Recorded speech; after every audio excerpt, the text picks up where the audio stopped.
What I'm going to go over right now is modeling and rendering a one-story brick office building in 3D Studio Max from this CAD file that I have.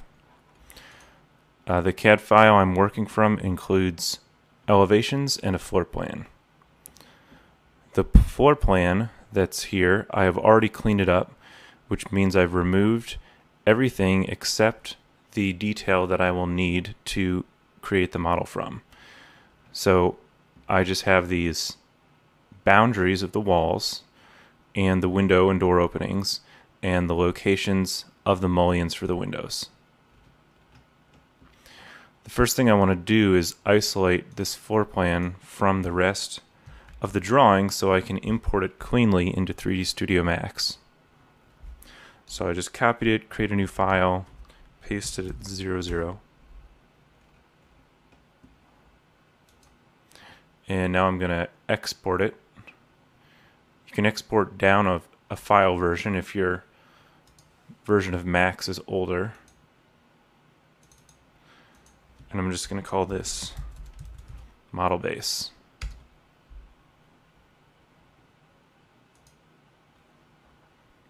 So this is my blank new 3D Studio Max file. And I'm going to import that guy in.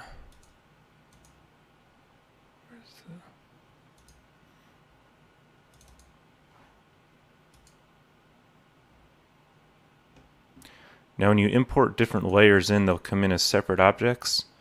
So the first thing I'm going to do is just group all this line work. So now I can select it all together and it won't drift away by accident. So this building is symmetrical, which means I'll be able to save some time by really only having to model half of it and then be able to just mirror it over. And looking at the elevations, I'm going to start at the least complicated part, which is going to be this outside corner. Now these elevations are pretty thorough. They include framing elevations, and then on top of that, finish elevations with masonry and metal details.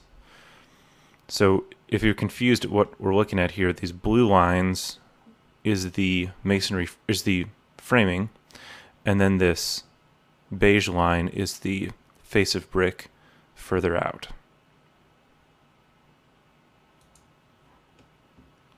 To get my wall started, I'm just going to start at the corner of the building with a rectangle. And I'll turn snap on here and draw this corner. Then I'm going to click on that and convert to editable poly. Now polygons have normals, which means they have front and backs technically, and for clean modeling I want to make sure that my normals face outward towards the camera. If you click on it, if you go into polygon mode here and click on it, you can see that one side is brighter and one side is darker. And by hitting flip, you can just flip those normals. And this is actually the inside of the wall here because it's in the thickness of the wall. So we want to be seeing the back side of this first piece of geometry so that the outside is facing out, which is underground at this point, but you'll see where this goes. So when I go into edge mode, I can select those two edges, turn off snap, and just extrude them upwards. To be able to see my edges really clearly, I'm going to hit F4 to turn on edged faces. And I'm going to select those two edges up there, and I want to set my wall height at this time with those edges. So if I go back in here, the height of this masonry wall is 15 feet 1.5 inches.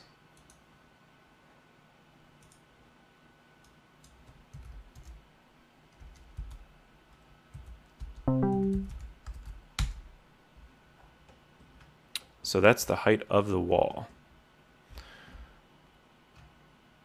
So just to be thorough with my modeling, I'm going to create a completely closed independent wall.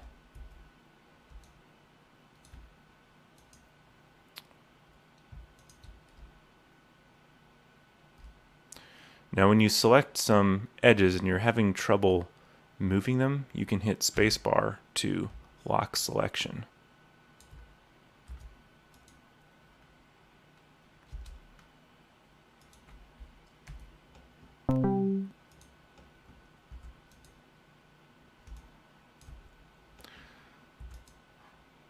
Let's get a better color so you can see. Now I've created a closed loop of polygons here, and what I'll do is go into vertex mode real quickly and weld, or I need to select them first. Weld. Now I can use a part of editable polys called border, and what it'll do is it'll select, if you just click, it'll select this as a closed border if you've welded your vertices properly. So now I can just take this border and continue to bring it down the length of the wall.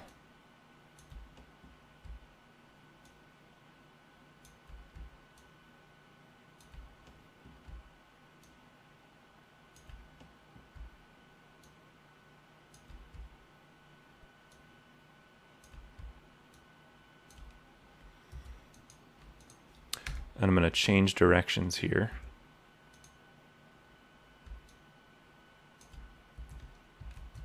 Weld again.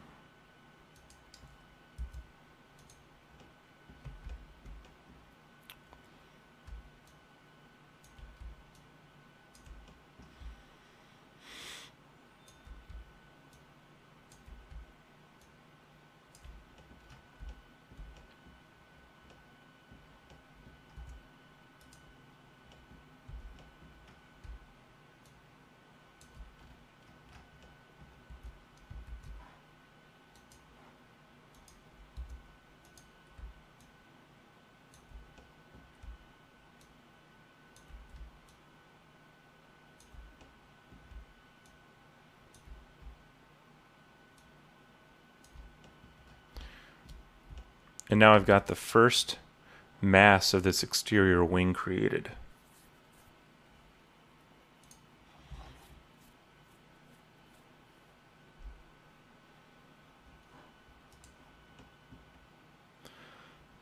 My next step is going to be to add the openings for the windows that occur in this wall. So to do that, I need to know the sill height. So if I look at these elevations, all along this end piece, they have a consistent window sill and head height. So the sill height from the ground is 2'6", and the head height is 9'6".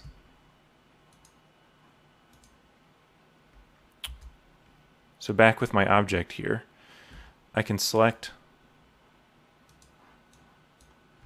all these polygons and use the slice plane tool. So now I can give this an absolute value of 2'6" and create a slice, and 9'6" slice. Now these are my windows represented here. So I can just delete those out.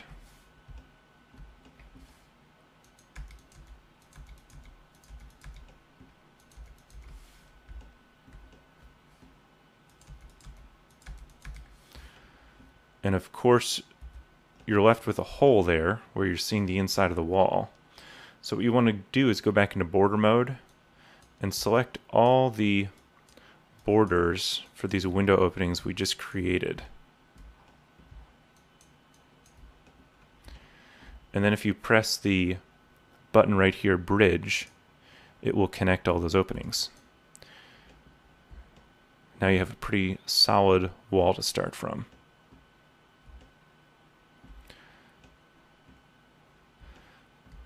So continuing with the building shell, we need to get the main portion of this structure now. Now this point right here is going to be a more complex little area, because if we look at the elevations, the wall's coming up higher there, and on the side elevation you can see that the wall comes up and turns back above the end wing.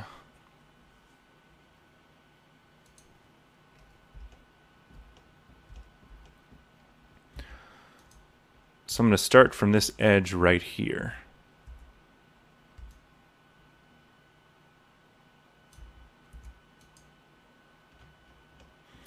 And decide how I want this exterior wall to work.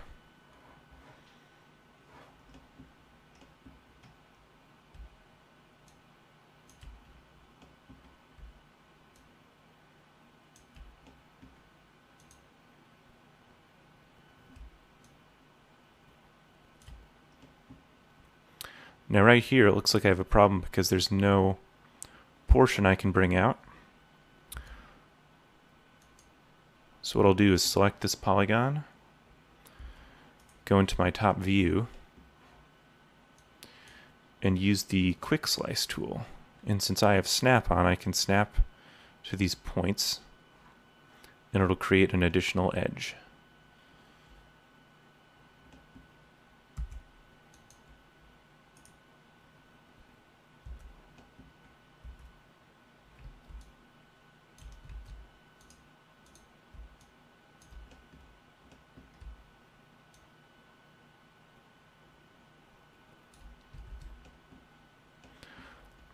So before I go any further, I'm going to resolve what's happening with this that I just laid out.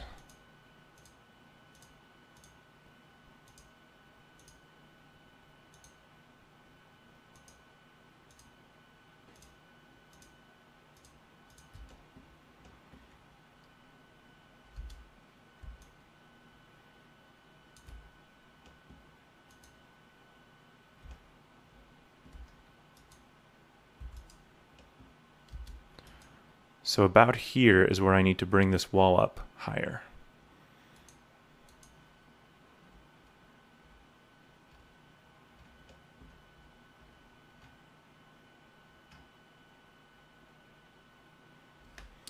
Now you can see what's happening here is it comes up a little higher, but then there's a setback. Now this thickness right here, this 5.5 inches, is going to be a stone cap.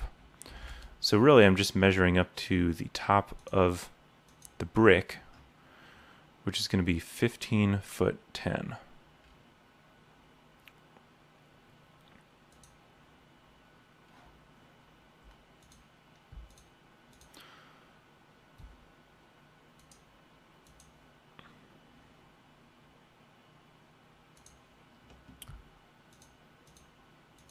So I'll take all these edges,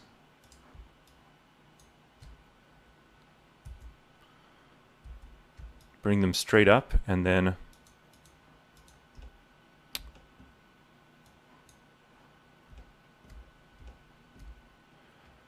I want to put in a value of 15 foot 10. If you can see when I select all these, it's not letting me type in the number that I want, so I'm just going to take a different route. Select all these polygons, go back into slice plane. My slice plane looks a little off. Oh, I see what happened here. You need to be in the right move mode, so I need to click world. Nope, still not working. It's okay. So go into slice plane.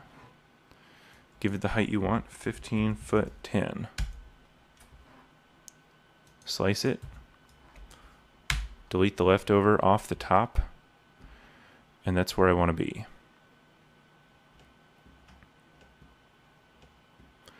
So right here, let's see what happens on the side elevation right there.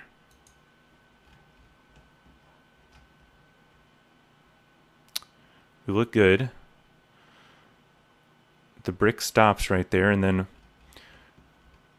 it sets back to a wall here, which is going to be ephes, that only has a thickness of 1.5 inches out from the framing, whereas the brick had 6 inches from face of framing to face of brick. So the distance we need to set in here is 4.5 inches.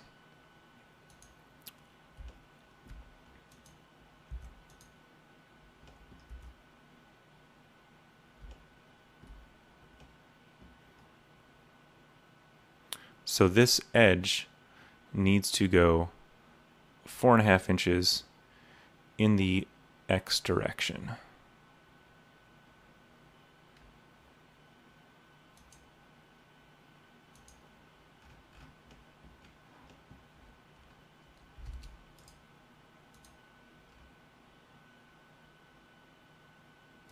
Now here in the front we appear to be a whole foot back.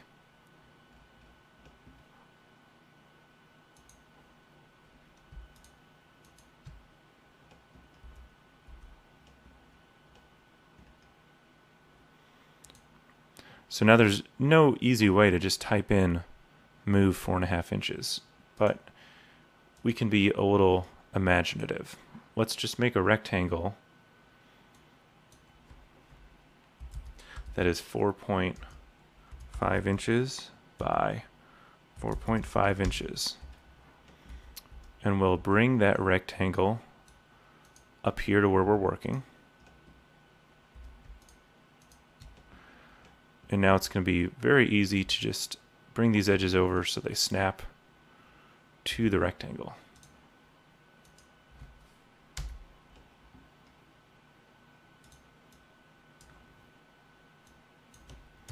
And on the front it was at 1 foot by 1 foot.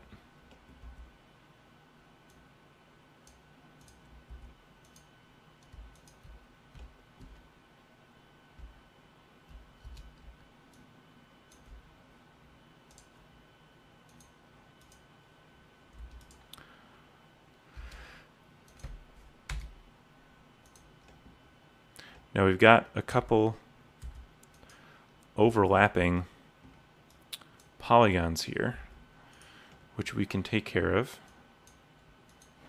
with a little bit of quick slice.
So at this point you might be thinking, why don't I just do this in SketchUp, since it seems like it would be easier?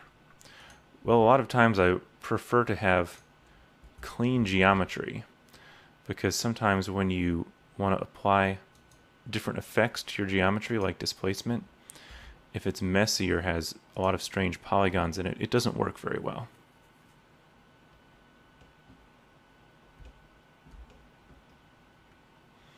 So right now I'm just cleaning up a little bit of this geometry so it's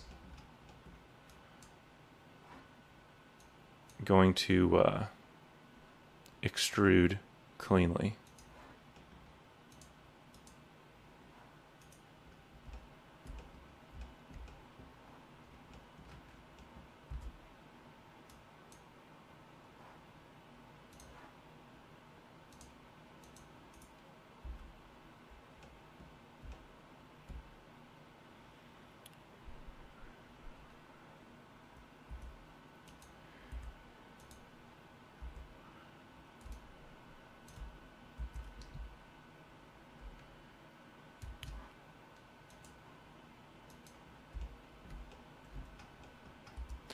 So now if I go back into border mode, I have this border that describes the setback wall that we want to extrude upwards.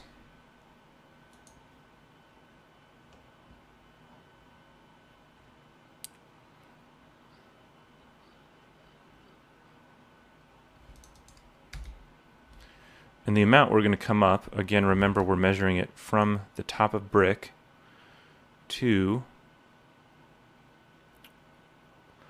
the bottom of fascia, is going to be another 2'6".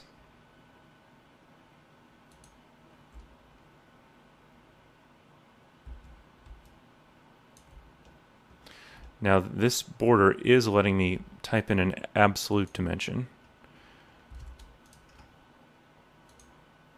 18'4".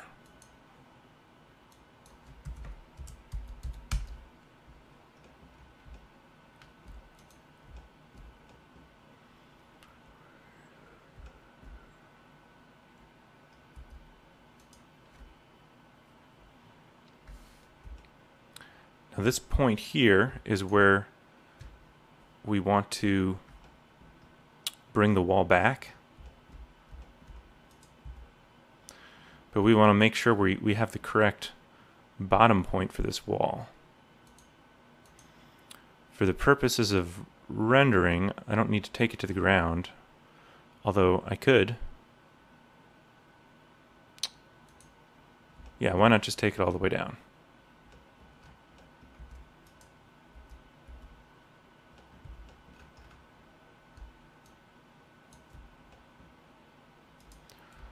I'm going to cap this off again.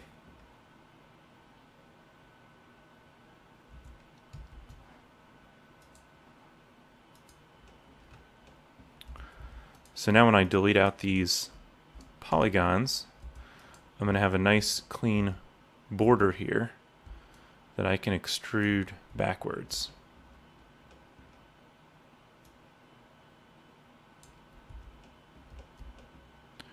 And this border, it should meet up with this other wall. It's a little off though. So since I don't have a good point to line it up to, I'm just going to take it past the wall, select those polygons again,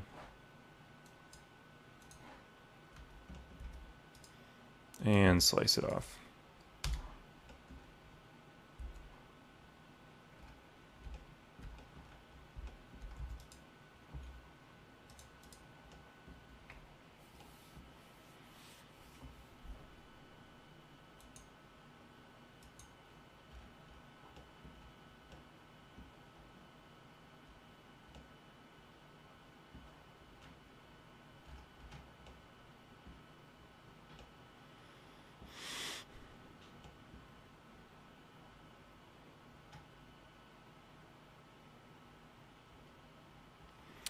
Now on the back, this wall looks like it's holding short a little bit. Is that part of the plan?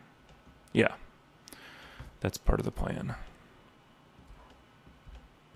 So now I want to take care of this intersection.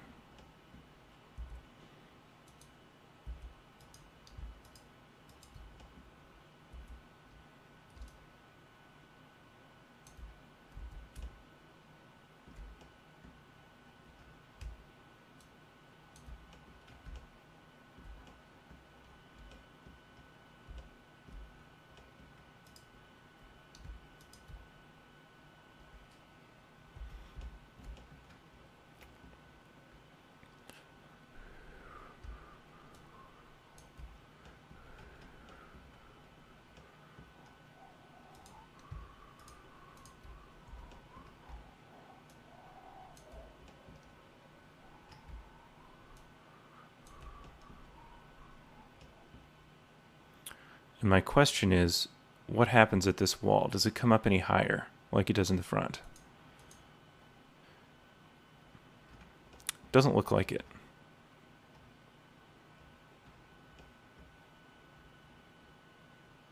Well, no, it does.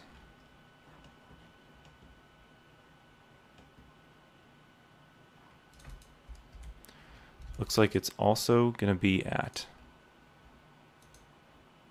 15 foot 10.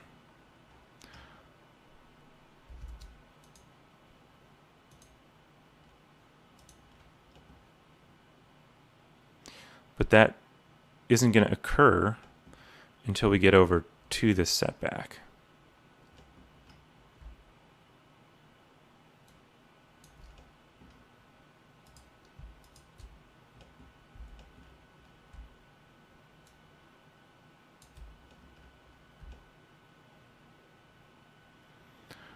So this part of the wall is good, and then at this point is where it's going to come up to 15 foot 10.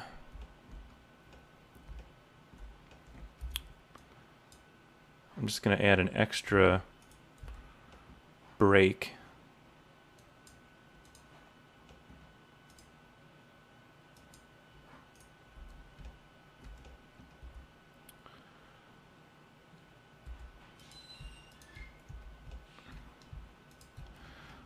Because I think my 15 foot 10 line is established on the front already, so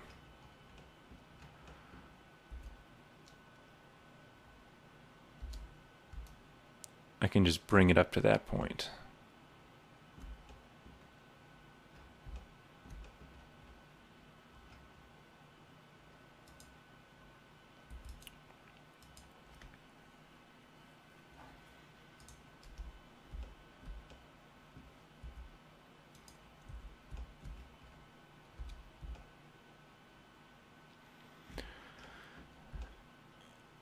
Now this is the face of brick for the back wall, and in the CAD file we can see that the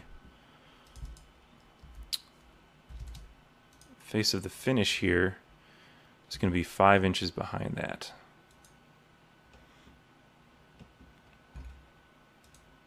So I'm just going to cheat again.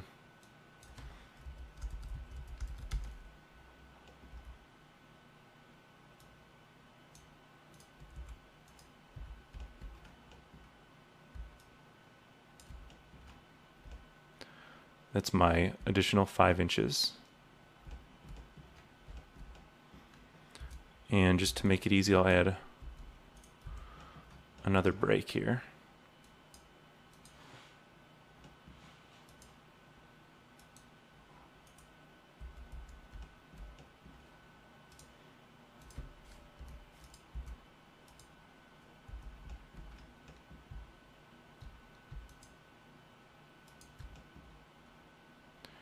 And the rest of this wall, after the setback, is going to come up to where we had it.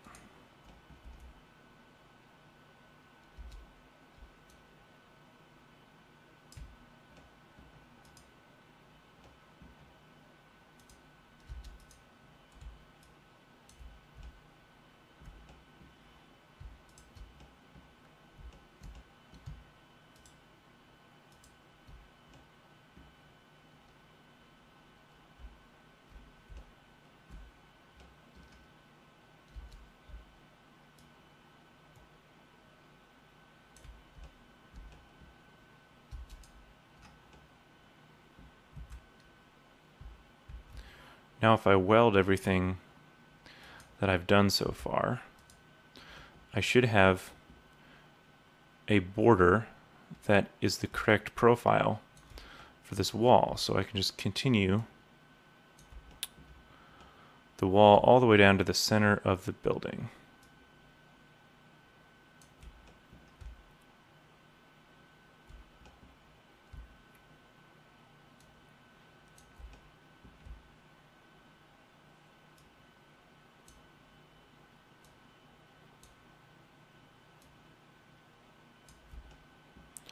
I'm going to go past the center a little bit.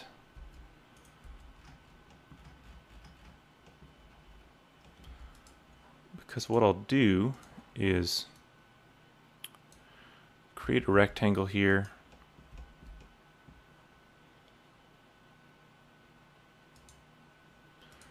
Go into this geometry. And then using my snaps, I can draw a line right down the middle. Now this is a window in the middle of the building.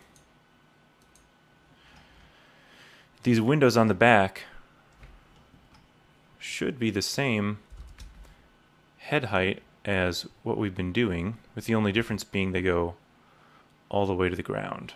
Well, they don't go quite to the ground because they stop 6 inches off the ground.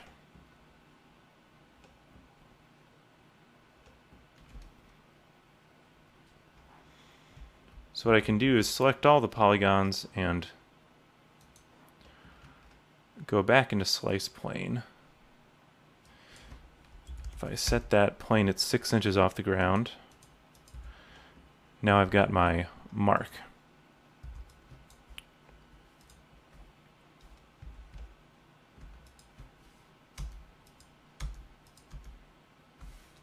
It's weird.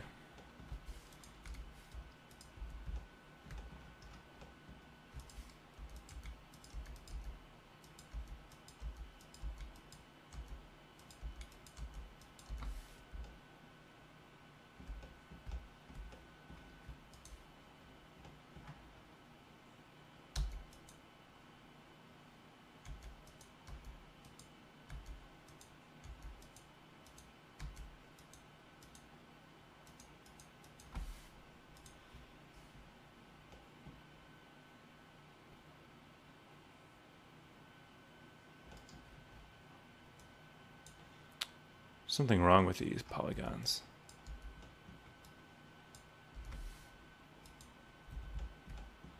I have to redo that portion.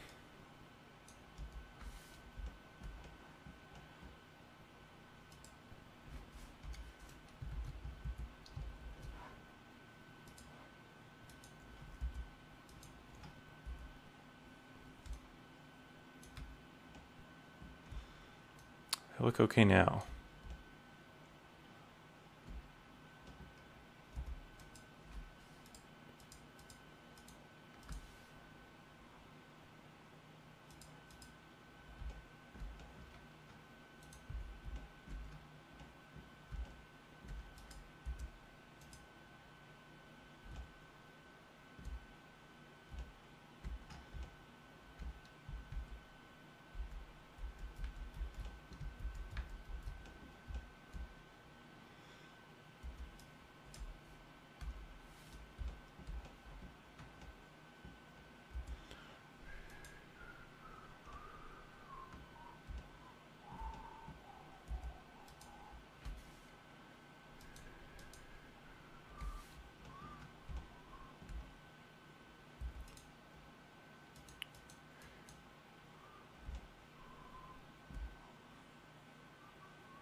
I'm just troubleshooting. Sometimes you have to troubleshoot your geometry a little bit to keep it correct.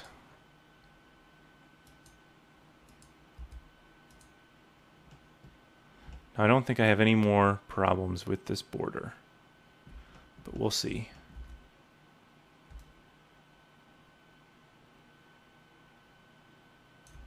Oh.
Now the problem when I tried to bridge there was the lines on the front and back did not match up.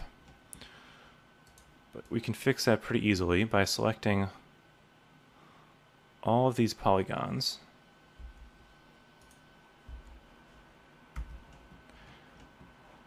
and just making some additional slices. Now there should be the same on both sides. Have to add a little bit of this back in.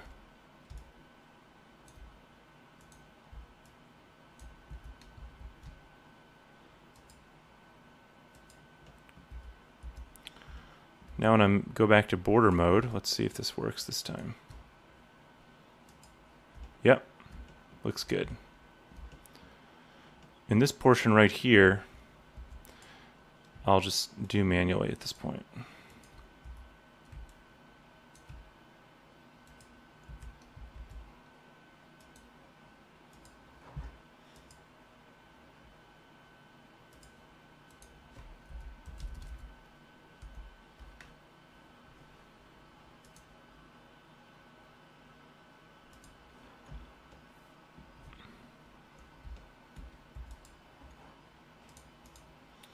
So the whole back of the building shell is in pretty good shape. We just need to get the front put together.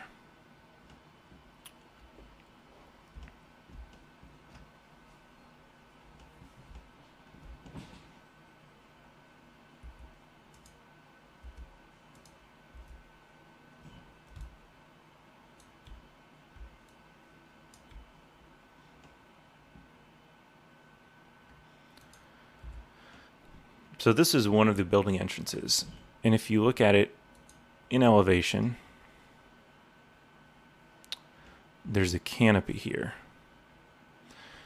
And they're showing these face of brick lines continuous, as if the brick turns back at that location. But what I intend to do is, at the height of the canopy, have the brick here bridge directly over. So the first thing I need to do is set a line that I'm going to use for this. It's going to be easiest for me if this line goes through about this much of the geometry.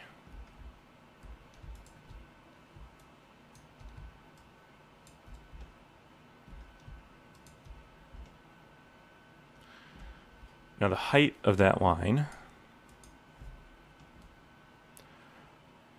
wants to be at the bottom of this canopy so that, you know, if you walked in there, you'd have a consistent height looking up above you between the canopy and the soffit in the entryway. So that line, we'll just put it at 9'8" to be simple.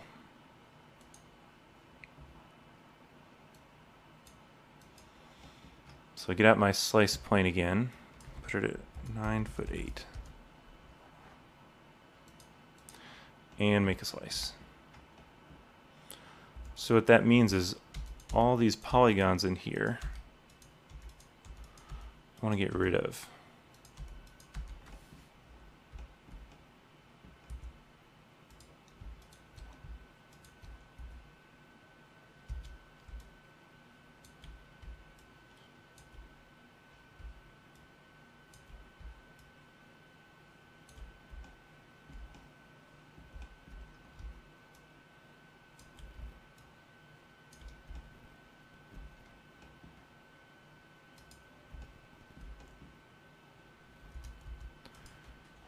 And that's pretty much what I want it to look like, but I forgot to include my wall setback, so I'm going to put that in there.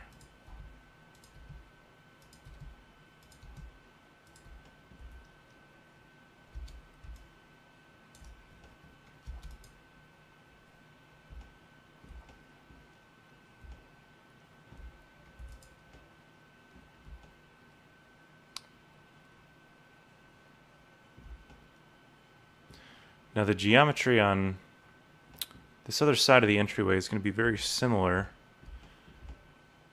to what's over here. I would copy and paste it, but I don't think it's going to save any time.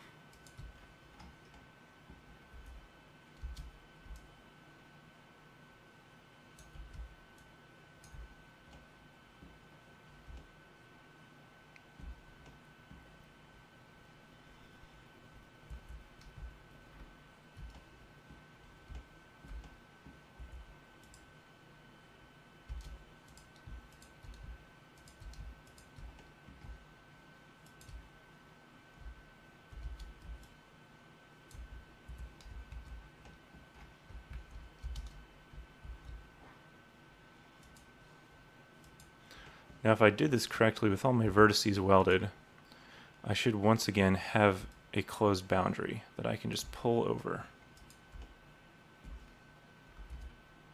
Is anything messed up? No, I don't think so.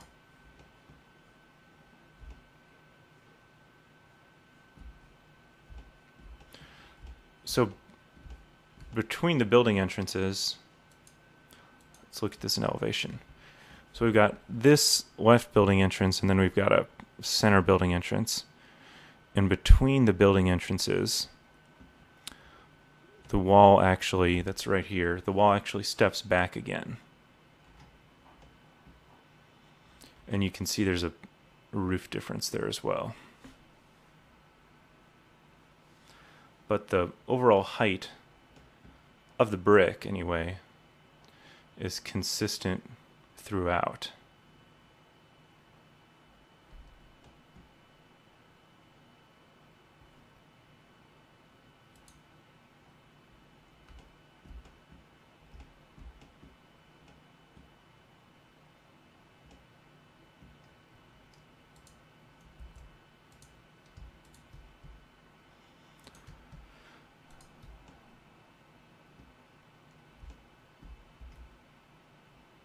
So this needs to come back.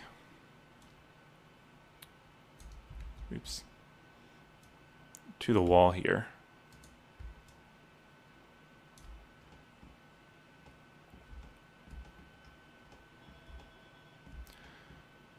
And our setback is going to have to come in as well.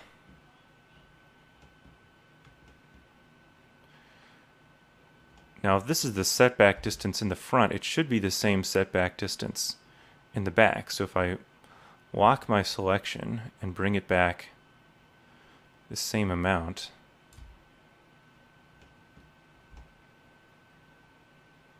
I don't know. Let's see.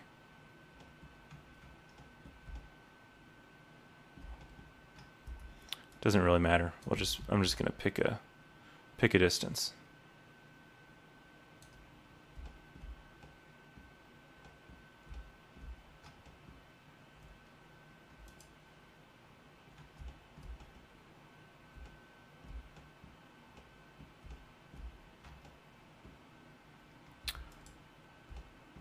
But before I do that, I've got to get this setback that occurs on the side as well.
Now with this all welded, I should have another good boundary to use.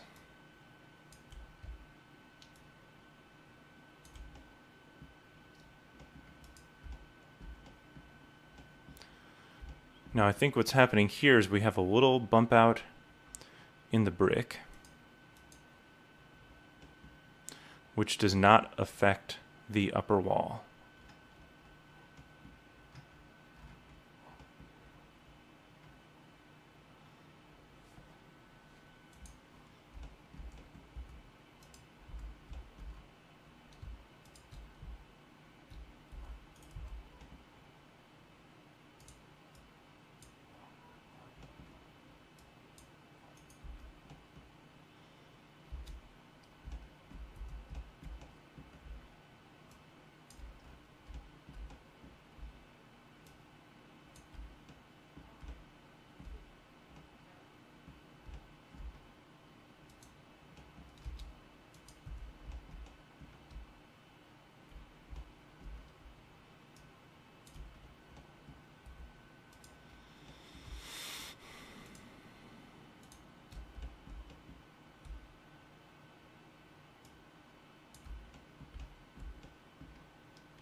So I've got that bump out in and have my boundary maintained.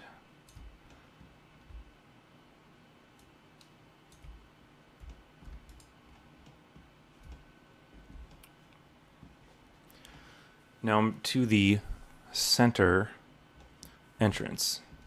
This time I'm going to see if I can just use some of this other geometry to replicate what I've got. So I'm going to copy this all over here as an object. Just start deleting out the parts that I don't want. And what I'd like to do is just match this up to the other side. So my pivot point for this thing is off because I took it from the other object, so I'm going to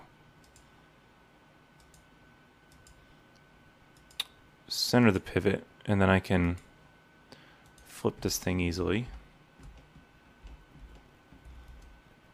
and see if it'll go on here. Looks like it matched up pretty well.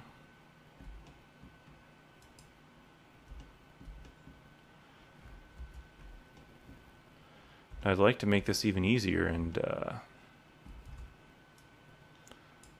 take this whole part off, or copy it.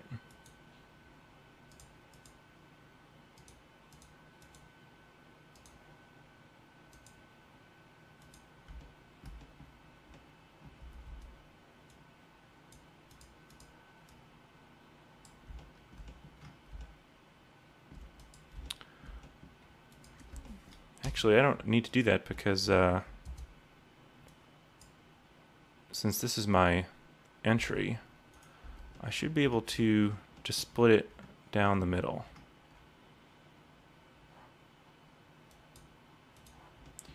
And I can use my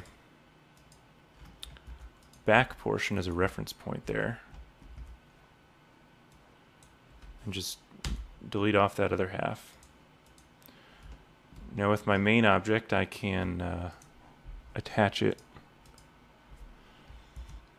and then I'll go through and weld all the vertices.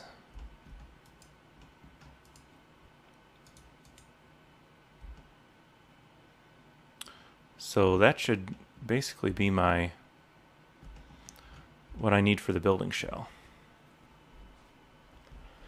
Oh, I forgot some windows on the front here.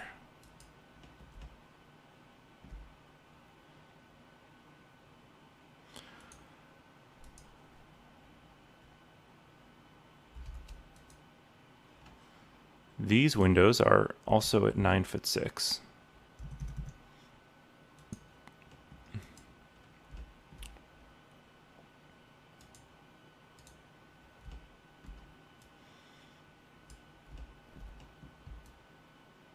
So I'm just going to select all the stuff, and I should be able to see that.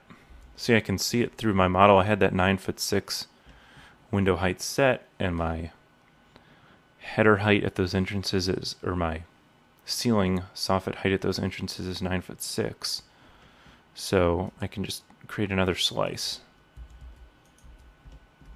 which will be the correct height for those openings.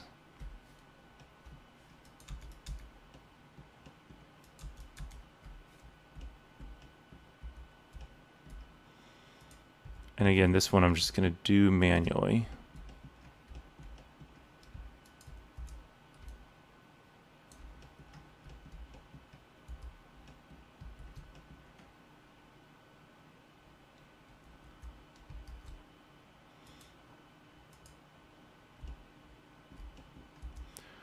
And these others, I will try,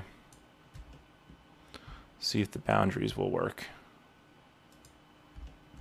Yeah, they're in good shape there.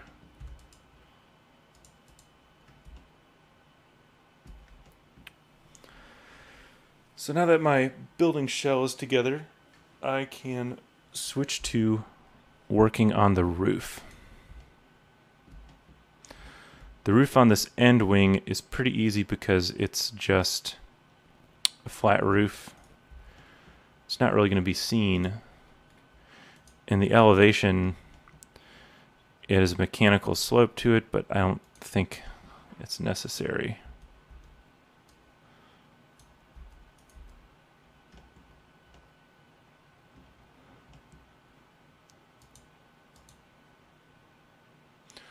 So I'm just going to create an object with a little bit of extrusion to it and drop it in there.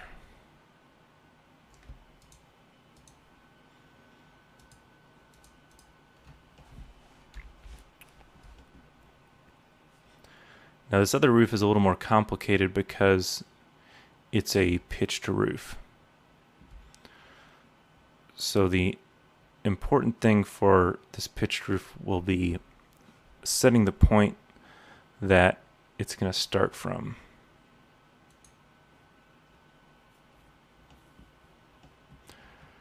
Because if you look at these, this side elevation depicts it the best. It's really a four-sided hipped roof, but then on the front there's a little extension.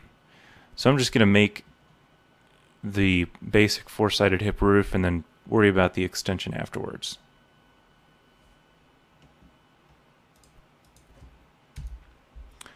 And to do this, I want to create the bottom of the roof where the soffit is first, and then work up and inwards from that.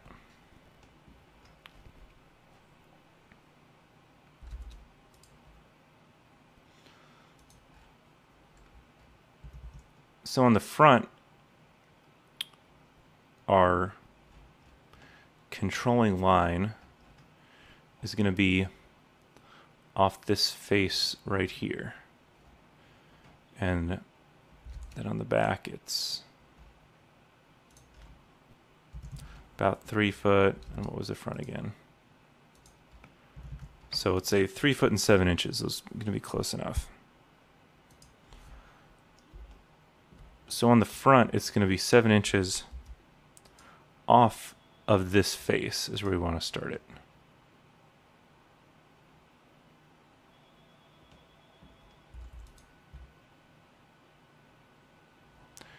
Then on the side, it's going to be off of this face and the overhang there.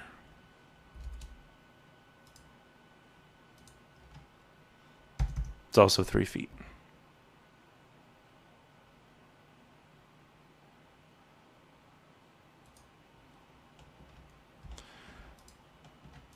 So to cheat again a little bit, we know that this point here is where our soffit intersects the top of our wall. So if I were to make a rectangle that is 3 feet by 3 feet and have it come off of this point, that should be close enough to create our roof.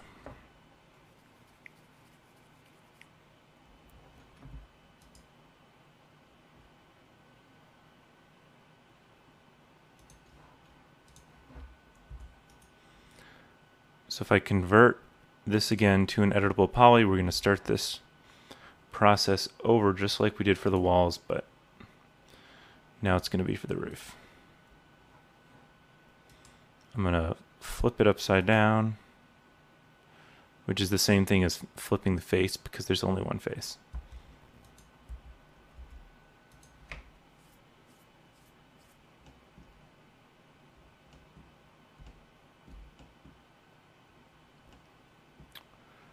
Now this little jog is a little weird, but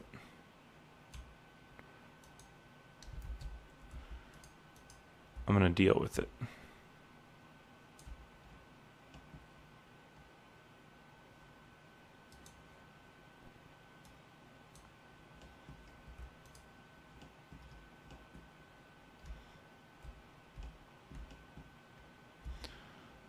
So this soffit runs all the way down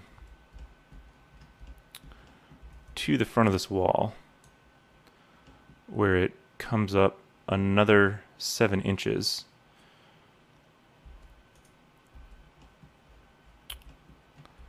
But I'm just going to, I think that's close enough.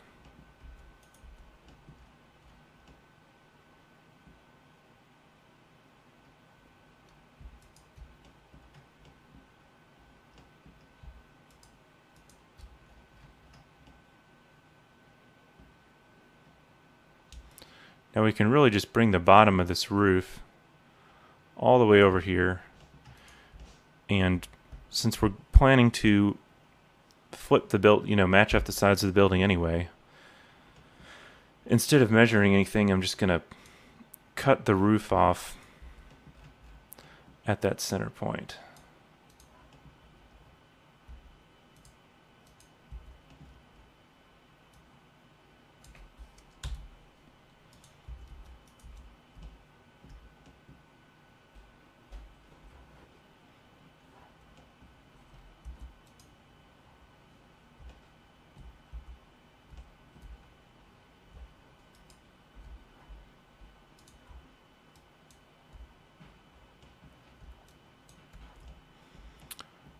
Now the soffit height on this roof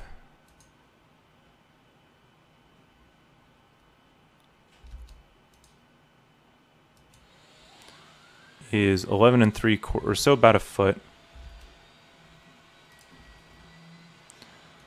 and that's 19 foot 4-ish off the ground.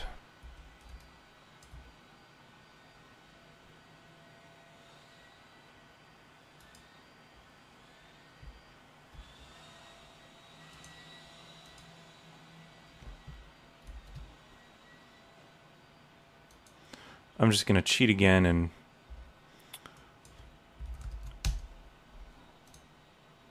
use this to slice my soffit how I want it.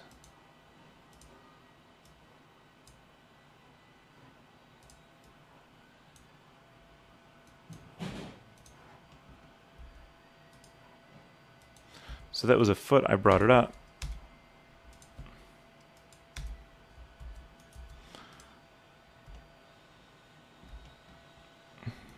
What's going on here?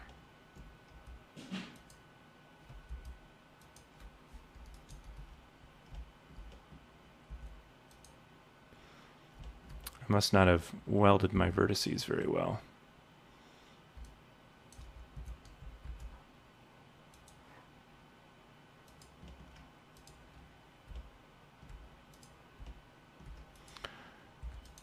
Now I can create the roof slopes.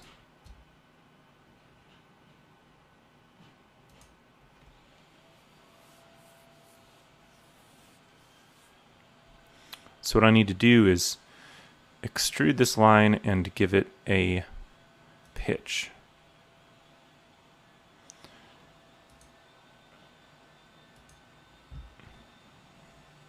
Now I'm more concerned about the pitch being correct than hitting absolute values in here.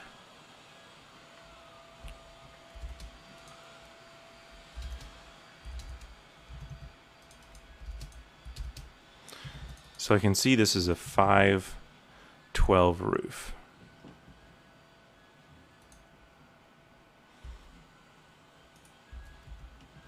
Now if I go into the side view of my building, I can draw a big rectangle that is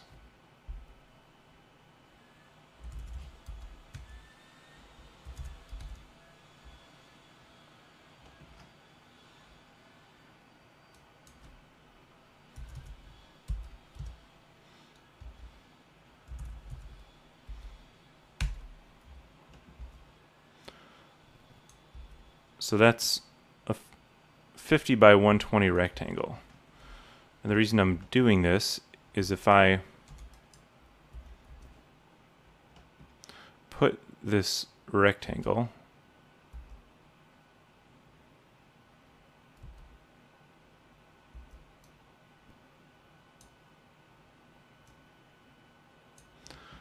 on the edge of my roof,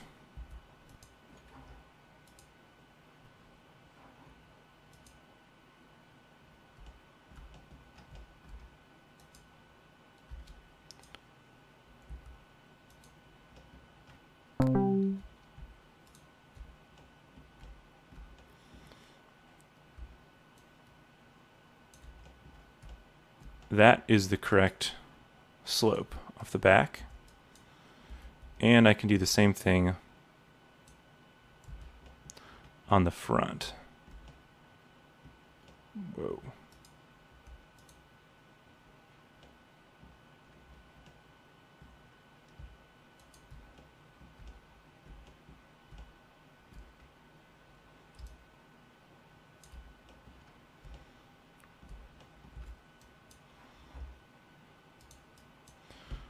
So those are the correct roof pitches, they're just way too large. But to fix that, since the roof pitches should meet in the middle,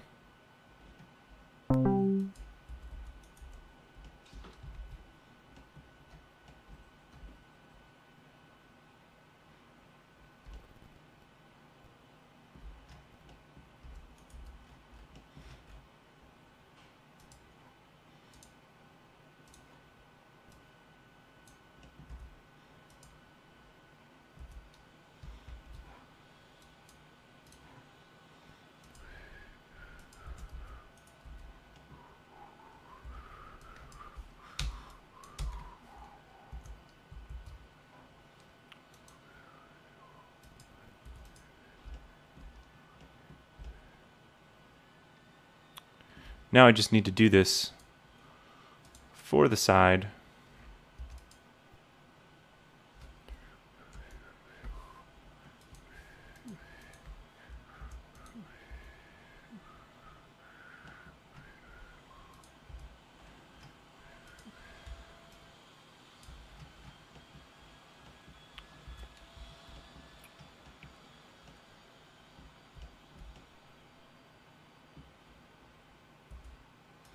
Uh-oh, I have some kind of problem here.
There, that's a lot easier.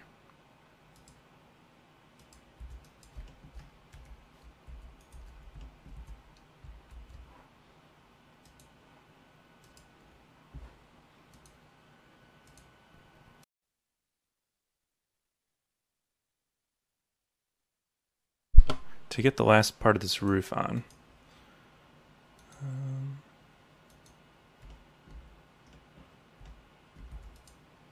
what's going on with this?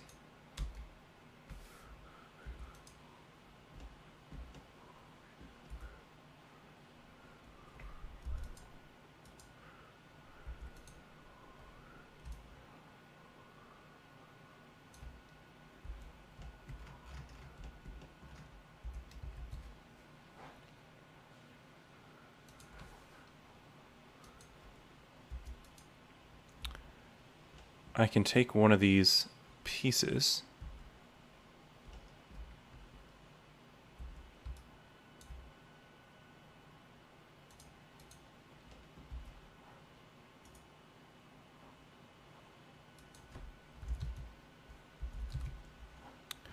and just turn it sideways.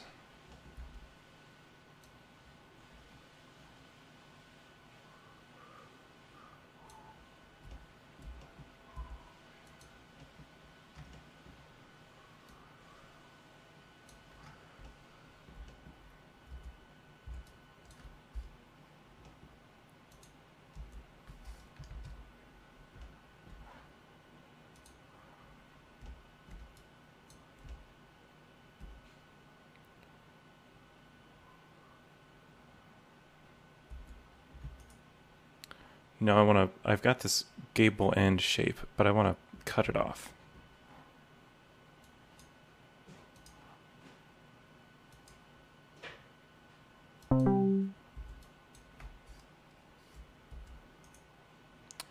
So I sliced it along the other plane that I created, and I can just delete.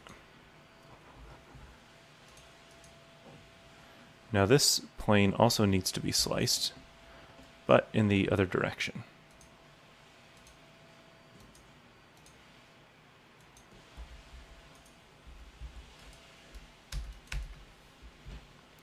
And now I've got my roof hip.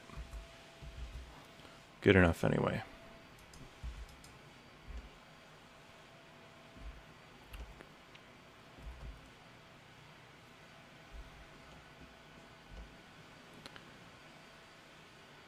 Now the back is pretty straightforward. It's just like that. The side is fine. It's the front where we've got these little extensions and indentations that make the variety.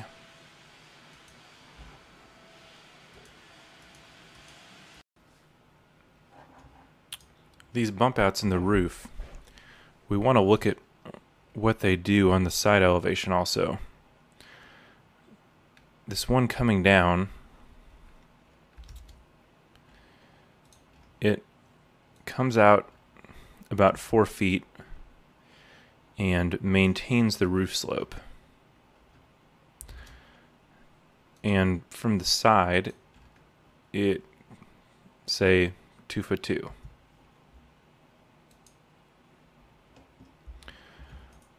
So if I look at this building from the front elevation,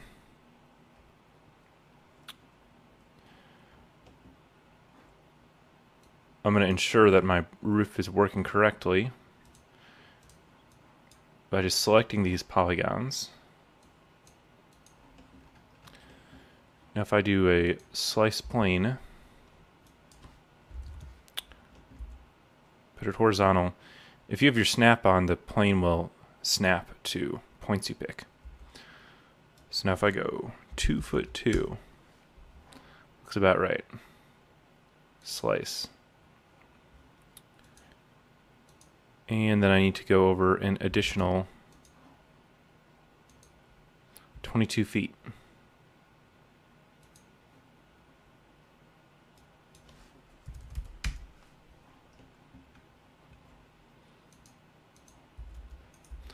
All right, now I've got this sliced up.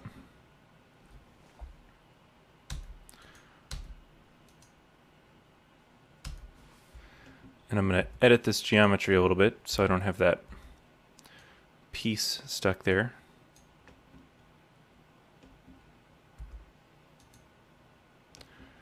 Now what I need to do is extend this roof slope out. So the way I'm going to trick it into doing this is locking selection and snapping from the midpoint to this vertex. Now I've got it coming out, and I know it comes 4 feet off the face. So if I select this polygon again, look at it from the side, slice plane again,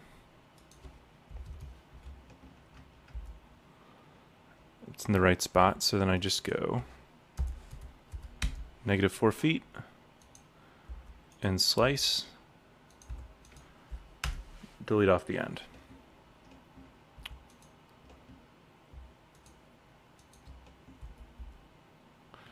Now on this part I can just move these edges around so that it fills in the thickness.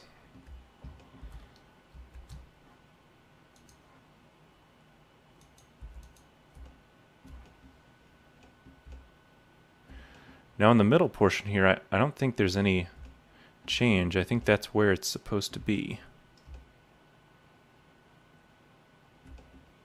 Because when I look at it in CAD, these two lines, if they don't match up, they should. Drafting error.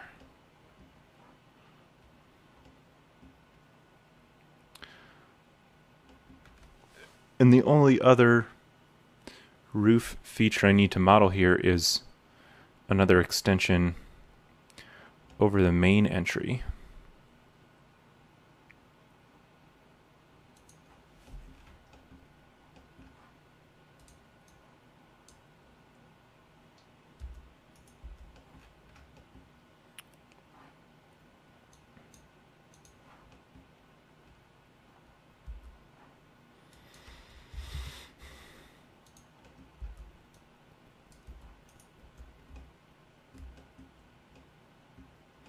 So these two lines here must be the edge of my entry structure, but I'm not going to measure it this time. It's going to be close enough.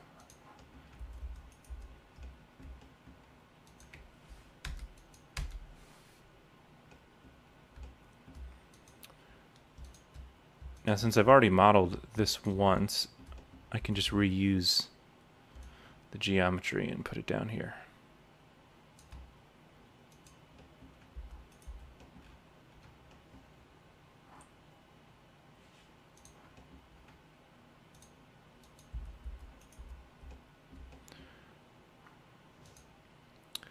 And I should be able to quick slice this and just take off the rest. That yellow is bothering me a little bit. Make it green. Ooh. There we go.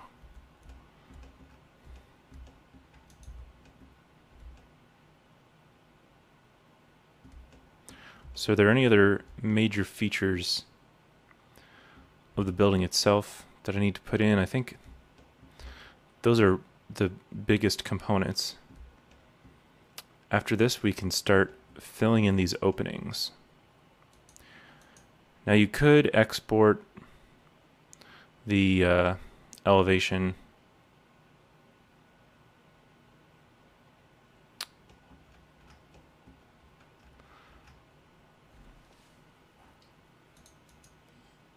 I guess it's not a bad idea. So I'm just going to take this elevation, again, make a new file, put it here.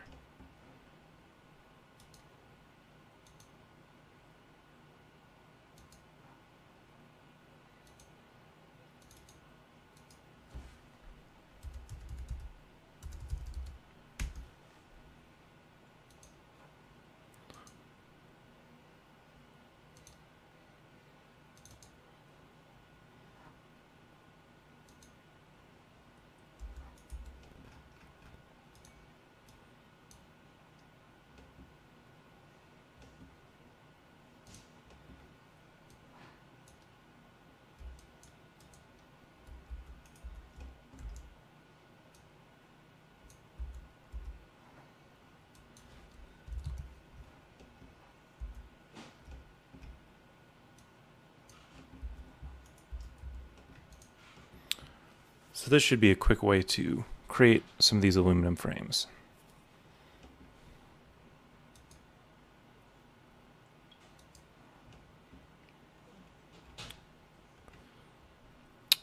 The aluminum frames are essentially square rectangular profiles.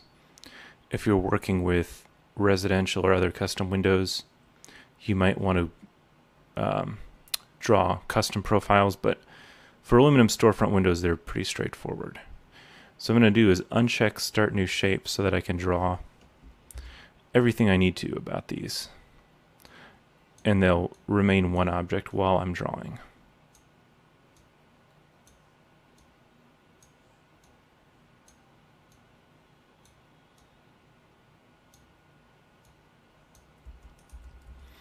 So there's my object. It looks pretty good, and I'm just going to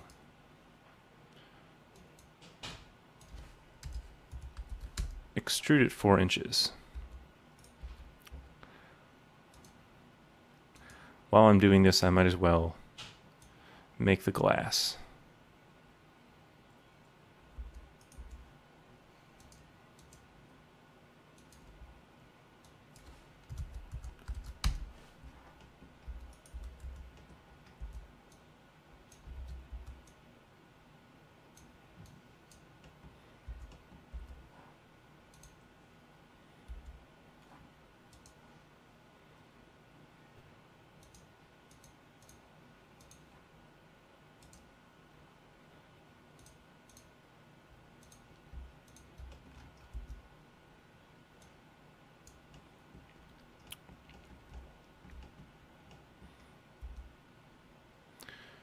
Now I can move this whole piece. It should snap into my opening with the correct size, and then I'll set it back about 2 inches so that there's a little bit of a brick return left.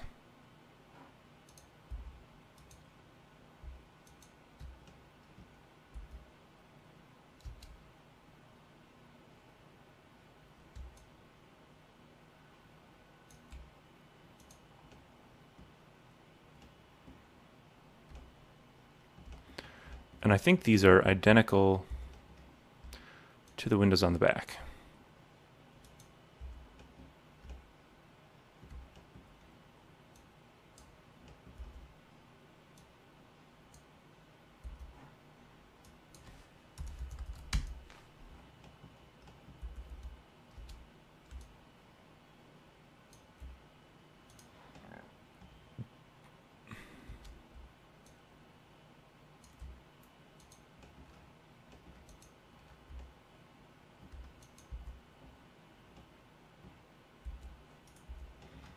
Next, I'll do the side windows, which are also pretty easy.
So those are all the windows I need.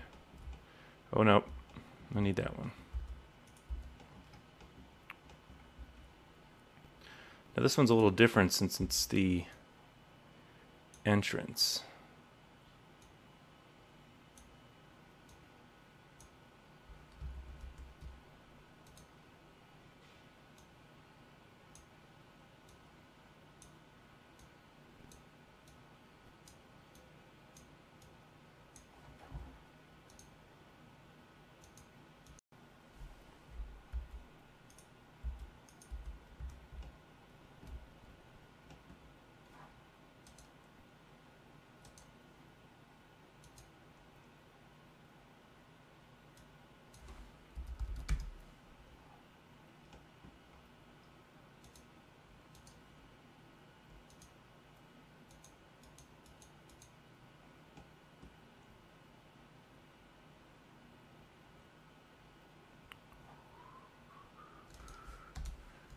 I'm going to do this a different way.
Now when I put these doors together, I want there to be a little seam between them, so I'm just going to chamfer this edge slightly.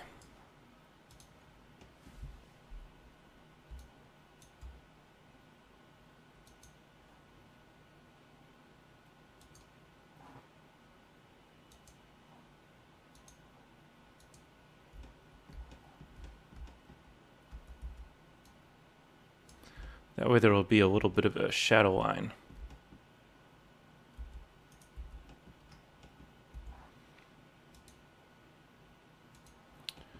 Now the handles aren't going to be very visible, so I'm not too concerned about them. I'm just going to make a little shape for them.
Now I've really got the whole basic building envelope here. walls, roofs, doors, and windows. And the next portion of things we get into is the three-dimensional details. These can be a little bit more artistic than just the shell, which was really a pretty dry mechanical process of replicating things to the dimensions that we saw in the AutoCAD file, where the details, depending on how they're shaped, can add more artistic feeling to the image. And I'm just going to start from the ground and work my way up.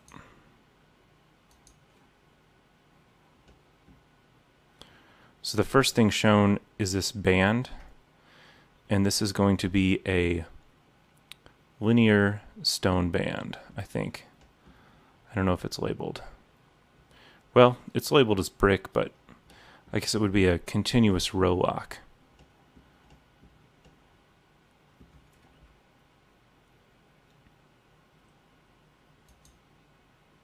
Oops.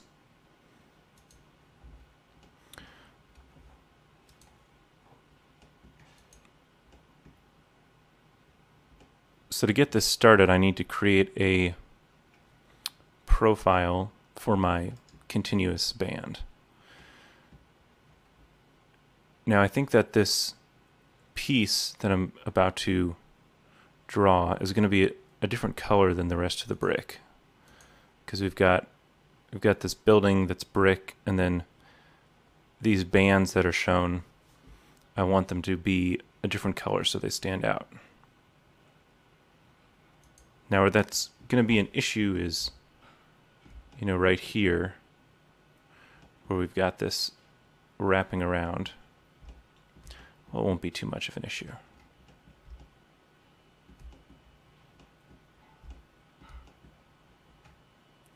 But right here, where that row lock meets this window, you want to see the edge of it. You don't want to see a red brick return and then a different color row lock starting out here. So when I draw my shape for my row lock, I need to make sure and include the depth of this gap. So I'm going to draw this from a side view, and I think that these two lines right here are what I'm paying attention to. So I'm really just going to draw a piece coming out like this.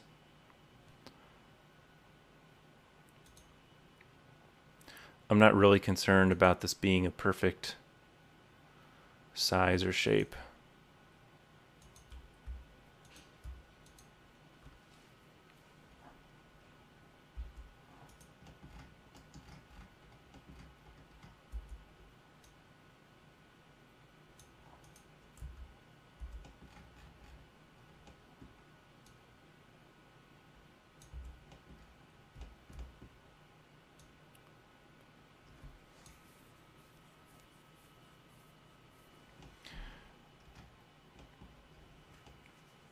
Now I could extrude this just like this, but to get a little more opportunity for light and reflections to catch on this geometry I'm about to make, I'm going to take these vertices and add a little bit of chamfer to them.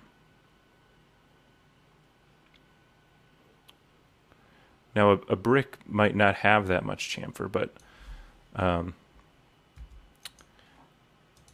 when you're working on these details, you need to start thinking about it from an artistic standpoint. If you were drawing this as a picture and you had a three-dimensional edge like this, you would add some darker or lighter lines as emphasis.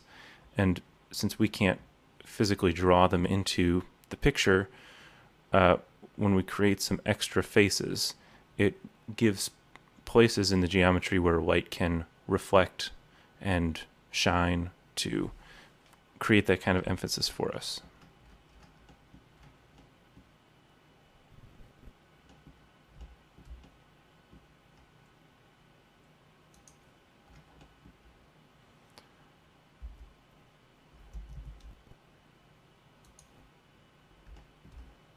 going to save.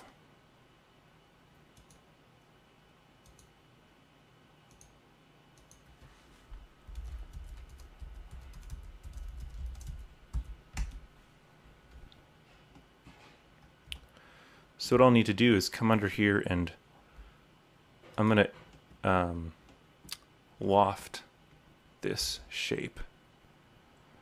But the way I'll need to do it is first I'm going to create a line to be the path that it's going to follow. And this band, since it's broken by the windows, is going to be in multiple segments. And in order that the bands will be consistent, I'm just going to pick a height to set them all at. What is 2 feet's a little low. Oops, 2'4". So I'm just going to use 2'4". Is that right?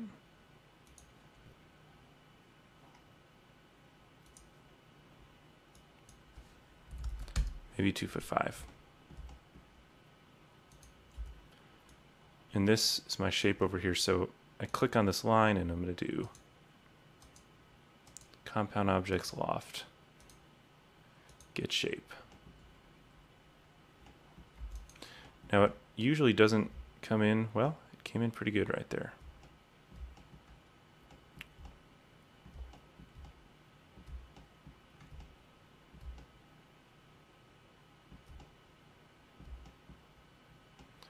But it sticks out a little too far for me. So the first thing I'm going to do is modify this and take this shape and just scoot it back a little bit more where I want it. There, that looks a little more realistic.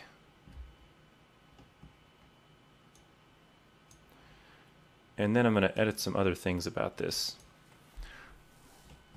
You can see kind of in the geometry that there's a weird deformation here.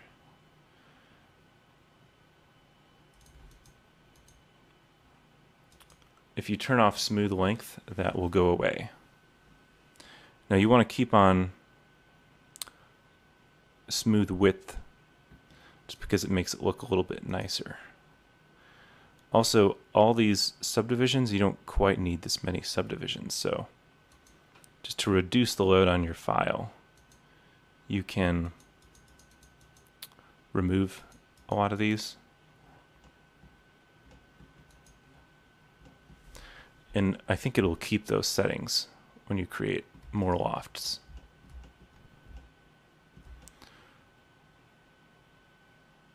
So really at each bump out, I kind of need to make one of these, although I think, yeah, they're pretty much all unique except maybe for these two.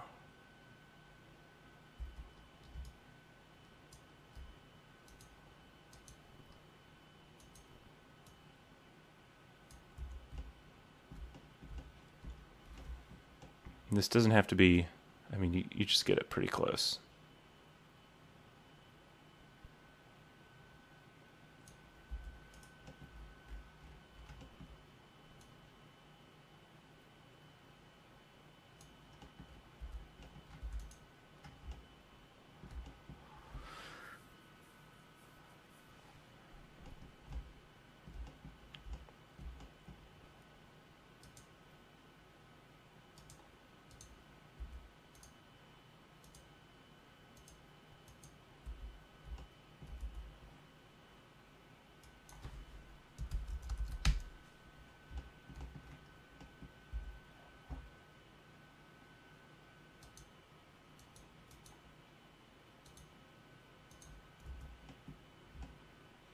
And it did remember my settings.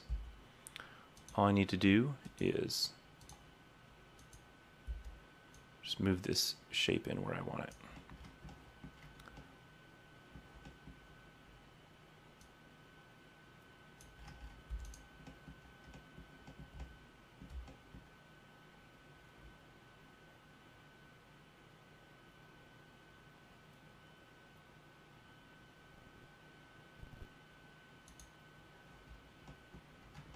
Now here this band is going at the windowsill.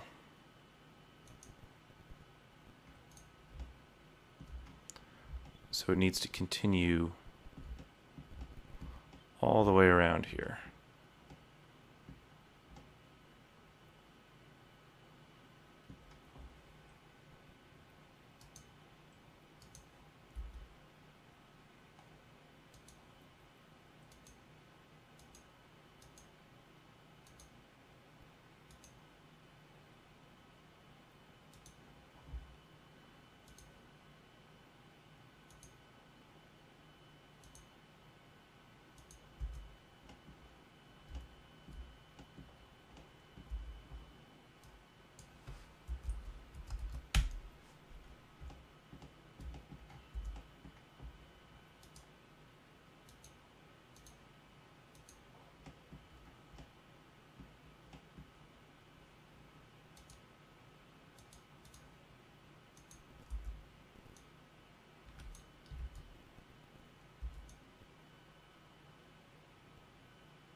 And I may have made it just barely too high, so I'm going to lower it down here.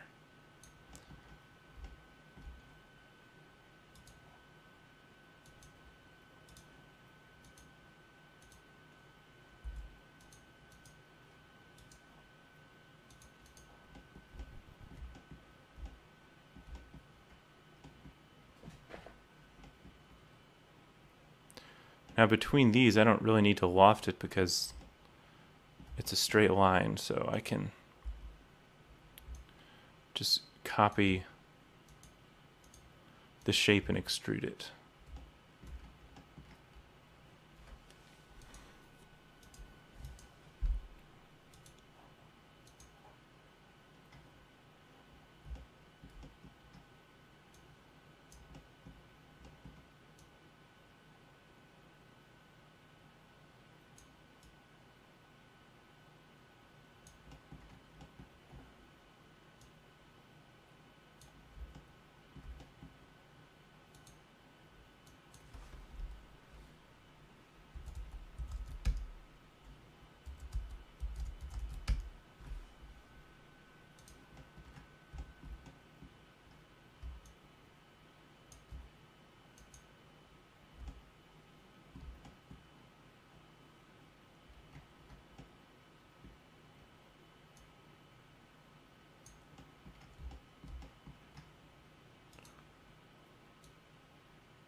Next is going to be this header, Brick Soldier Course header.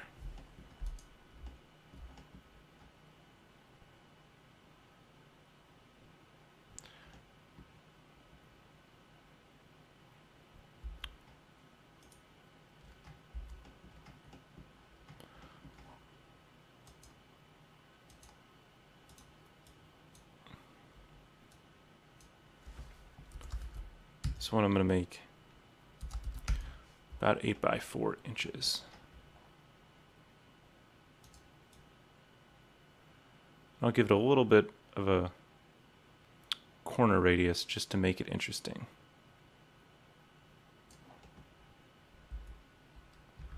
Actually, I think I'd rather give it a corner chamfer again.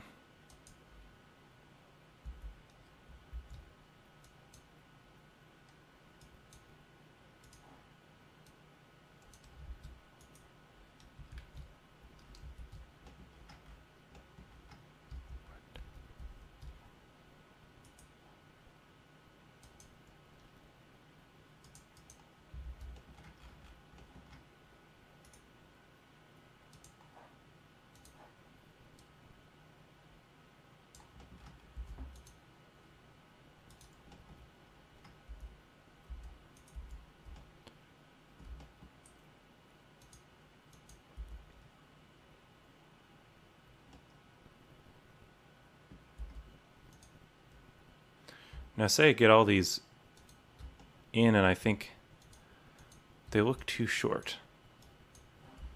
How can I fix that?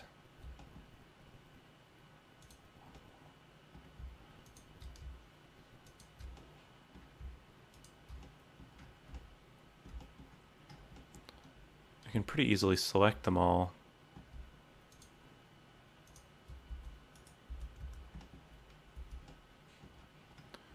If I look at them from the side, I can just scale them a little bit.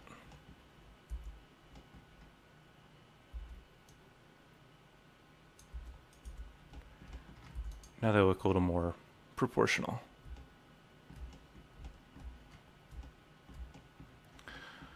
Now this time when I draw my line, I'm going to be doing this one right here.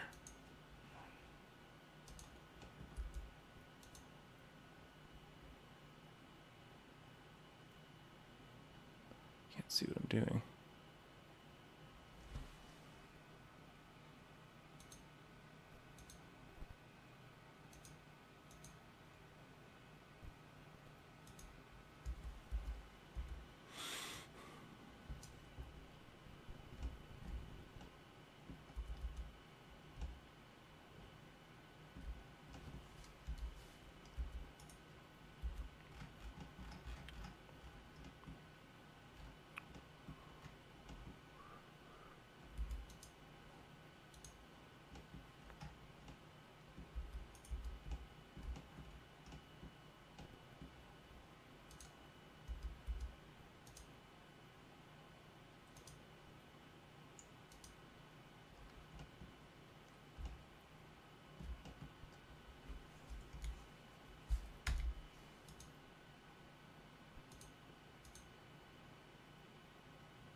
So I'm going to take that line and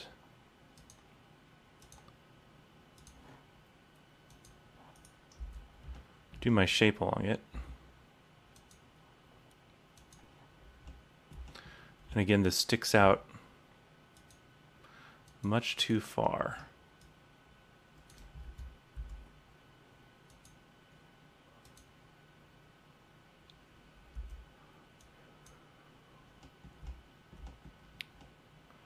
So right here, when I look at the shape, I can just scoot it back in there.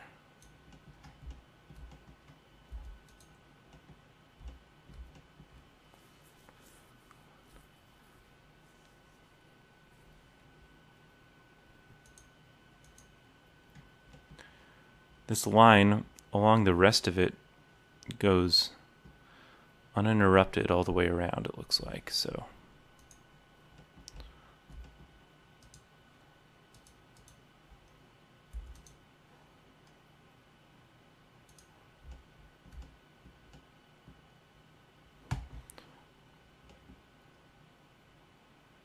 it's getting too complicated to do in 3D.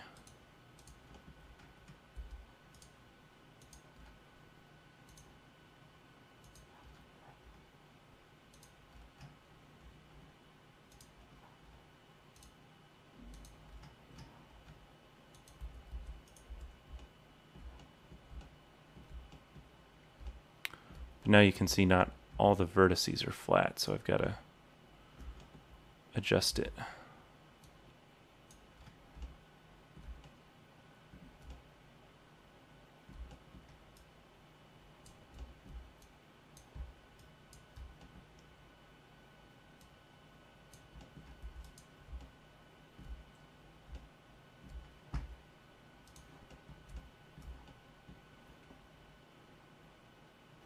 Now where does this sit?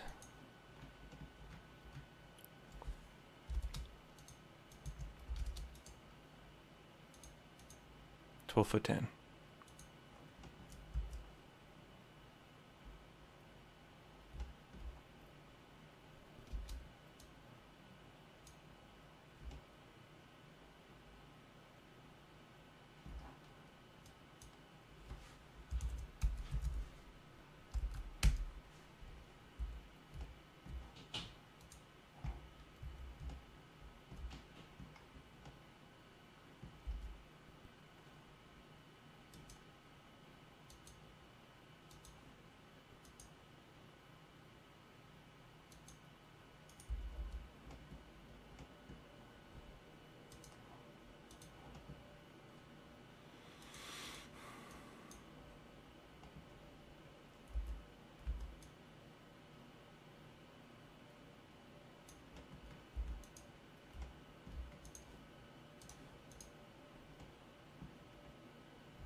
This also occurs over here.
And the last piece I need to put on for masonry detailing is the stone cap.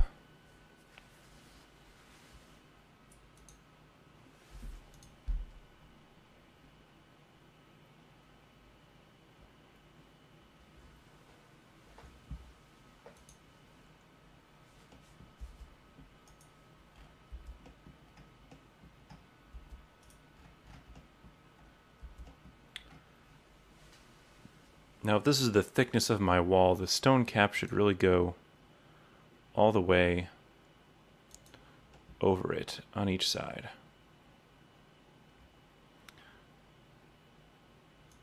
So I'm just going to bring it about like this.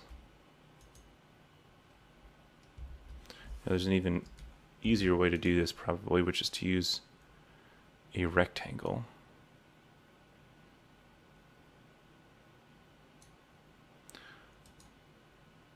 And really the stone cap should have a little bit of pitch on the top of it.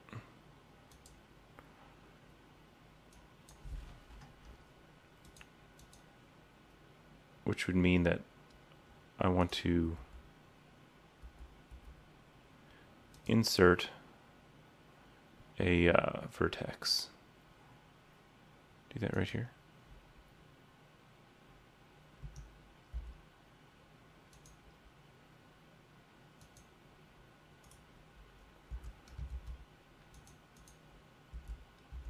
Now all these vertexes should be corners. And I'm going to raise this one up so it has a little top to it.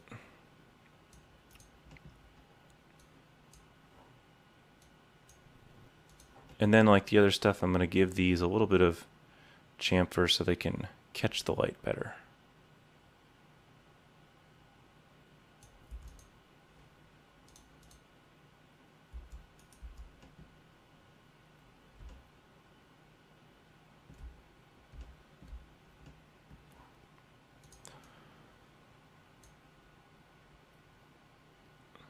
So really on the top of this here,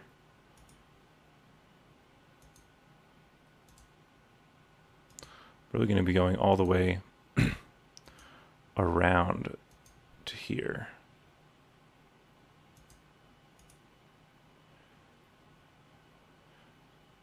And then it looks like that is a straight extrusion. And then it'll be continuous again on this side.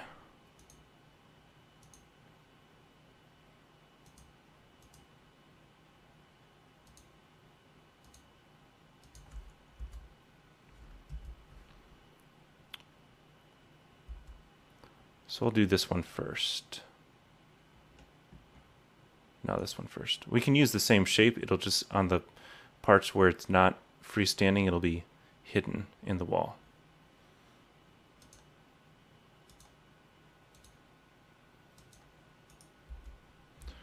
Now the shape is off center of the wall where it needs to be, but that's not difficult to fix.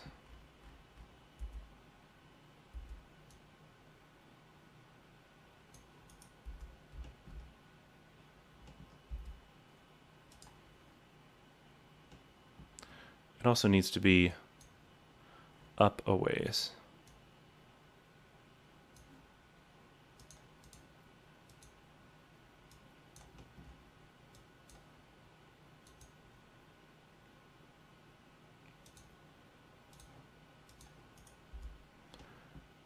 This next one, I'm using the same shape.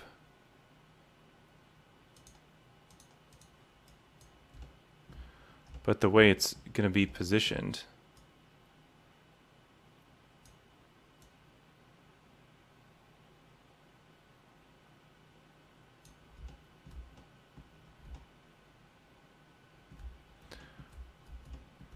The top of it here is a little off, but I don't think that's something you're going to be able to see.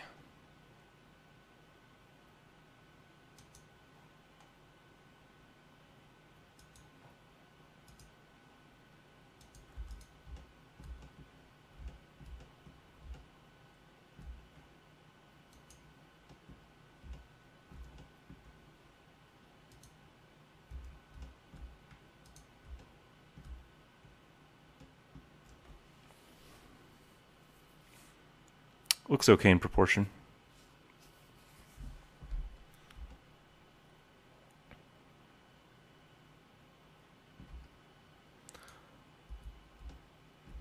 Along the back, I should be able to just copy this object again and extrude it.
Oh, here's what I missed. There's a bump out here I didn't get.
These, I guess they could be a little taller also.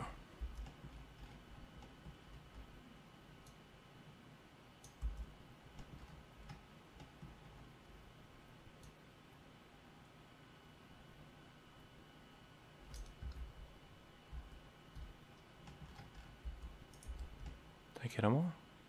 Yeah.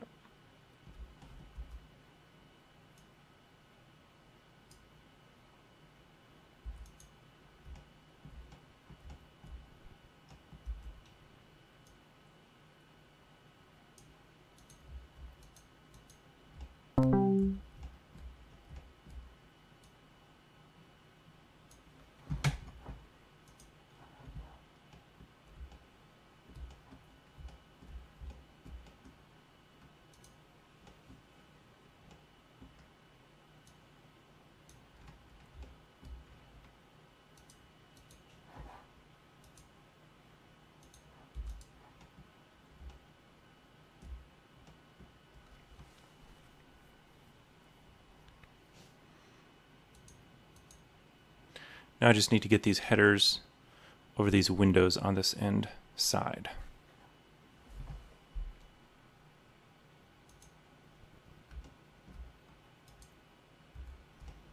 Which is also something I can just extrude if I want to.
So what's happened is I extruded the shape that my lofts were using.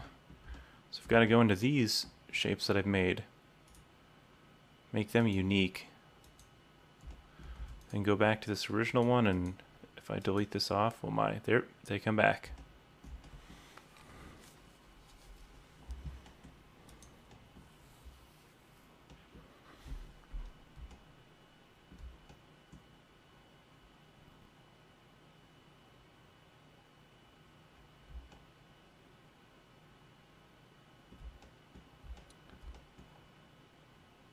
It's probably not what happens on the back, but I'm not really concerned with the back right now, so I'm just going to work on the front.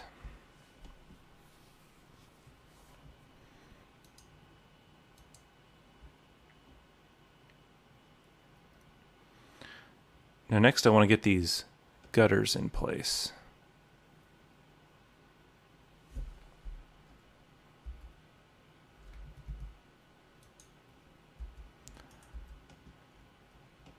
So those are pretty big gutters. If I just draw,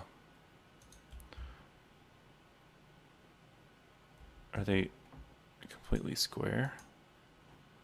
They've just got a lip on them, so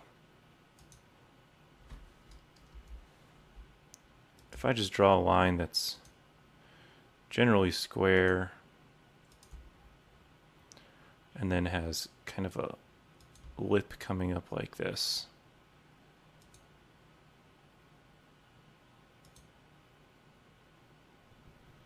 that should be close enough.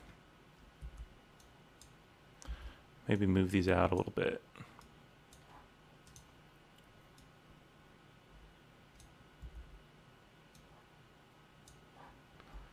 And then as usual, I'm going to do these independently though. these two can get a little bit there, and then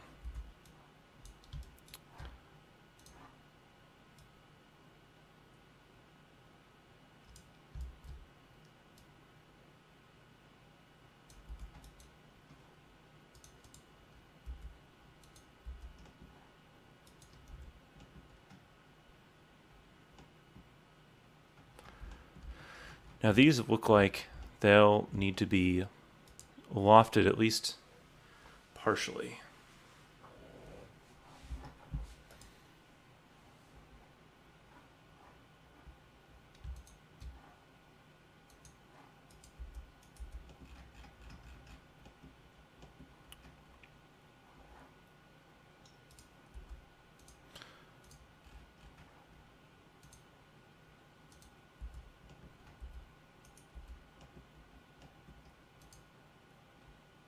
So this side for sure.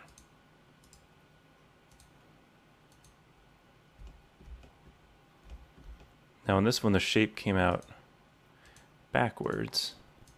So I'm going to have to take the shape and rotate it 180.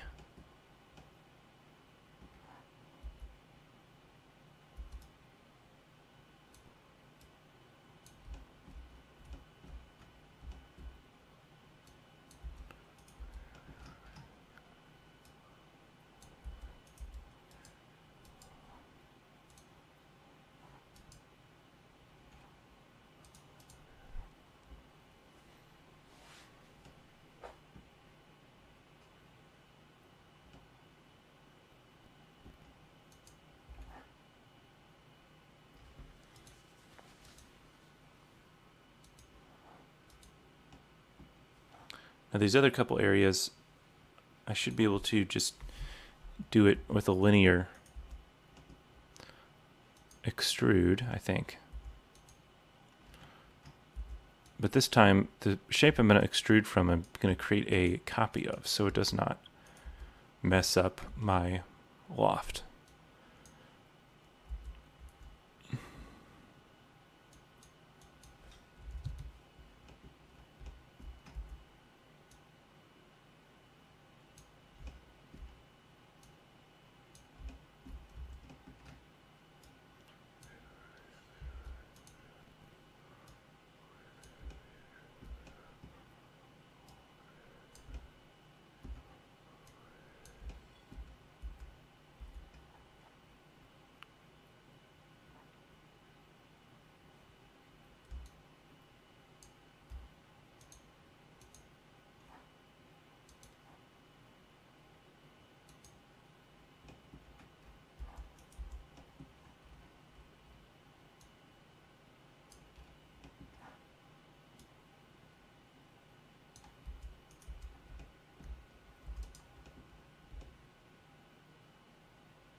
Now I don't know a very good way to create end caps for these, so I'm going to have to do it manually.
probably don't really need the end caps on this one since it'll be hidden. And I need to make this extrude modifier unique so that it doesn't change the length of the first one.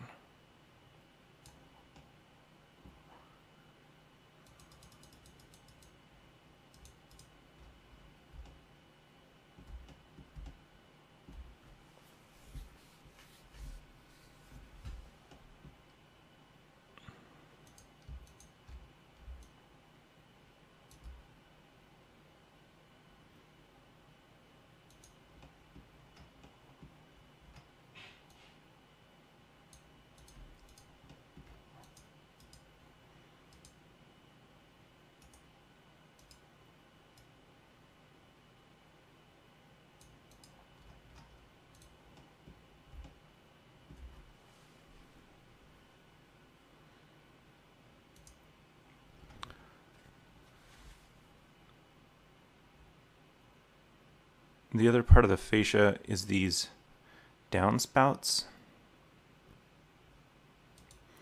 They actually add a lot of realism if you put them in.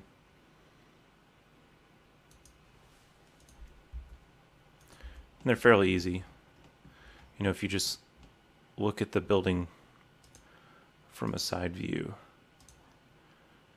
they're going to be loft, so you can just create a path for them.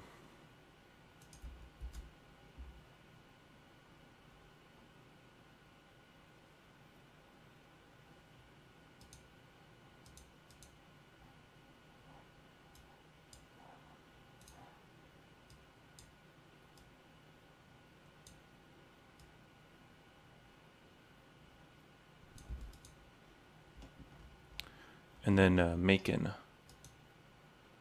appropriately sized downspout pipe.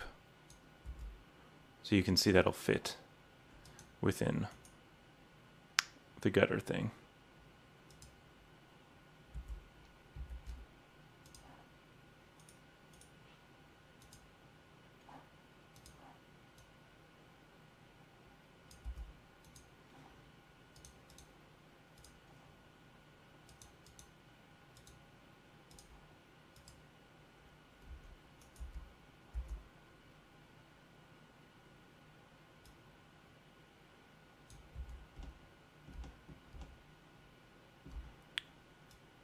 And it might be hitting this ledge a little bit, but no one should be looking at it that closely.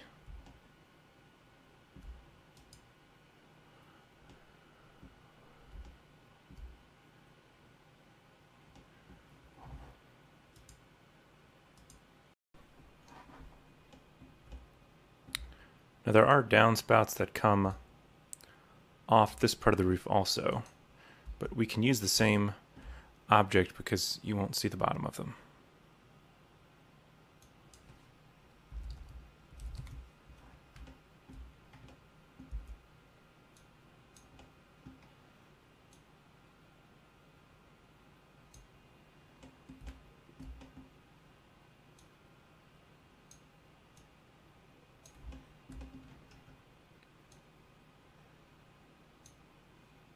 Do they come off? Let's see. There's two in the middle.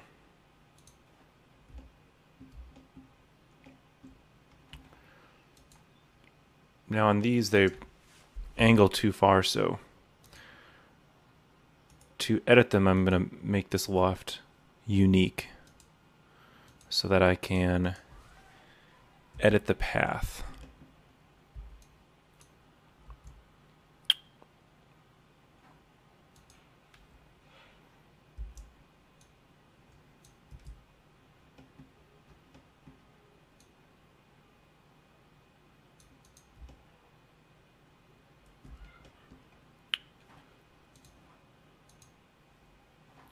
Looks like my roof needs a little work too.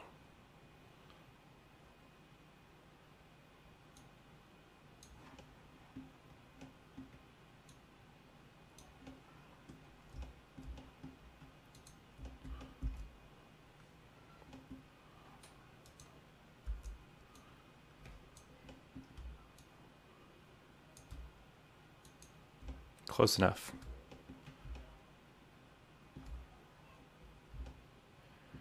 And there's some downspouts off the back, but since we're not going to render the back right now, I'm not going to worry about them.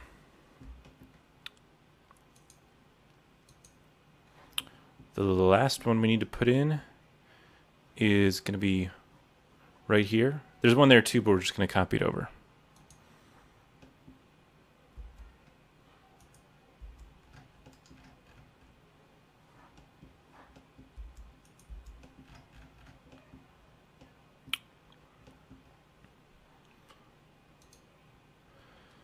So I'm going to see if it's, yeah, I'm just going to reuse this one and edit the path again like I did. I can see that we need to raise this up and then bring this portion over to the wall.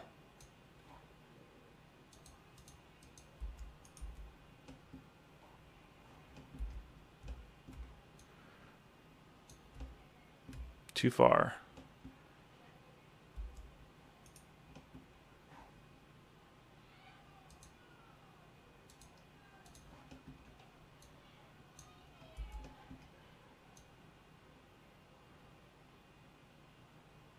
That looks about right.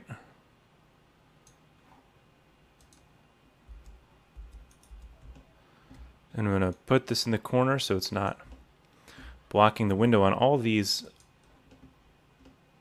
I'm going to keep the smooth length on, but I think I'm going to increase the number of path steps. Oh, that doesn't look good.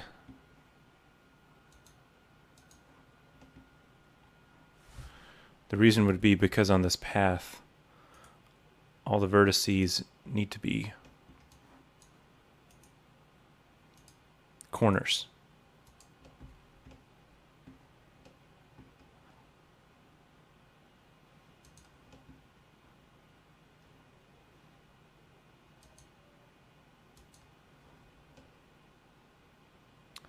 Yeah, I don't know that that's really helping.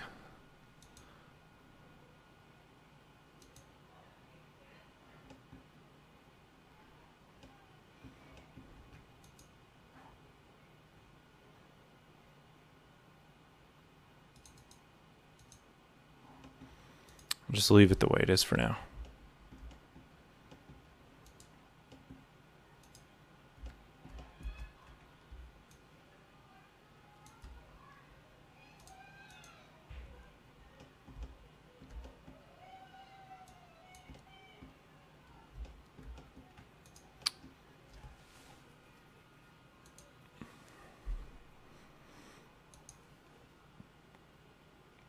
Now the last really visible detail I need to get to here is going to be these awnings. Now in the elevation they're just rectangles, but designing the building I'd know that I would want them to have a little more detail in the profile so that the final image doesn't look so flat.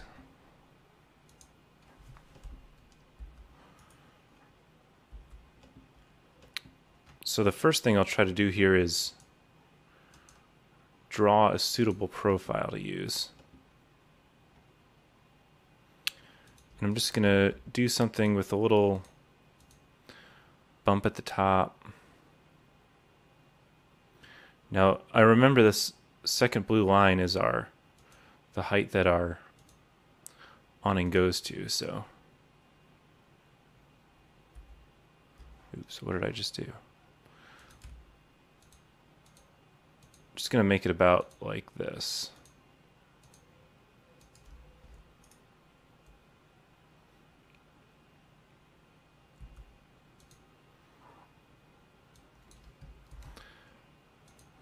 I'm just going to even up the ends of these vertices.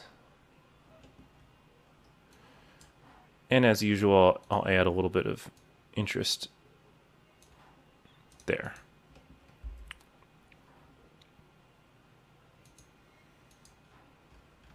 So now it doesn't really tell me how big these awnings are. They're not shown in the side elevations, so I'm going to just pick something that I like. Now it's easy, it's just easy to draw a rectangle, so I'm going to put them about like that. That looks proportionate to me.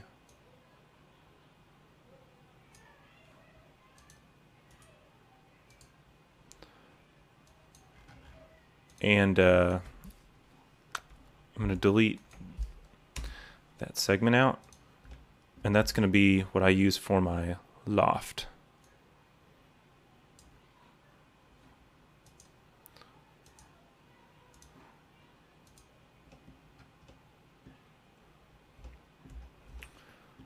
So that looks pretty good. Again, I'm going to turn off smoothing the length because it's really not smooth. It's a piece of metal.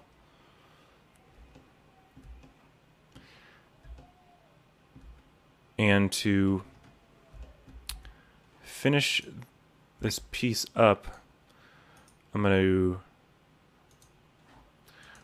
remove the path steps to make this easier, and then I'm going to convert it to an editable poly, and I want to just close off the top and bottom of it.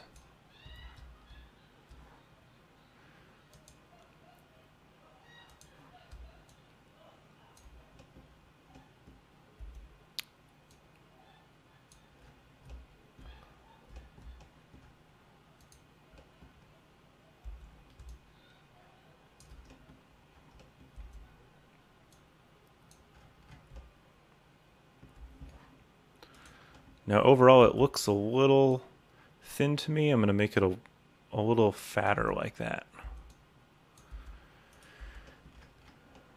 And then I'm going to line it up with the top of this opening.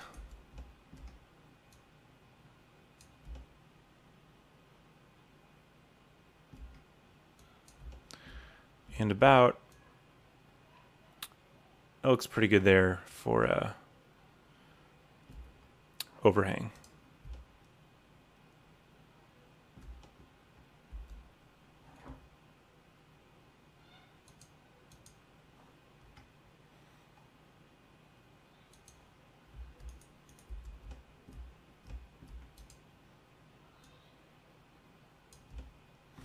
Now this has a couple brackets supporting it, and I'm not going to get really detailed on them because they're not going to be that visible. But I'm just going to place them up a little bit higher. I'm going to make a square, and then I'm going to put a circle in the middle of it.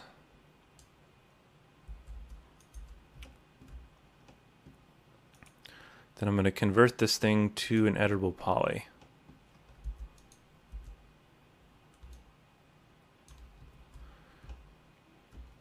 Now I think this circle needs to be a little smaller to make it believable as kind of a strut, maybe a little bigger.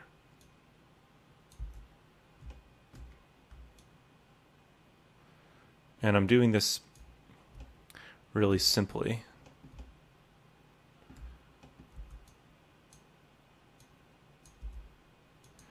And then I'll just give this plate a little bit of thickness.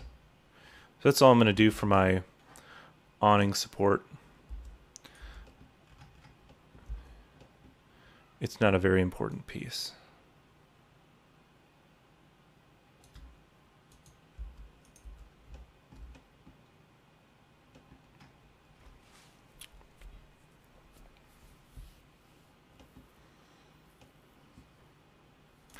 So at this point, other than any building decoration like lights or stone ornaments, the exterior shell is pretty much done.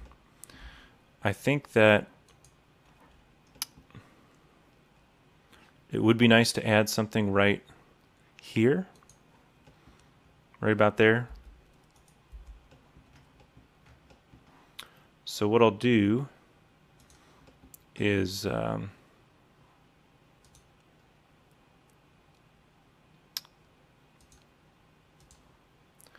just take a rectangle. I'm just going to make a square here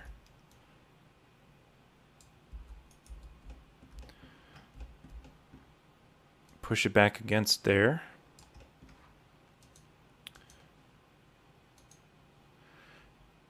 Extrude it maybe an inch. Convert it to a poly. Then I'm going to bring the edges out a little more and go into vertex mode. And if I click on these 4 vertices to get them to come, because I know it's a square, so the point I want to merge them to is directly in the middle, I can just click collapse and it will join those 4 points where they meet, or where they would meet. And now I have a little stone medallion.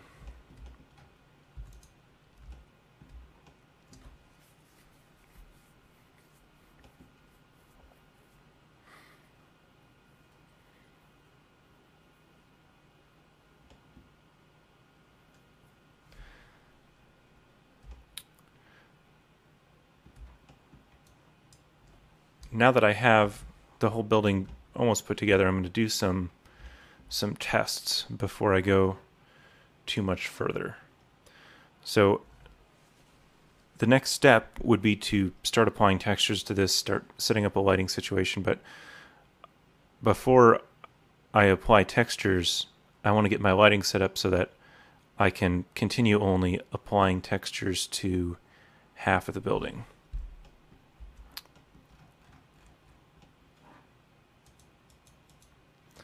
First thing I'm going to do is just put a box down here to be kind of a ground plane.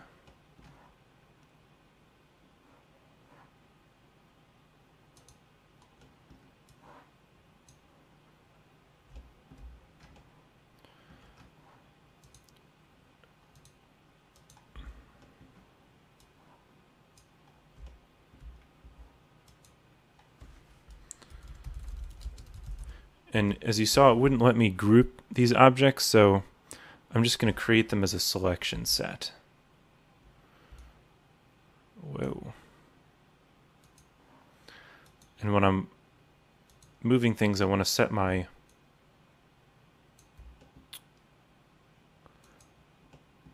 position control to world so that everything goes in the right direction.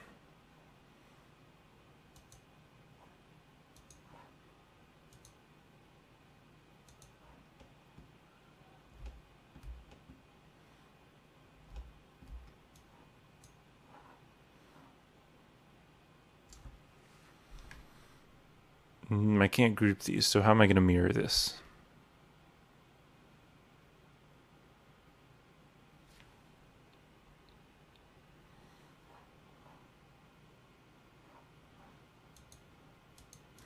Maybe it doesn't like that I have shapes selected. Nope.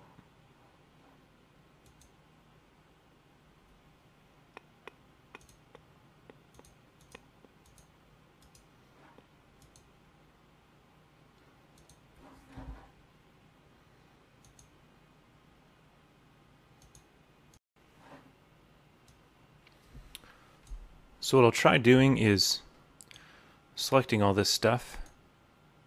Whoa.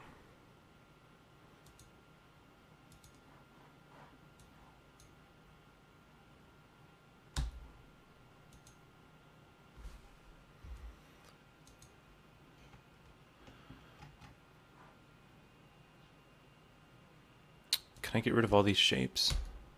Yep. Didn't hurt anything. So I'm going to take the geometry and save just the geometry as building half. And then maybe if I XREF the geometry, it'll come in all together and I can mirror it.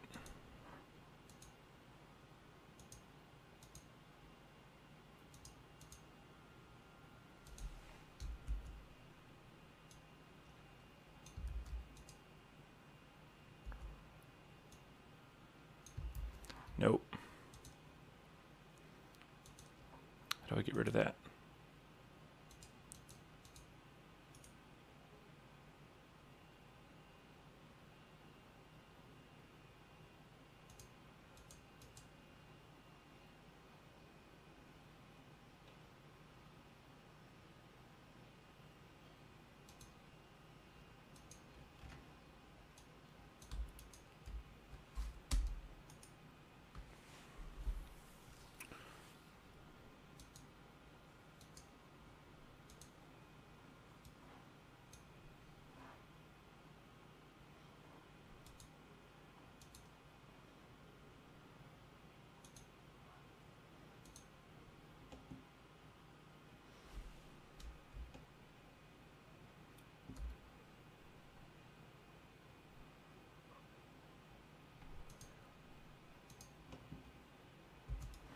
Well, here's an easy way.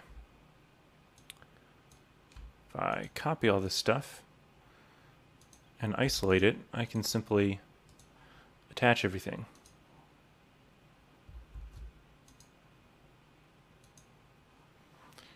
And then once it's one object, I can mirror it pretty easily.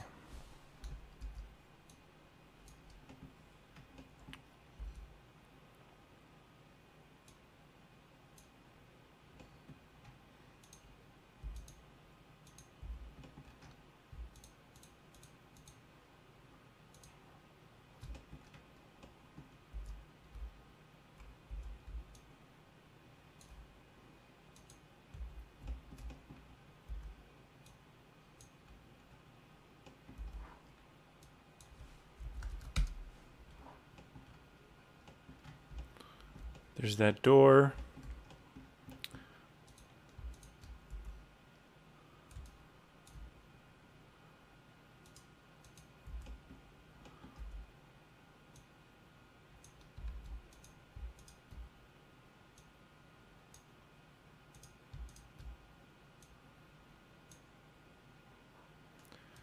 And this window.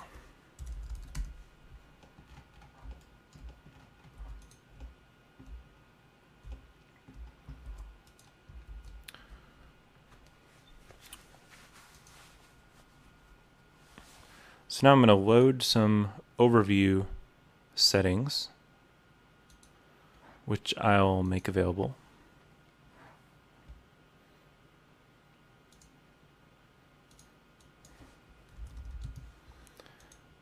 And turn them down a little bit.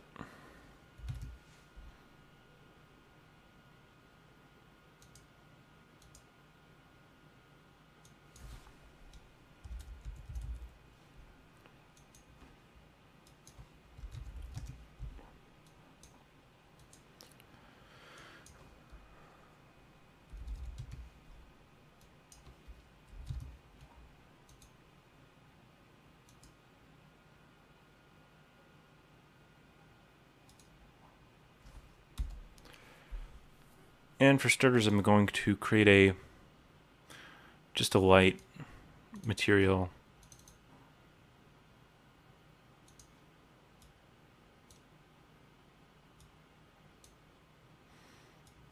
Gray is actually going to be fine.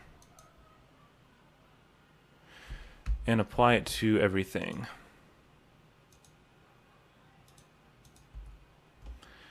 And now I know my camera angle that I'm going to want is going to be something like this.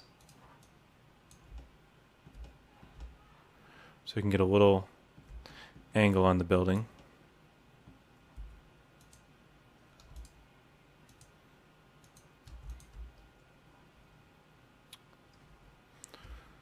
So I'm going to create a camera here, even though I'm actually going to use a V-Ray physical camera to shoot from. That's just going to be a location reference.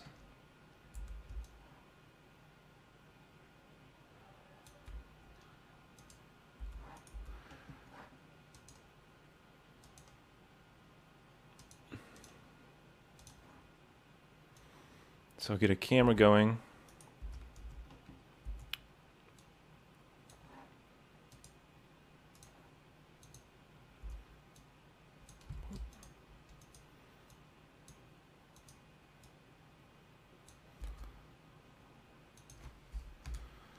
I'll see how that looks. It's okay.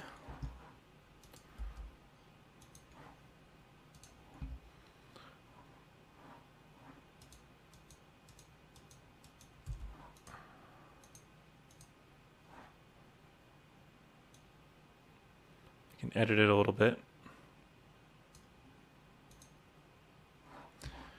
I want to drop in a sun.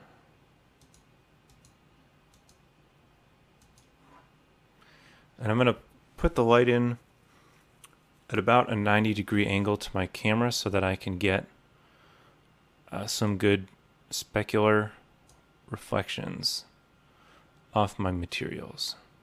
And yes, I'm going to add the V-Ray sky map.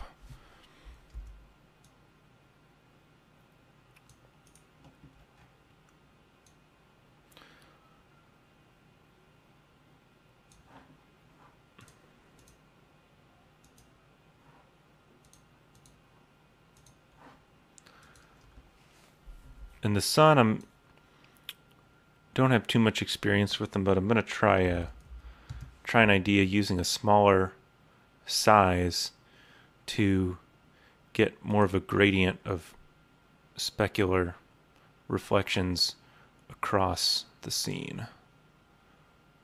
No. I had this set up for something different. Need to...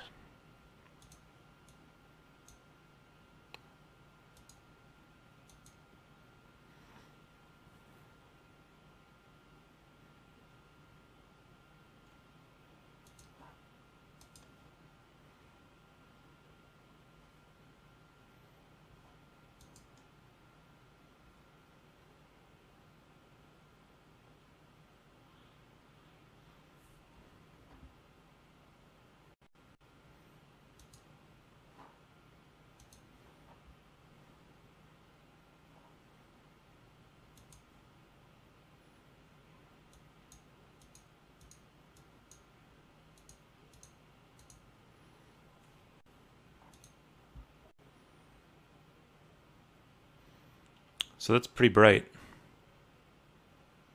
which is probably okay.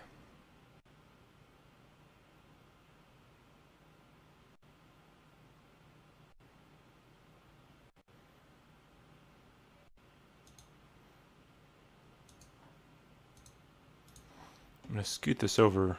That looks better.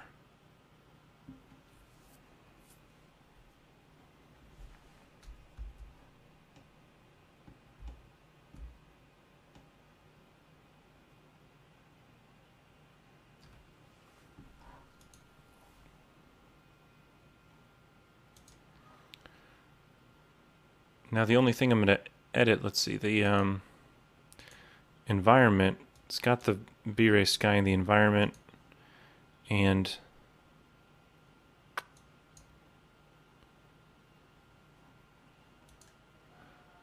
for the V-Ray environment, I have these HDRI files in here.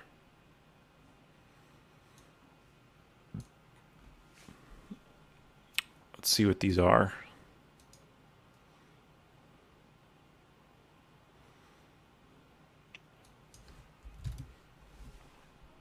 So I'm going to go backwards a little bit, and I'm going to turn off the sun and see first where I am just with the... So this is just with the HDRI and the environment slot, and what is going on with the roof and the ground.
I'm not sure what's creating light at this point unless there's some material that's causing an issue.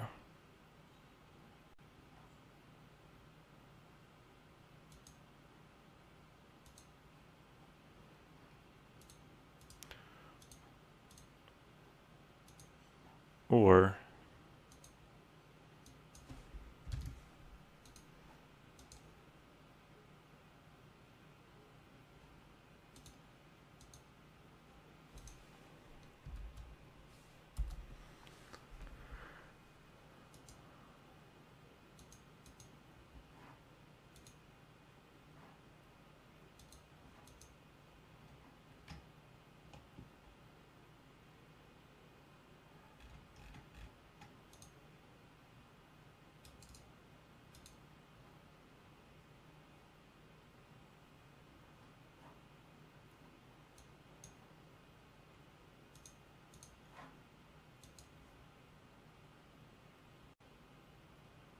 Yeah, there's something in there glowing.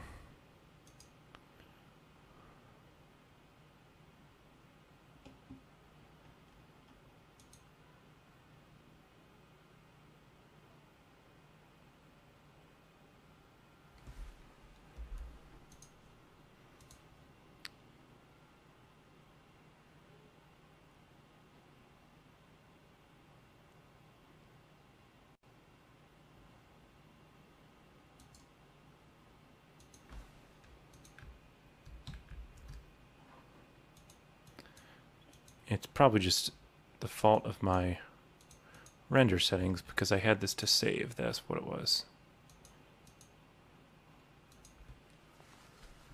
There we go. That's what we should be seeing. Now I'm going to start to turn back on all of my stuff.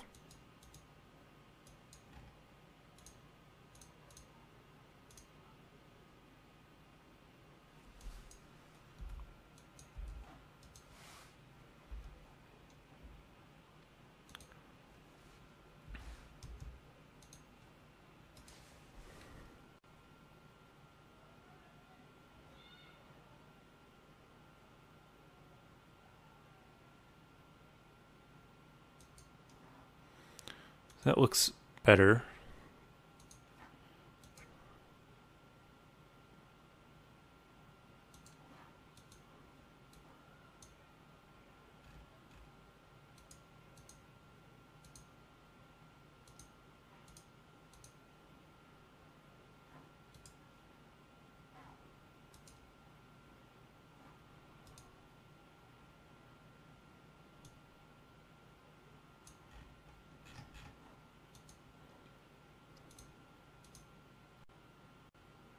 There, that's what we should be seeing. So this is just the HDRI providing lighting.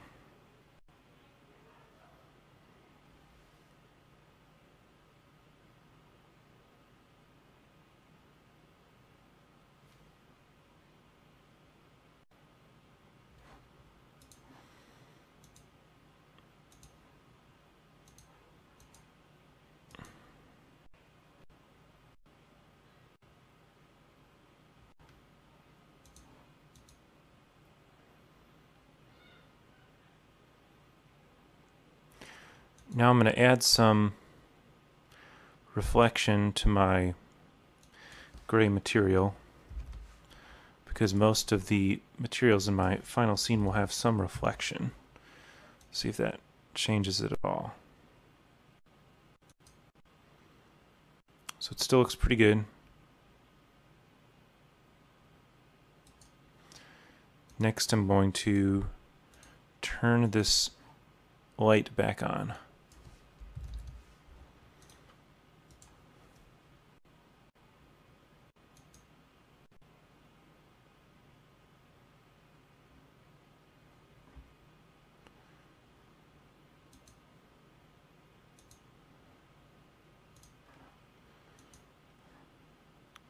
Now I want it to be just a little bit warm, just barely.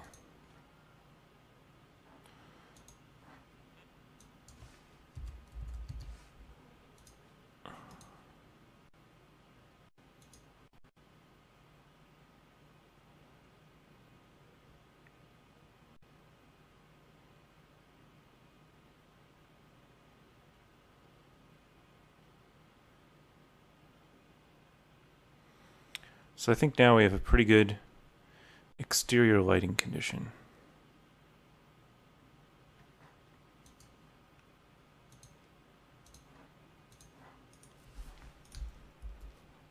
I wish the building took up more of the frame, but we'll have to deal with some of that with some foreground.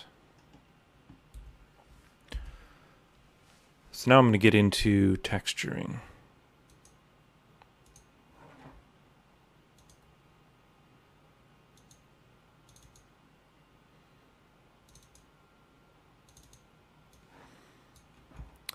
And the first thing I'll make is a new brick texture.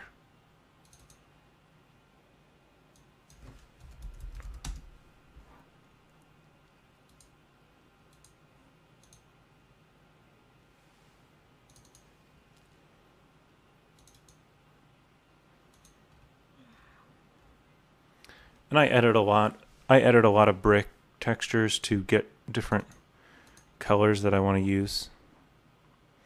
And there's a lot of places you can download them from.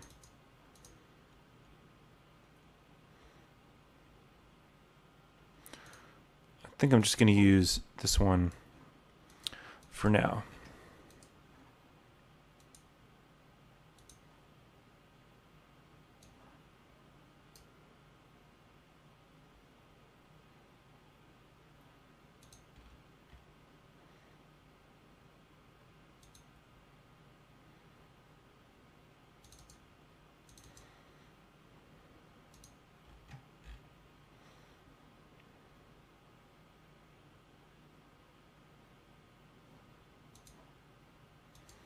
Somewhere I've got a bump map for this texture also.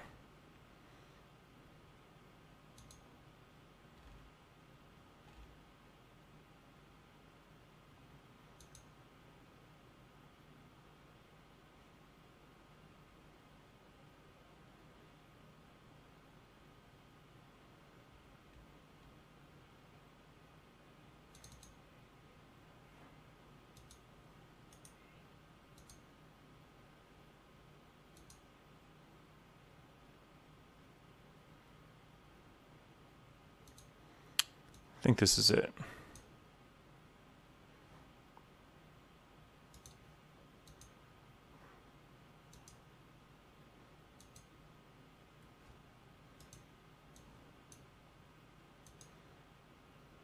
So within this on here, I'm going to apply a UVW map to get this at the correct size.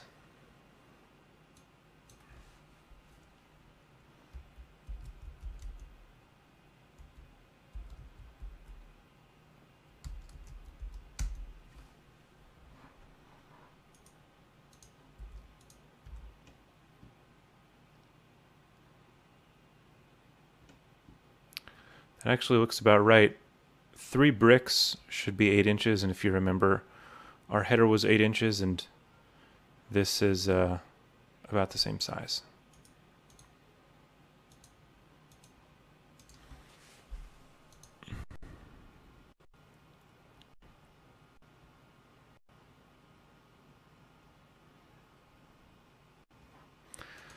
Now, just for clarity, I'm actually going to bump this UVW map up slightly.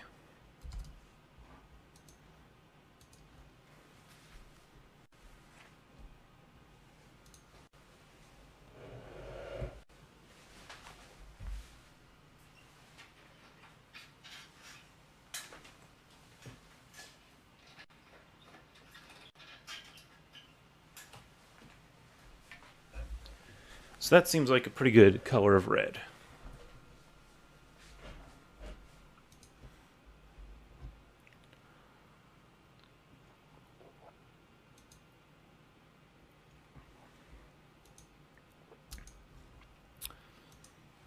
Next, I'll get a roof on there.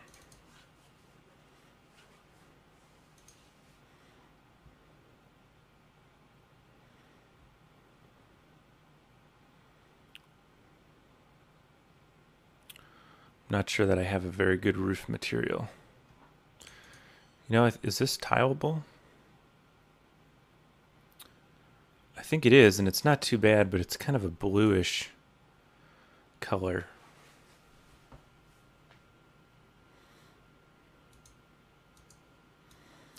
I'm going to see if this will work for us if I just...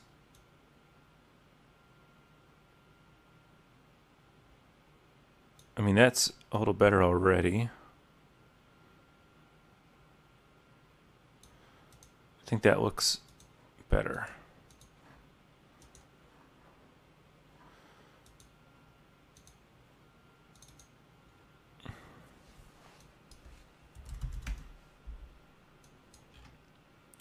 So now this is my roof material.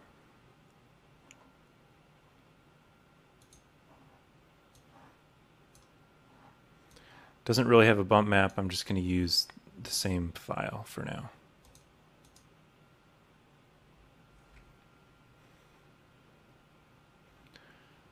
Now, I don't want to apply this to my whole roof, so before I apply the shingle texture,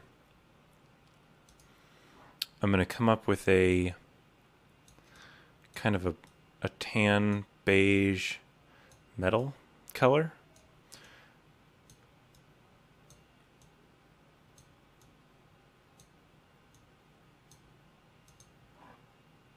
And I'll give it some reflection.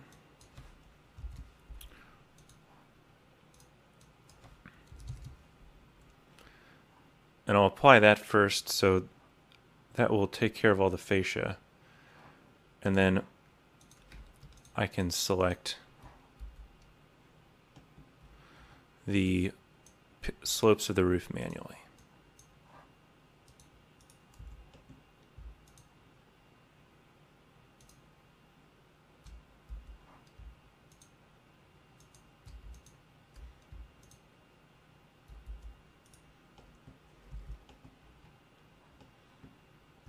I think I've got it all.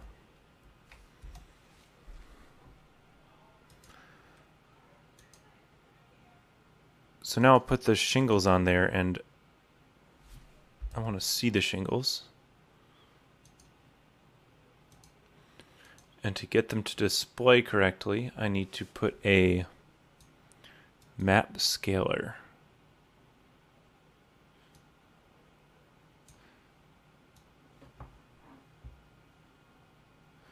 And then my shingles will show up.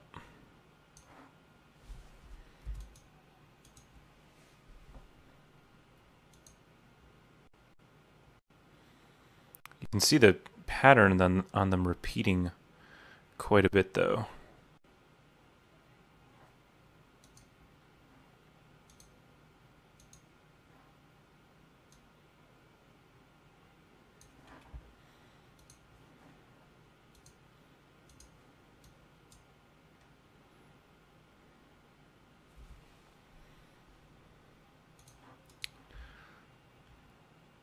Although that may be something I can fix. It's these light ones that really show up. You know, if I just make them a little darker.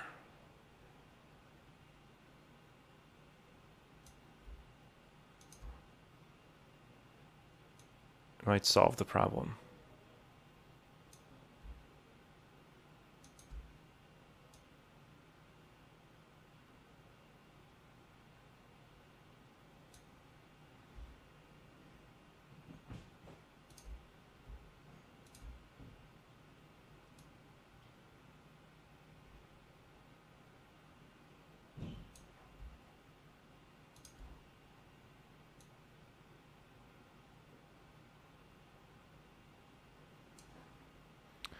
I'll just try this again and see if it looks any better.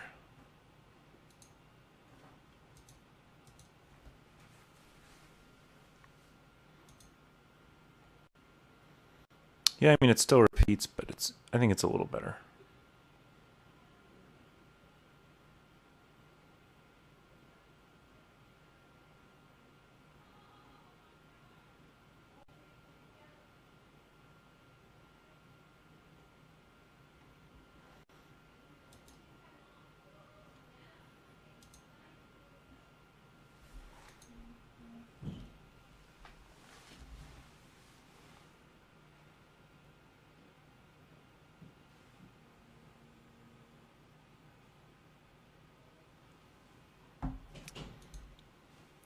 Now on these parts here,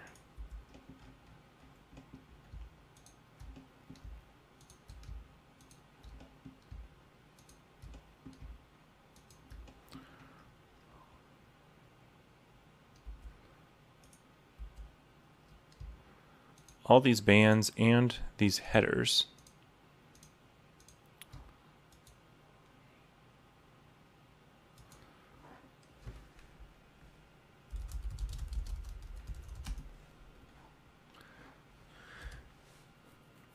I want those to be my beige soldier courses.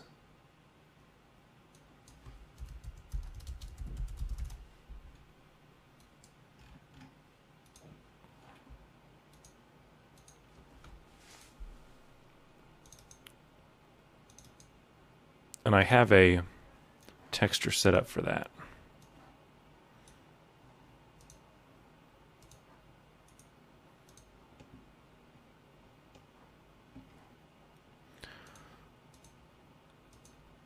So after I apply this, I just want to put a UVW map on it.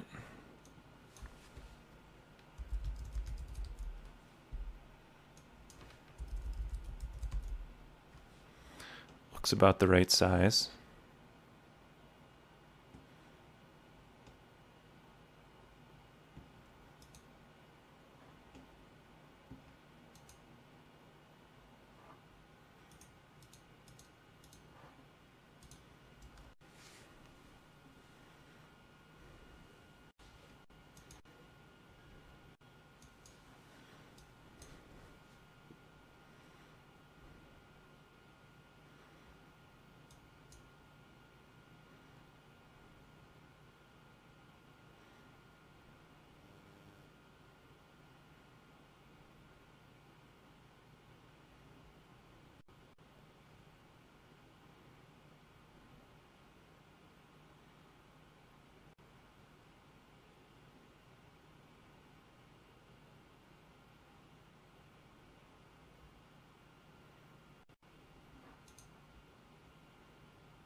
Now, one thing I'm interested in doing, or trying out anyway, is using a V-Ray displacement modifier to enhance the textures a little bit, especially on a roof or something where I'm using a texture that kind of shows up that it is tiling a bit.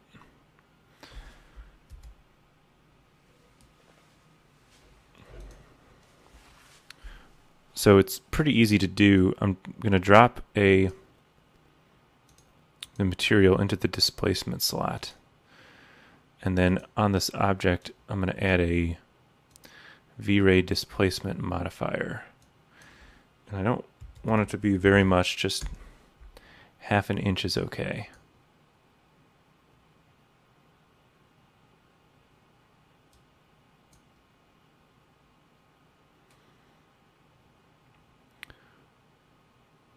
And somewhere you can check that you use object material. So I don't need to provide a displacement map.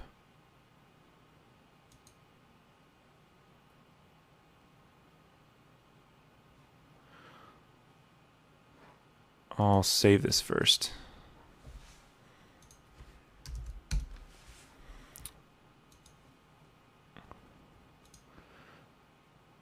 So it takes a little while. It takes a little bit longer because it calculates some displacement ahead of time.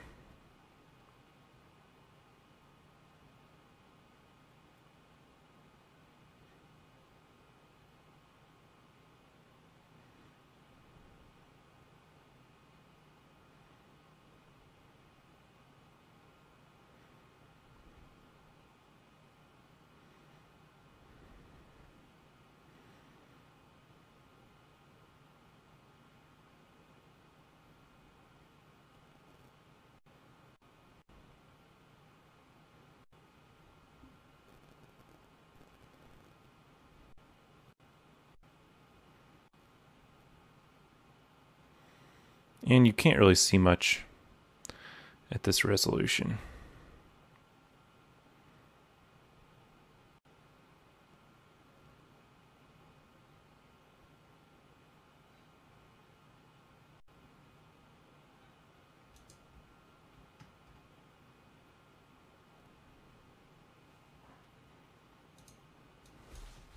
But it should be working, so I'll bump it up to 1 inch.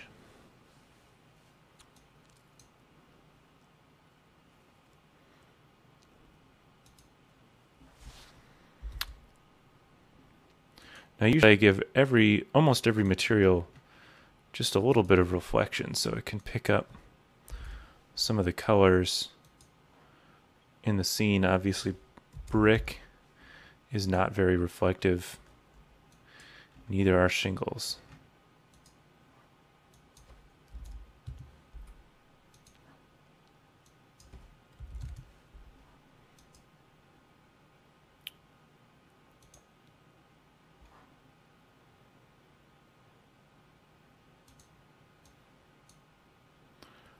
I'm also going to drop this displacement.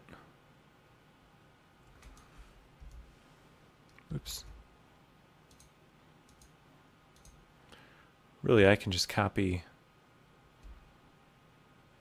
this one.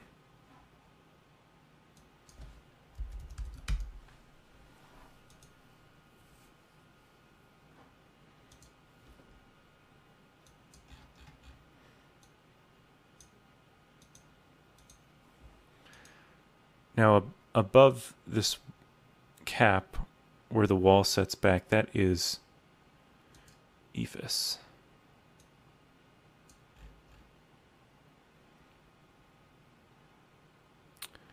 I see what's going on here with my roof texture that I want to use for displacement. I need to change the values of it.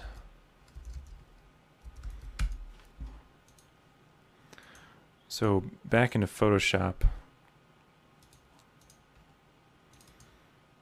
this roof texture, I need to tell it where the seams are. So to do this simply, I'm going to try first I'm going to try a threshold filter, kind of like that, because those are approximately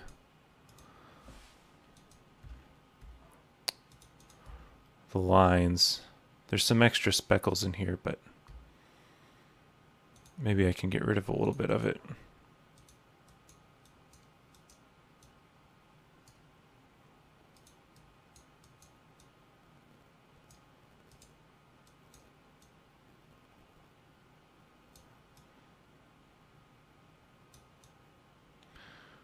But these lines in between is what is going to give us the bump.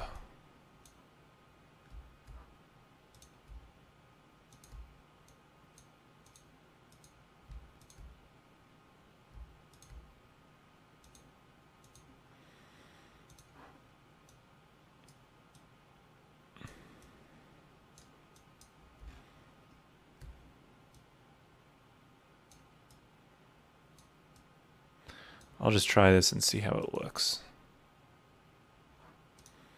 Whoa.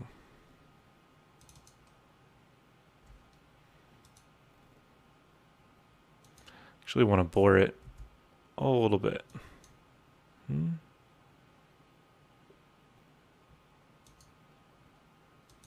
Maybe not.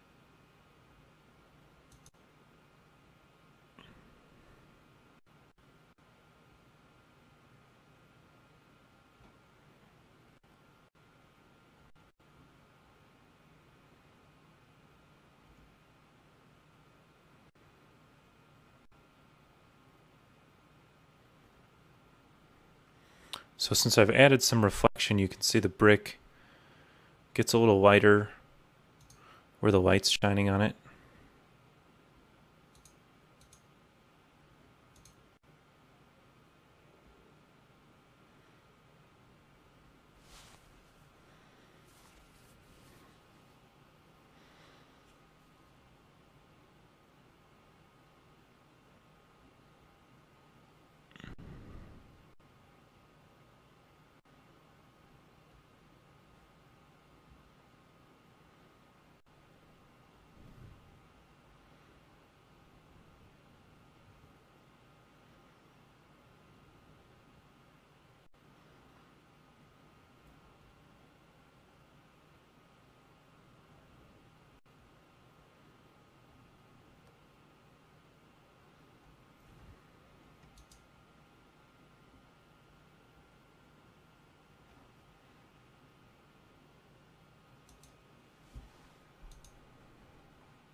Now I need to make a ephes stucco texture.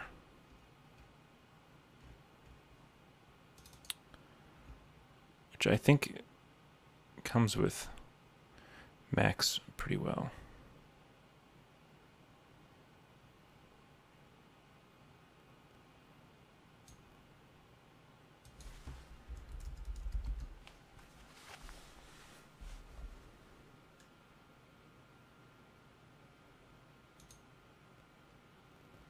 This should work.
Now all these gutters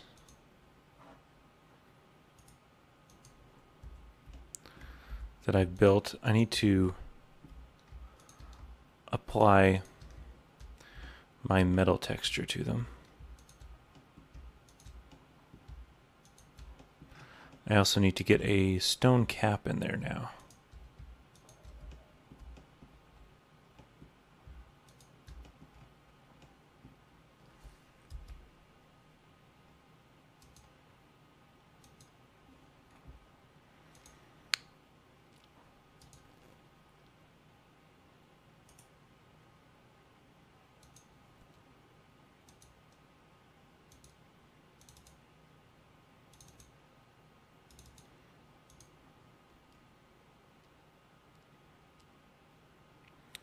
And it would be nice on this metal to get maybe some kind of bump. I'm not sure.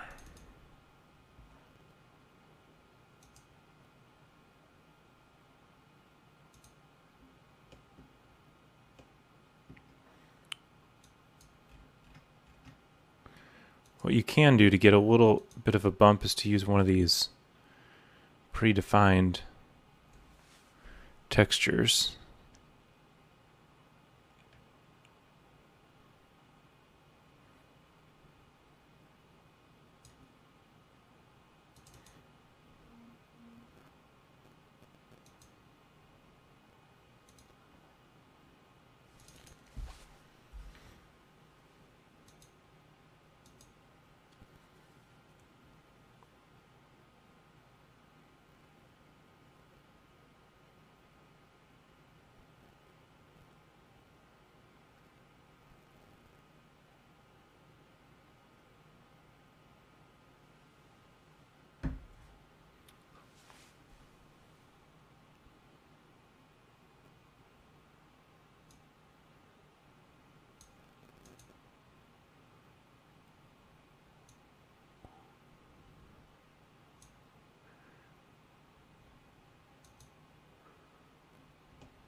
So that looks pretty weird, but it'll, I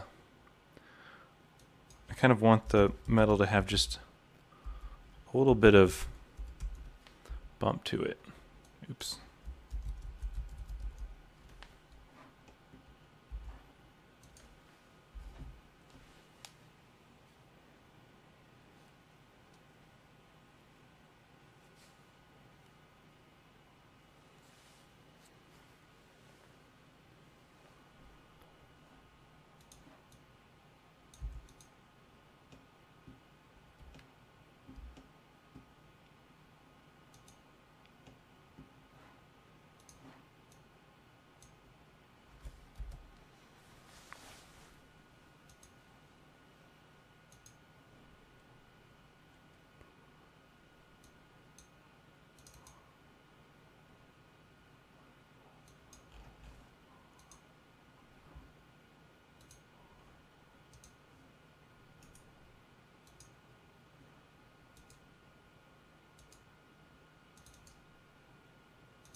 Now I need to get some kind of basic stone texture in here.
Now this awning, I'm going to give it a dark metal.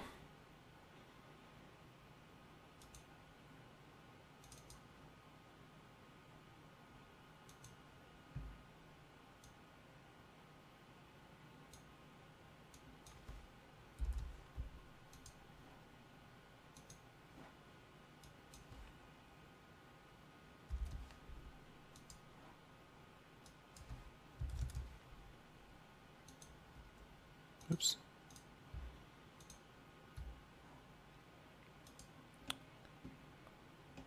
I'll see how it looks. I'm not sure about that yet.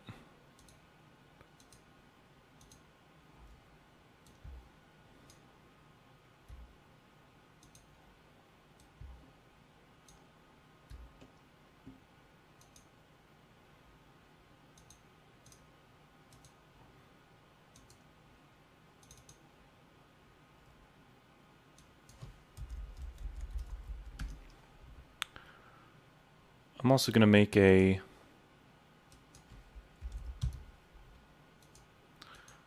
silver aluminum for these window frames.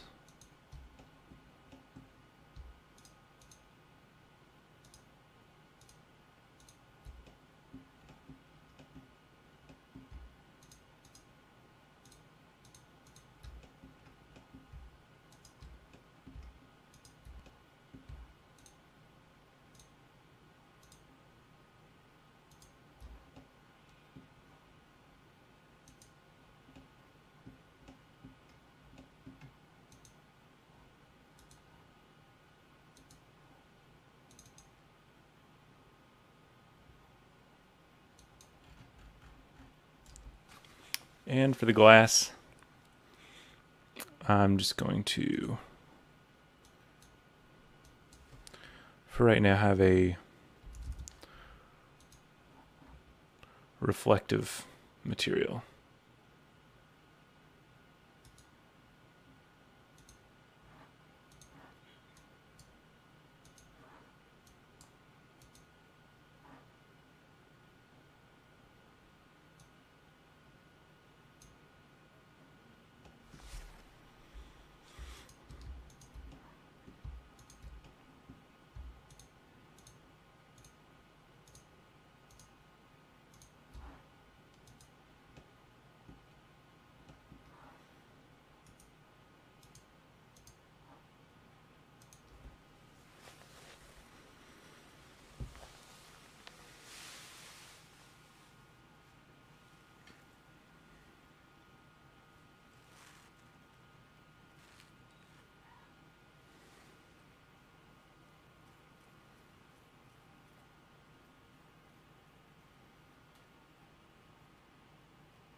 So this is far enough along, I think I can combine the two building halves.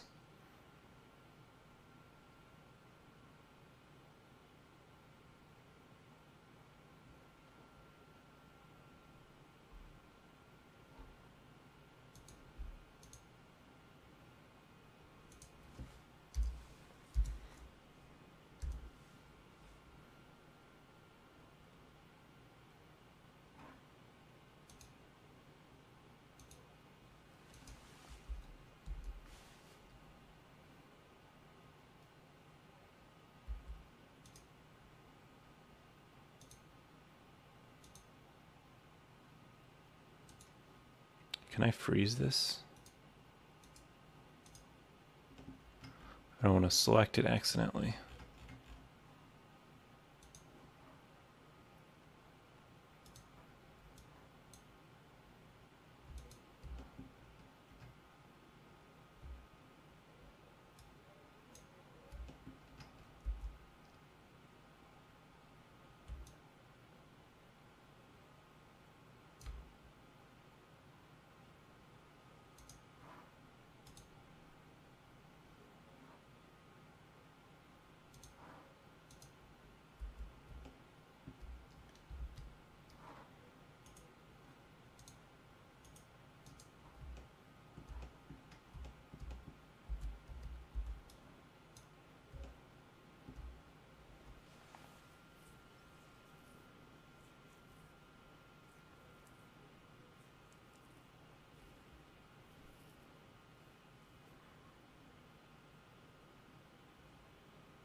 I'm going to try some different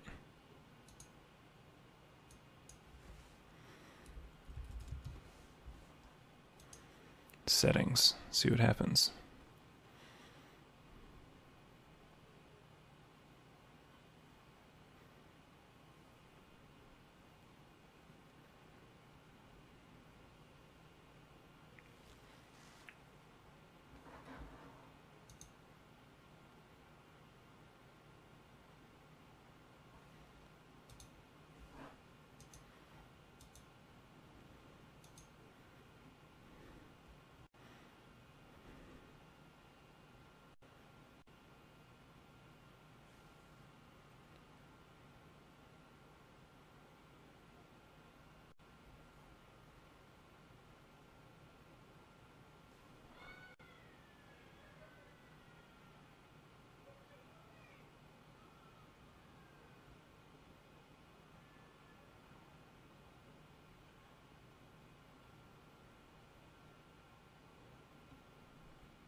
think the red looks a little better that way.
Still looks fine. It's pretty noisy.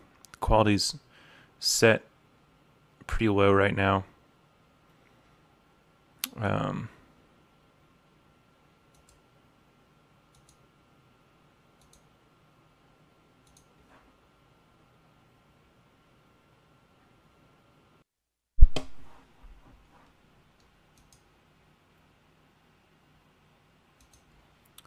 Next, I'm going to try making a street here.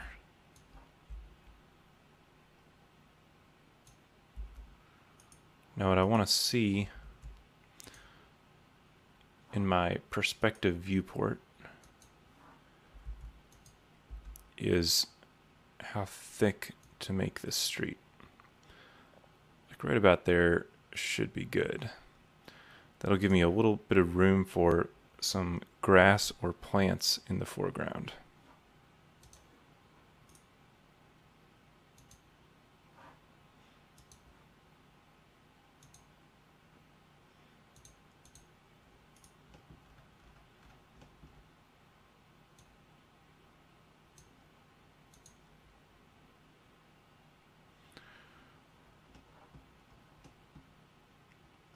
Now at this curb here, I want to make a little piece that's going to, instead of just a corner there, have an actual curb.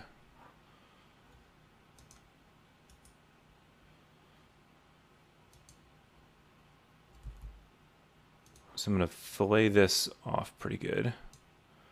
Then add a little bit to that side.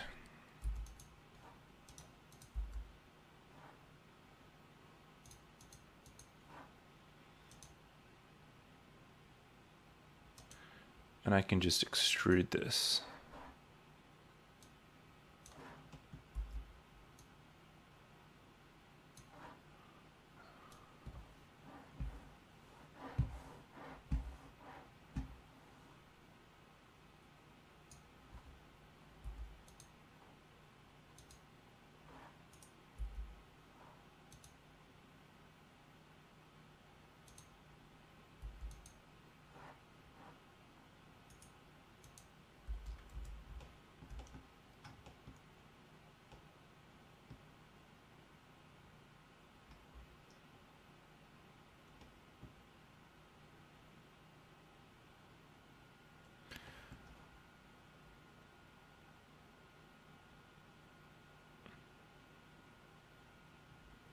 So what I'm going to do to add a little more detail to my walkway is convert this to a poly and attach them, and then I'm going to start slicing it up a little bit.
what I'm going to do with all these slices I made is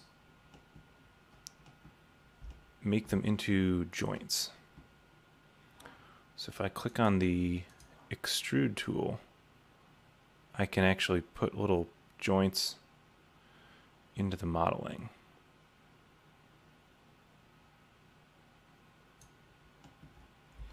Not too big, but just enough to show up.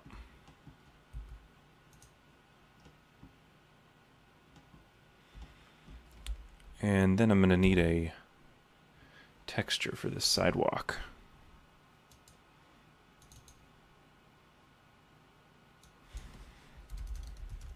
This will be concrete.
I'm going to turn the output of this down a little bit because it usually renders really bright.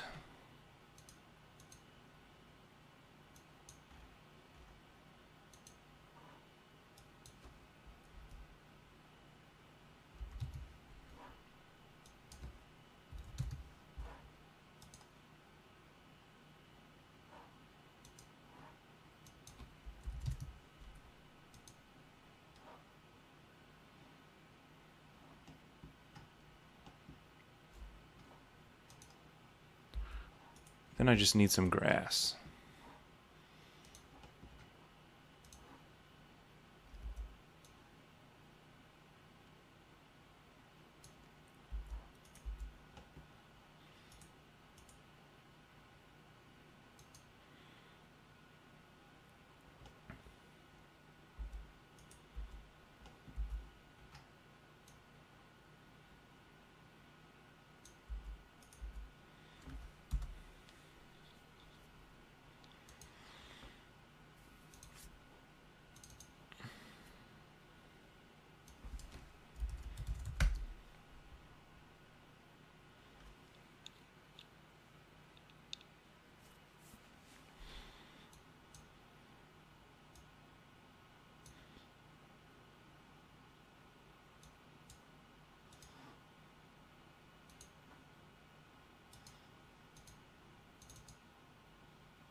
Not sure how that's going to look.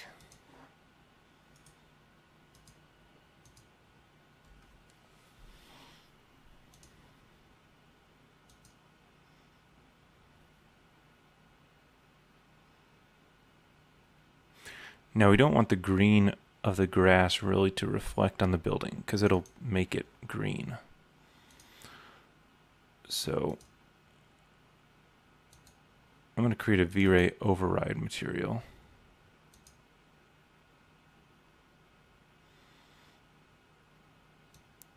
And as the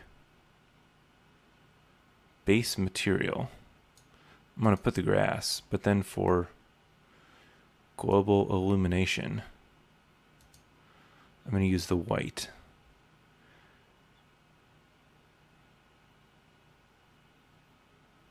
And I think, see, global illumination is when light rays hit the grass and bounce on the building, making it green.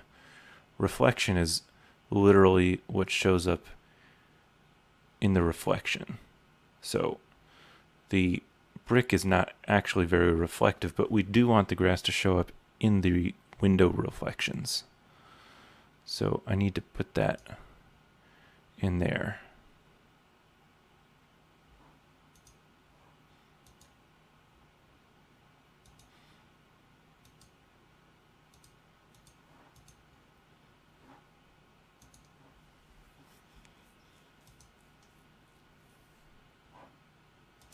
Well, before we do this, let's get the street set up.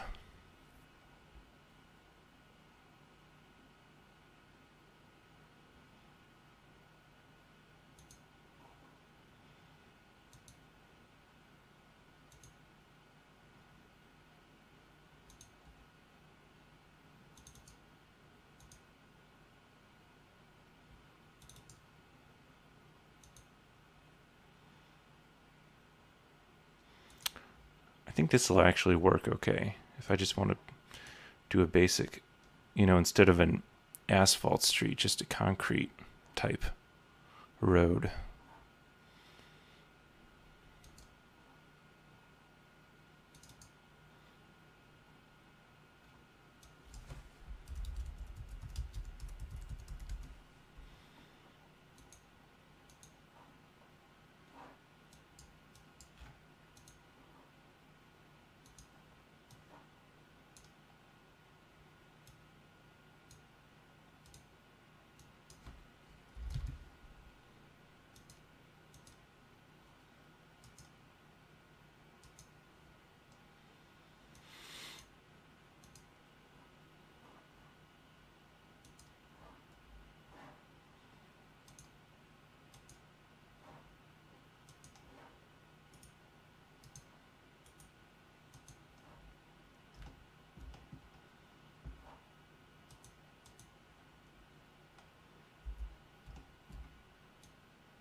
Well, the grass doesn't look very good, but I'm probably going to replace it anyway.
What we really need to put in are some plants.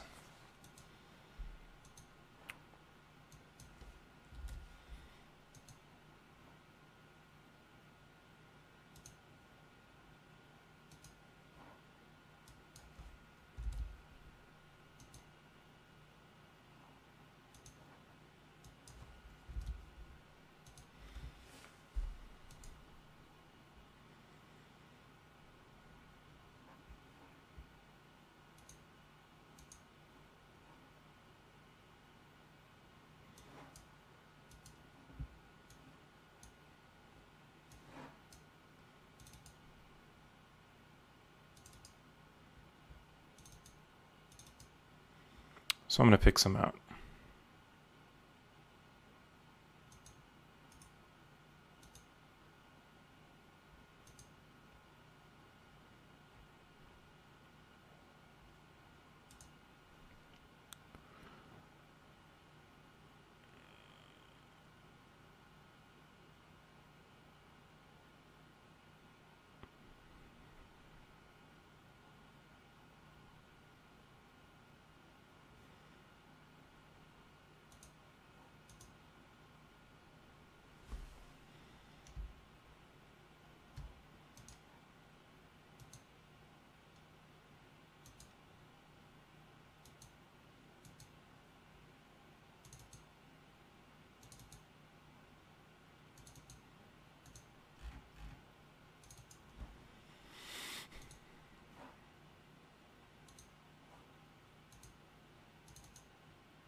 when working with V-Ray proxy models, you always want to instance them so they don't take up any additional memory.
I'm going to group and mirror these.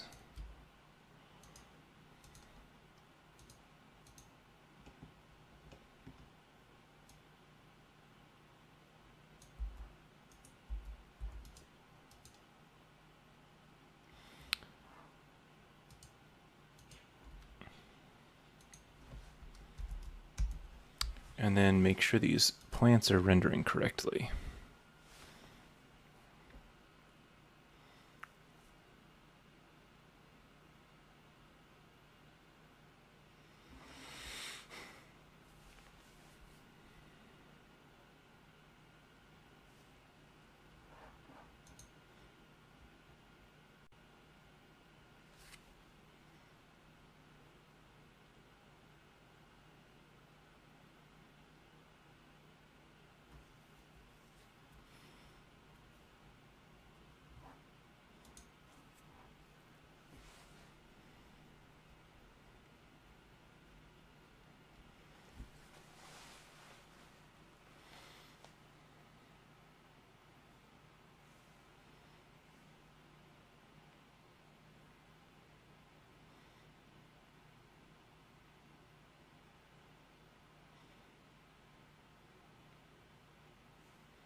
So I like these trees, but I think they need to be positioned a little differently. I don't like these bushy plants very much. And I think they could be a better green. I don't like that green at all.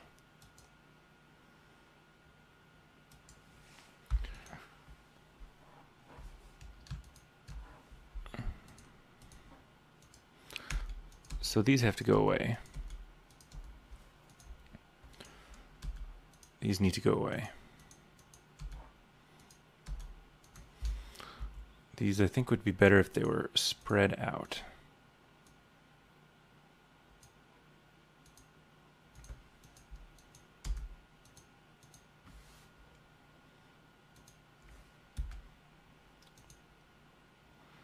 And whatever green they are needs to get fixed. So what is this?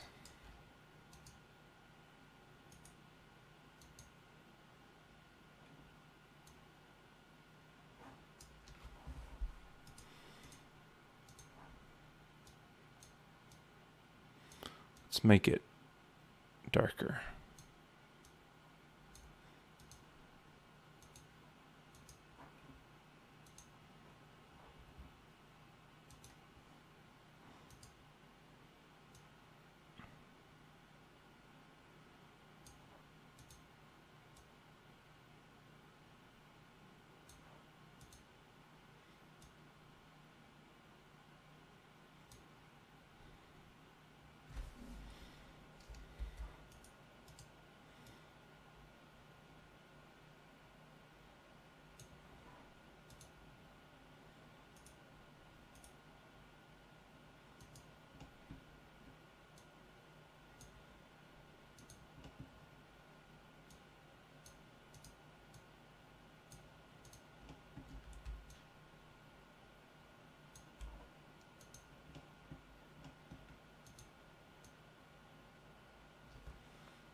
Now, while we're just messing with the trees, to get rid of these long render times,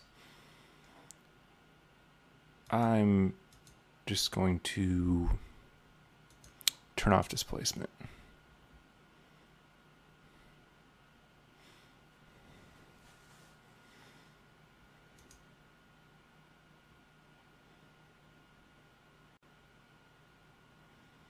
Okay, that's much clearer.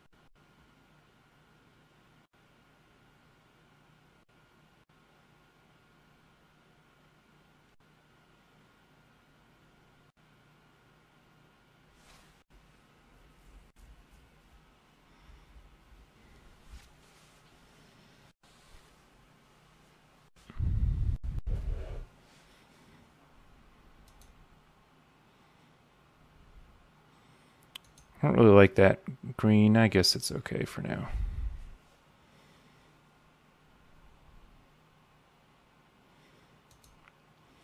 Now, one of the last things I need to do is get some trees here in the background. And for that, I'm going to use actual 3D trees. What's that?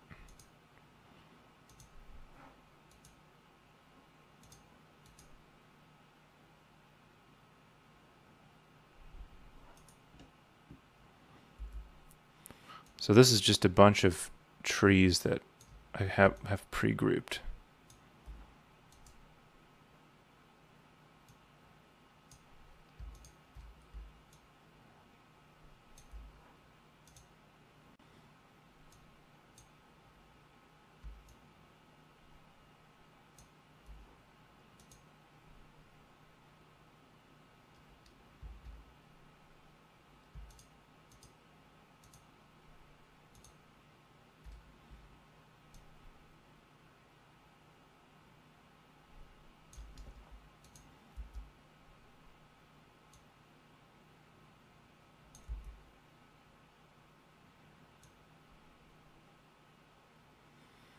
And hopefully they'll drop some shadows here as well.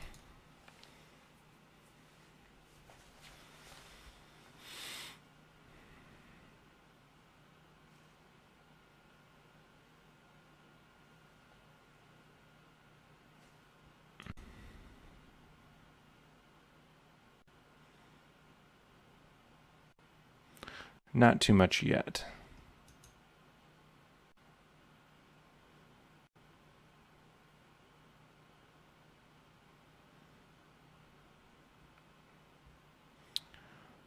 The sky isn't great right now, but that's something I'm going to deal with probably in Photoshop.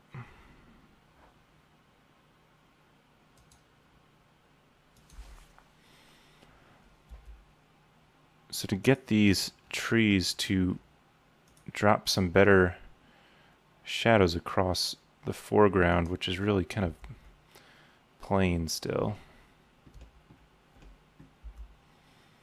I'm just going to scale them up enough that when you look at them from the sun, you can kind of see where the shadows are going to fall and how tall they need to be.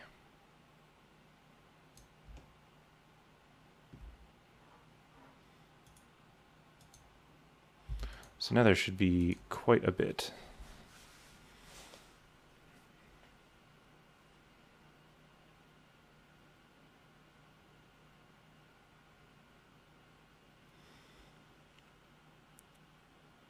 Probably way too much. Now the whole idea of my sun being a small size to create some kind of interest in the reflection isn't working, so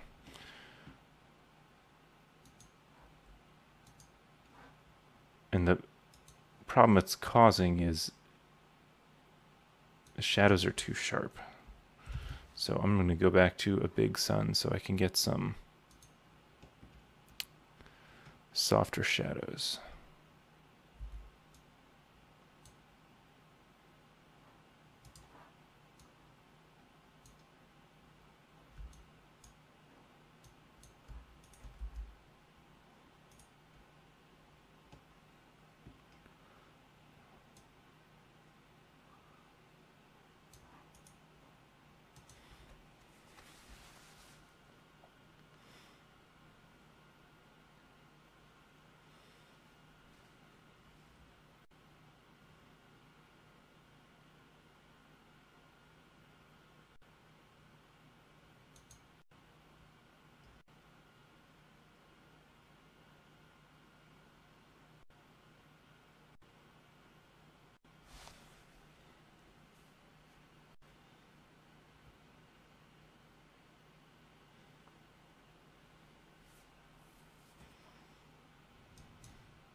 So some of these shadows are okay, but I want to manipulate them a little more.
So I think that'll be okay.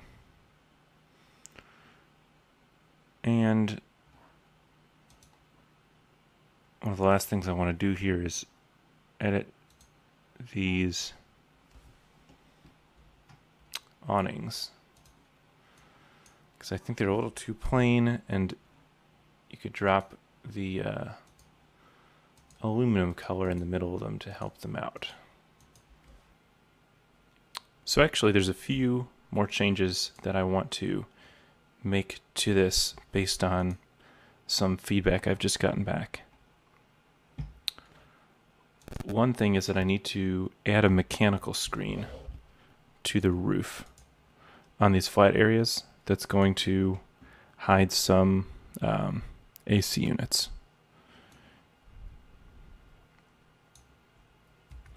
It'll be maybe this big.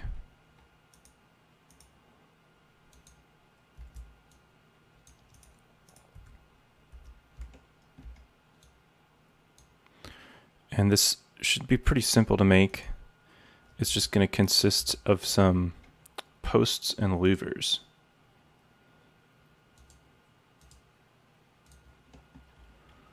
For my posts, I'm just going to use chamfer boxes.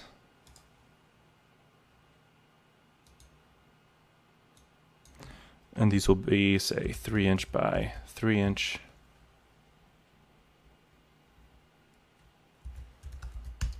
See how 3 feet looks.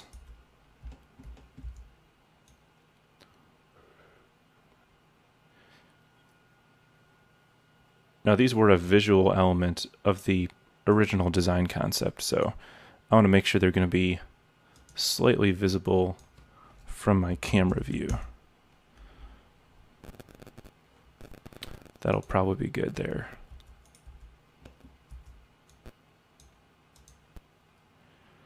And what I'm going to do is give the whole thing a little bit of fillet so that the curved edge has an opportunity to catch the light. I'm not going to be real exact about the placement here, but if you wanted to, what you could do is use the array tool and just say 2 objects, right? 2 or 3. We'll say 3. And see, it shows me where they're being located, so I can just position them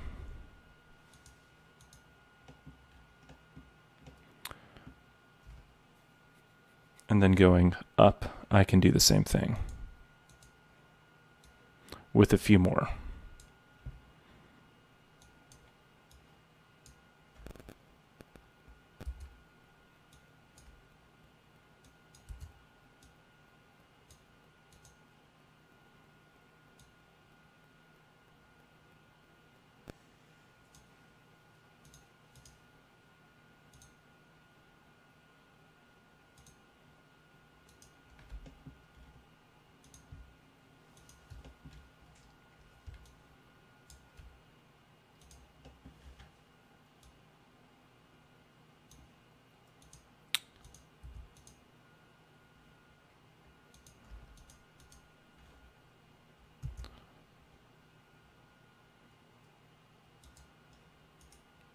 I'm going to edit this rectangle a little bit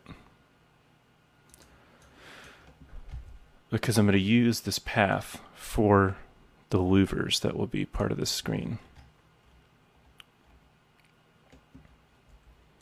So I'm going to delete off this back line segment, and now this path is going to be a loft path for the louvers I'm going to make.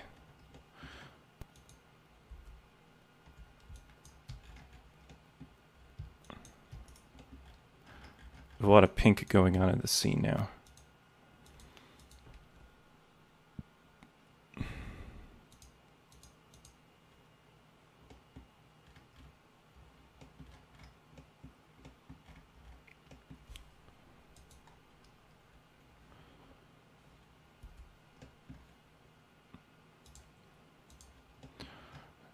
So usually a screen louver is made of some slanted slats like this.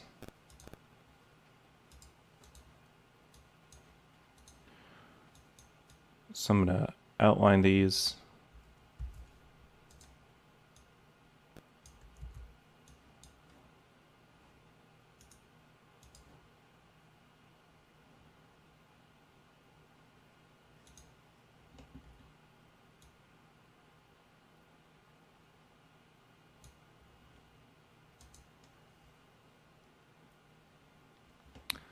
And in this case, I would probably slant these the other way, like this.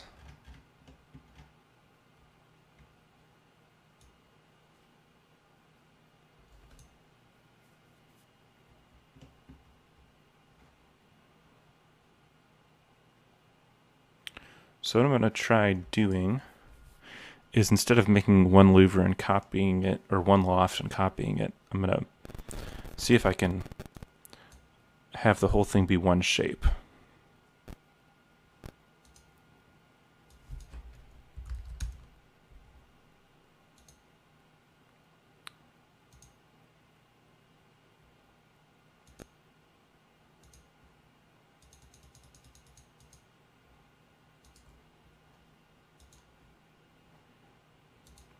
So to combine these, I made these as instances, but I'm going to need them to be unique in order to attach them.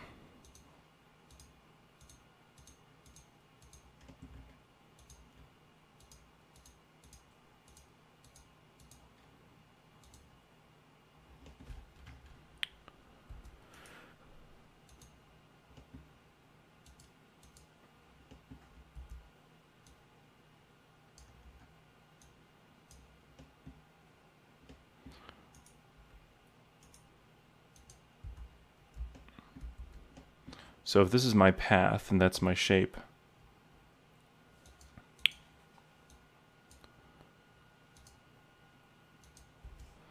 I should be able to go in and create a loft, just like this.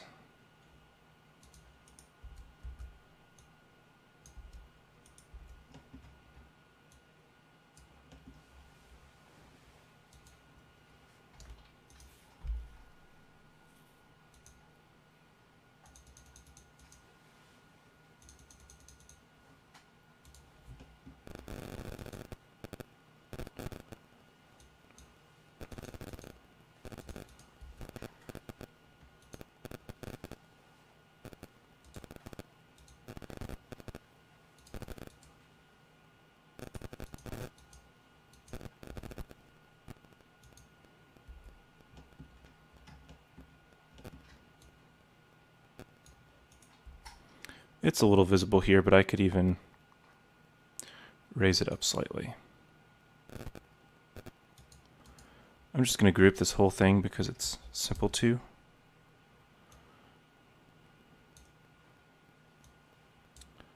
And then I'll apply my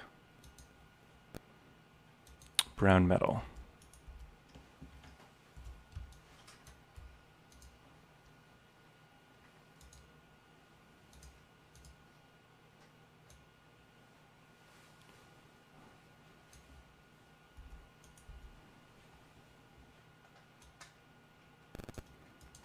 So there's my mechanical screen.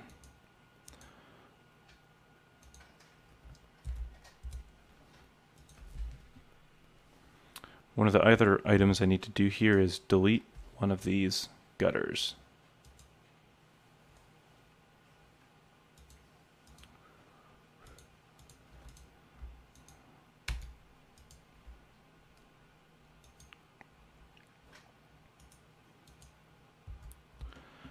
I also missed in modeling that there's a slight bump in right here between the columns. Since these two sides are instances of the same object, I really only need to edit one side to fix it.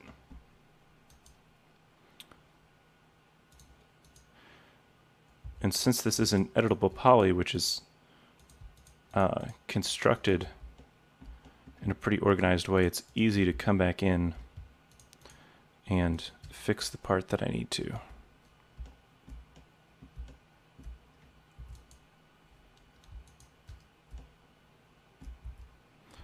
So what I'm going to do is just come in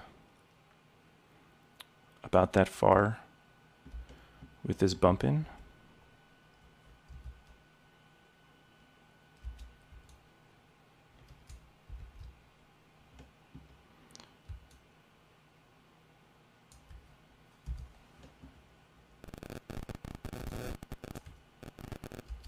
And match it to the other side here.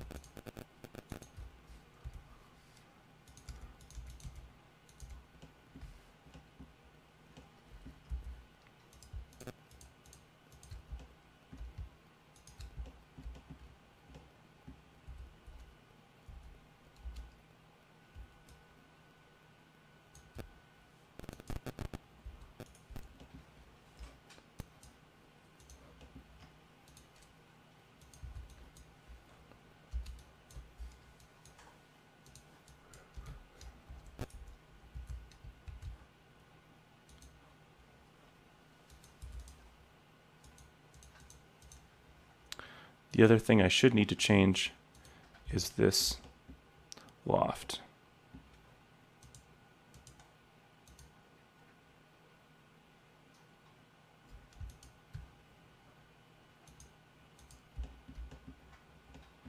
Now instead of redoing the whole thing, I'm going to see if it's possible to simply edit the path.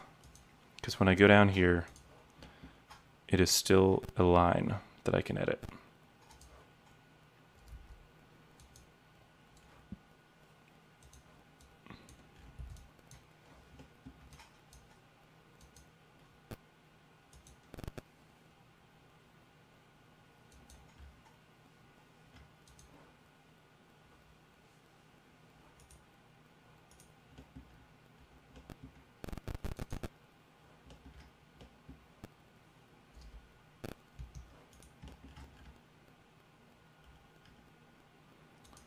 So I'm going to insert a vertex here.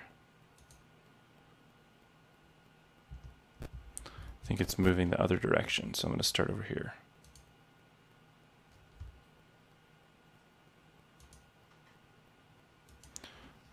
This looks messed up, but it'll get fixed shortly.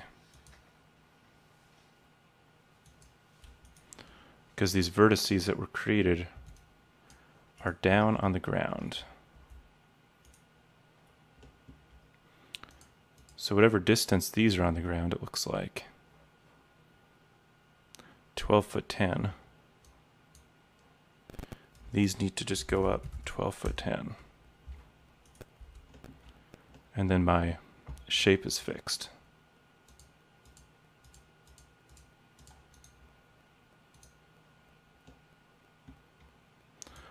And I'll need to do the same thing with this one.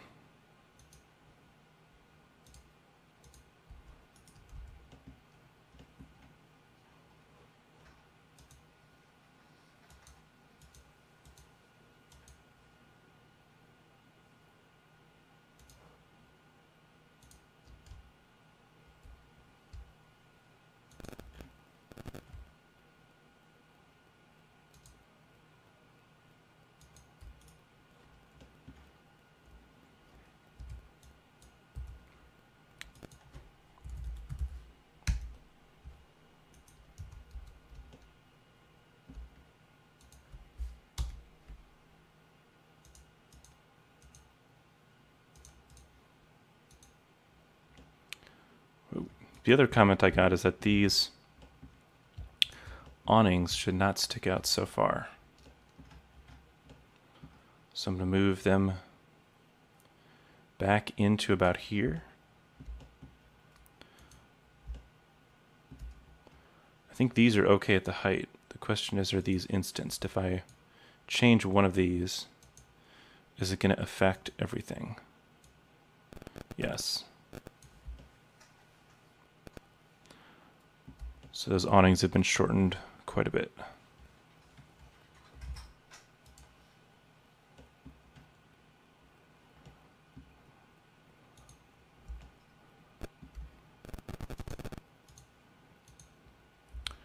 They didn't like how this downspout looked, but I think maybe if I just move it to the other side, they won't notice it as much.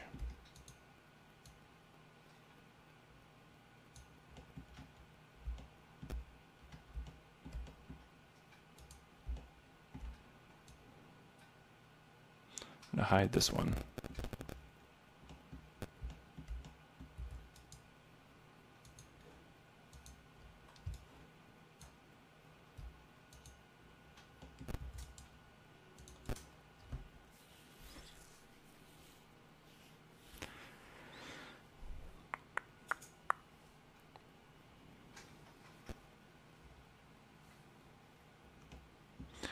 Now, I didn't like the lighting conditions that I was getting when I was testing out renderings for this, so I have another lighting solution that I'm going to work from.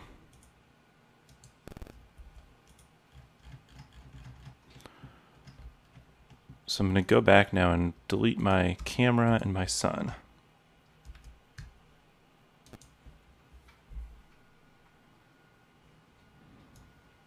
And use just a standard max camera.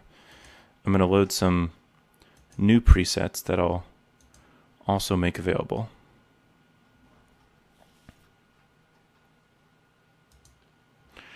And instead of using a V-Ray sun, I'm going to use a V-Ray dome light with an HDRI.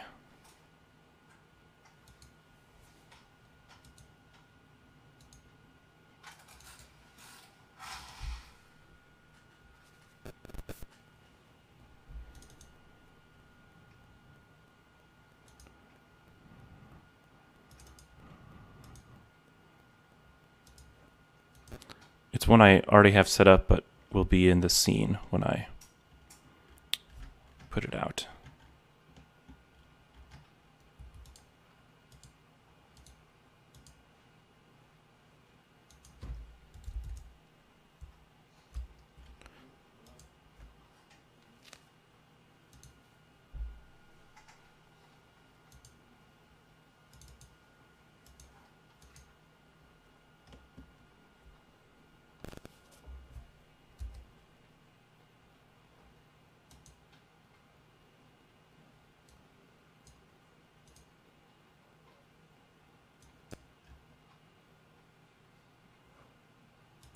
Did I just click something?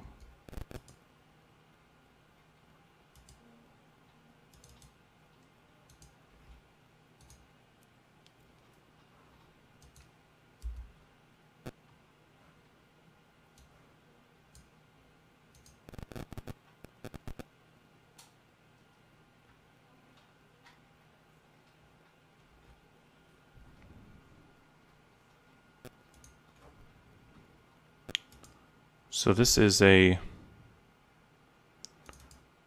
collection that I bought off of Hyperfocal, which uses much higher dynamic range HDRIs.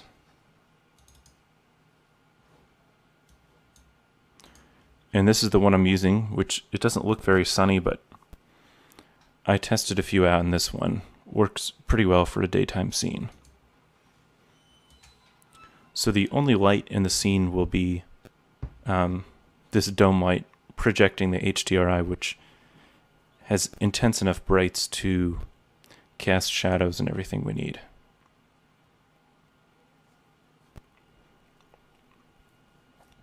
One of the issues with the dome light is that the reflections, it will concentrate ray scattering and reflections on the brightest point in the HDRI so that you don't get speckling that often occurs with the radiance maps. So to eliminate having a streak down the image caused from these focused reflections, I need to change the reflection types on my materials.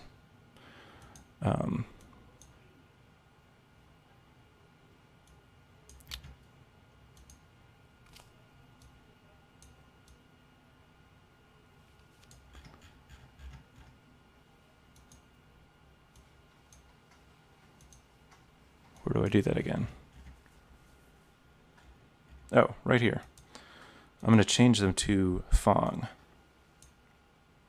And to reduce some of the noise in these images, I'm going to turn up the subdivisions as I go through the reflections.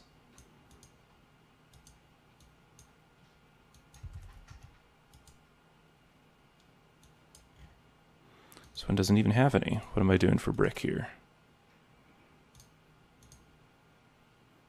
10.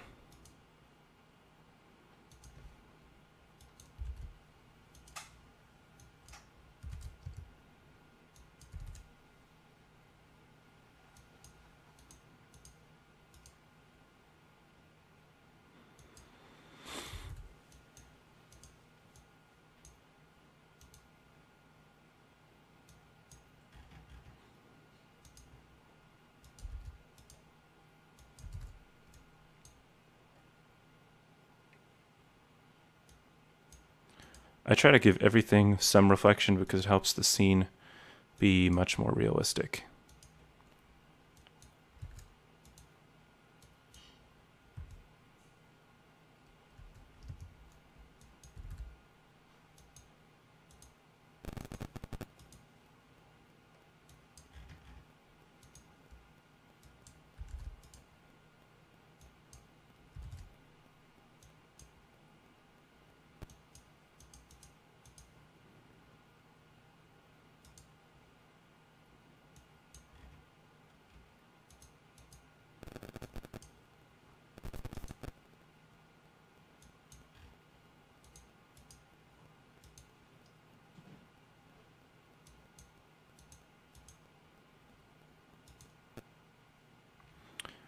And I noticed on my glass, in the reflections, blacks are reflecting very dark, so I'm going to increase the minimum lightness of the material a little bit so that it has some more grays and is a little more realistic looking. What's this?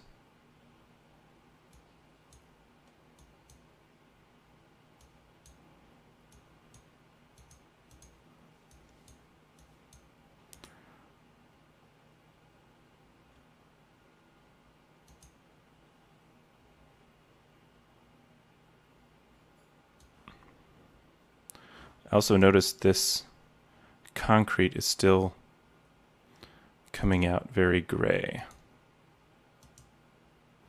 So I'm going to give it a little more saturation.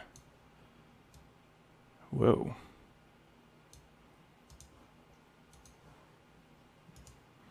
I think I'll just do this manually.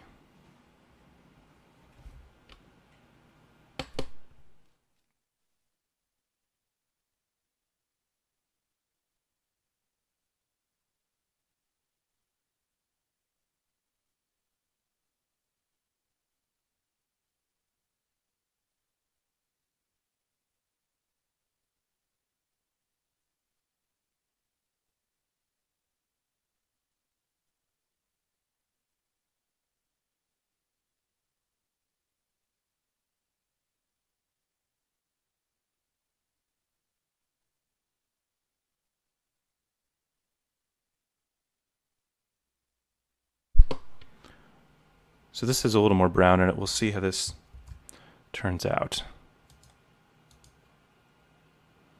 I'll just say if this is browner.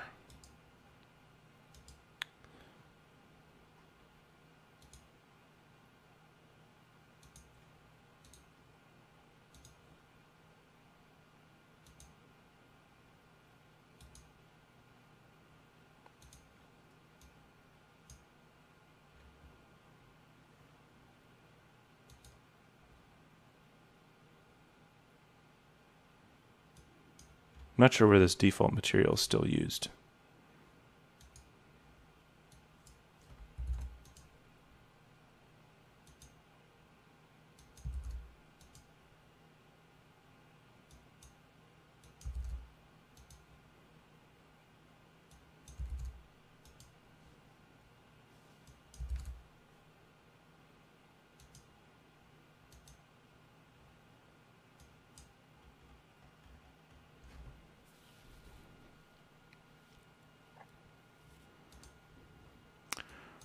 I also wanted to change the color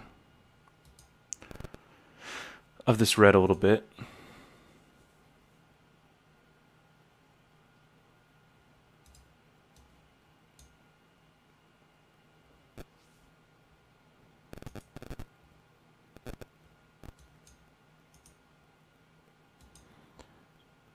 And make this roof a bit darker.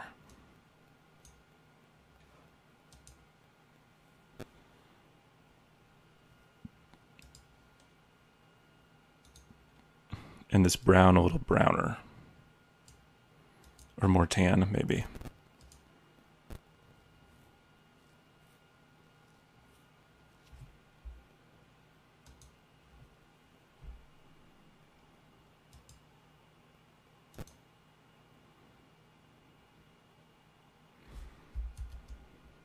Now in my V-Ray environment, I'm not going to have, I used to be using this for my GE environment light, but with the dome light, you only need one light, which is the dome light.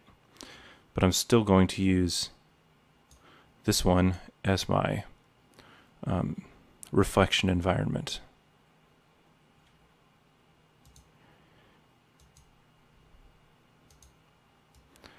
And I'll put it into my background environment too, just so I've got something to look at back there.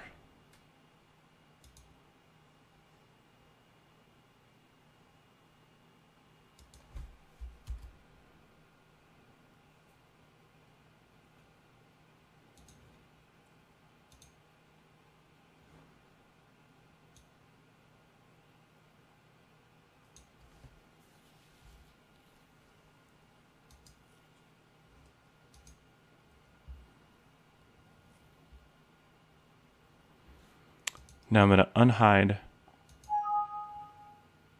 my trees again because I want those in the scene.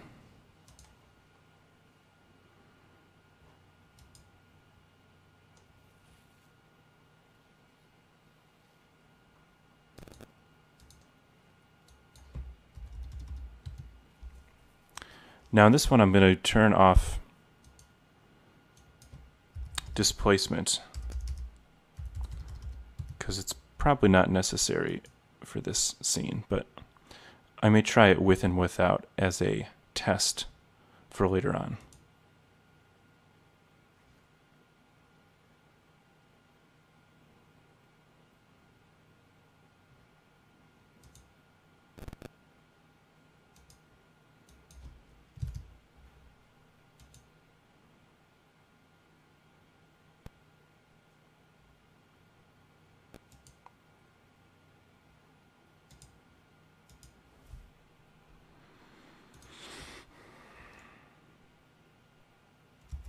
So I'm going to render this and see how it turns out.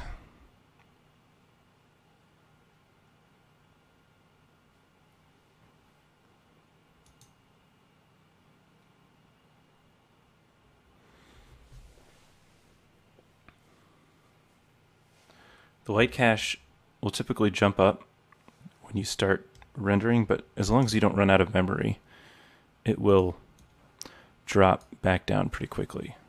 This is at 4,000 pixels, and I'm already using 12 gigs of memory here.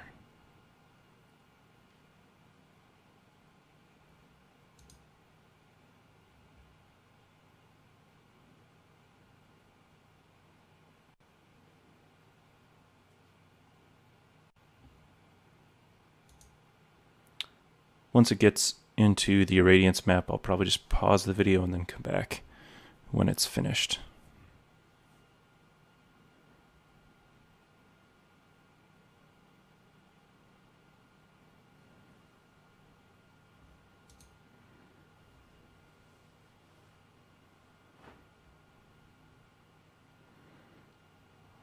Those windows are looking really too gray.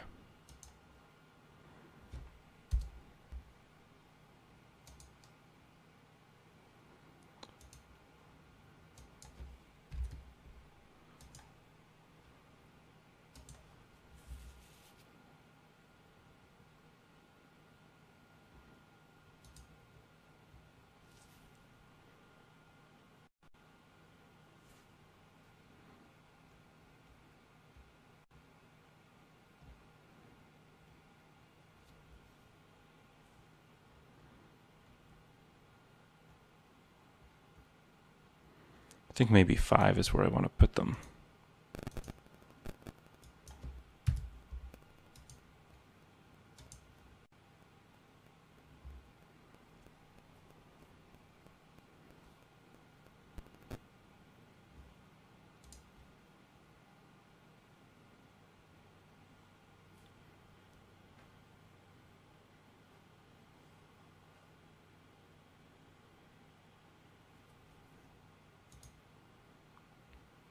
It's already looking better. Now I've got my rendering finished and it looks pretty good. The only thought I have on it still is the colors are very cool and neutral, and I'd like to make this image look more like a sunny day.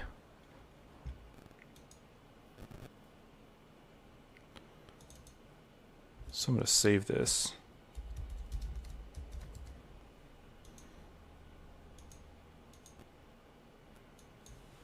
I think I need to do 2.2.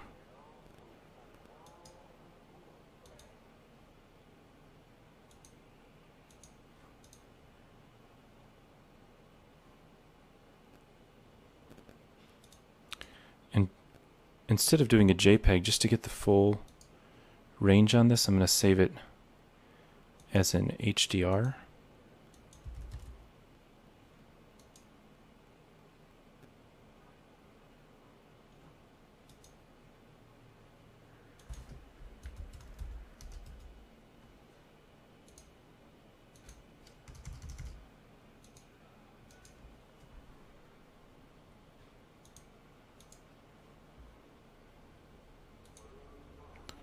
And we'll see if that comes in correctly.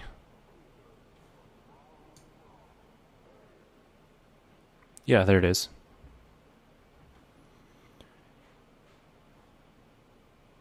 Now I want to remove the sky because that overcast sky isn't very attractive.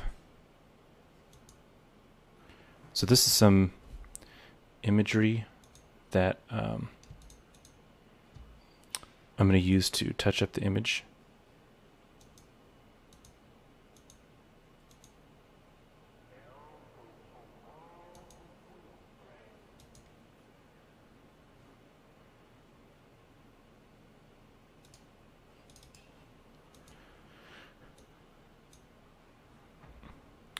Also, I need to take the, when I loaded this as an HDR, it came in as 32 bits, but I'm just going to take that to out.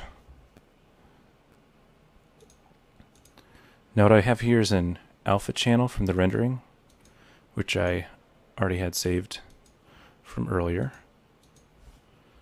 And I'm going to use that to delete my background. So now I've got a nicer sky.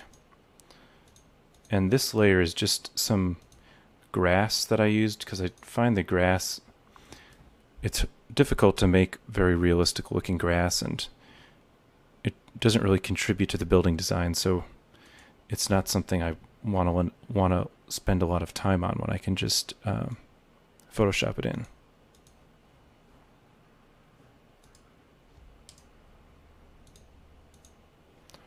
So what I'm going to do is I'm going to keep the shadows on my grass, but just delete out the areas where there's highlights.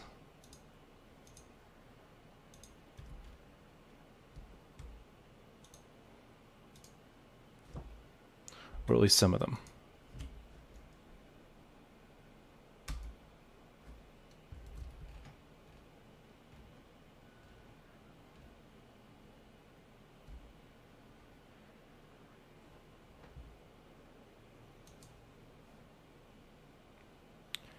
And for my image itself, first I usually do a contrast on it. Sometimes I see how some of these auto ones are going to look, if I like them or not.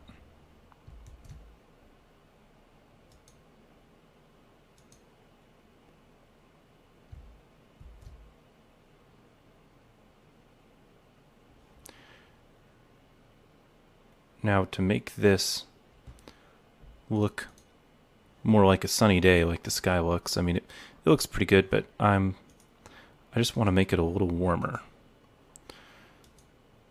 So to do that, I'm going to do in photo filter.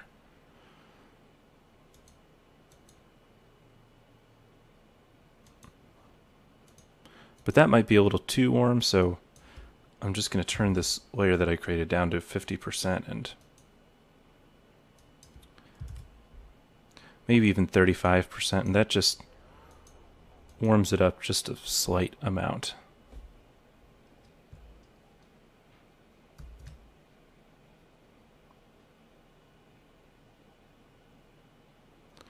I also think the foreground looks a little plain. So I'm going to use this burn tool to create a little bit of differentiation in it.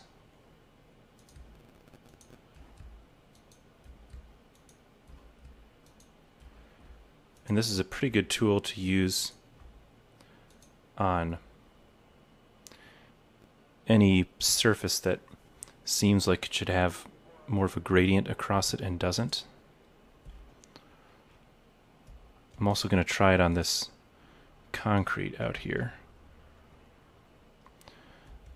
because it looks very uniform and white, but if you just do a little burn across, you know, maybe the portion of it that's farther back, it makes enough variation that it looks a little more interesting and a little more real when you see a change of color across it.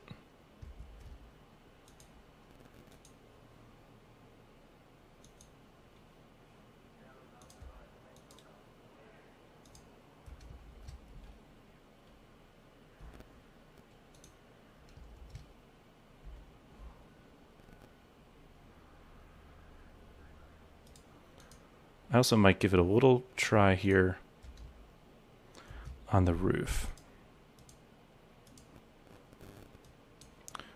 with a larger size.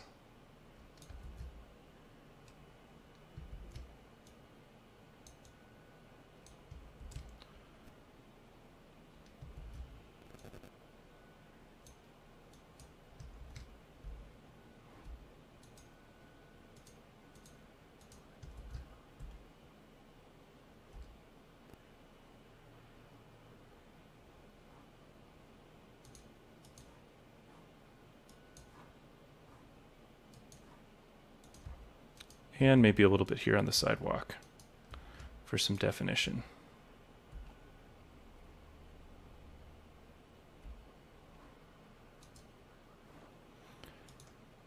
Another one I like to use sometimes is this shadow highlight, and again, just a very low value, but enough to remove a little bit of the darkness of the image.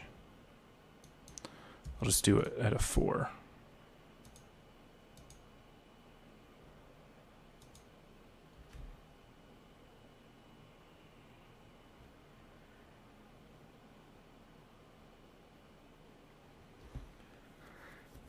The only thing that still looks a little weird to me is some of this tree color. It's very neon green compared to the rest of it, and that just is more of a texture issue that should be addressed. But you can use the sponge tool to kind of desaturate this a little bit and make it look more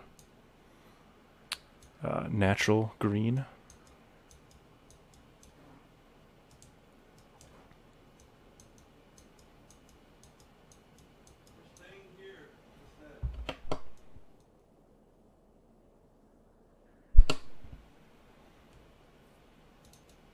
I'm also going to take care of this tree.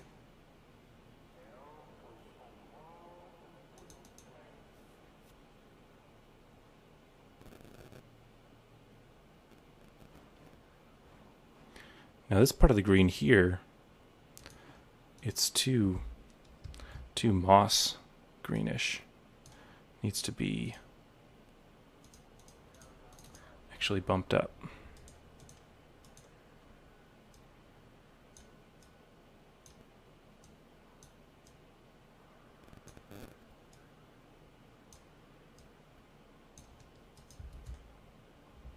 Now it matches a little better.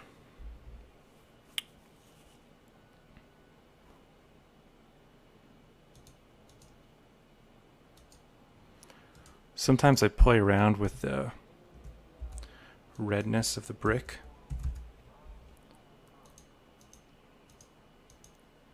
But I think it's fine the way it is.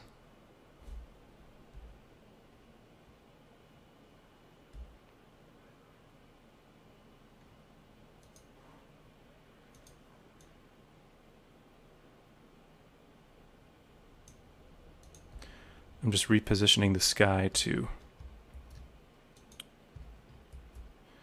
You want to get a nice blue sky, but at the same time you don't want the color of the blue to overpower the rest of the image, so I often end up adjusting the blueness slightly, or lightening it or desaturating it.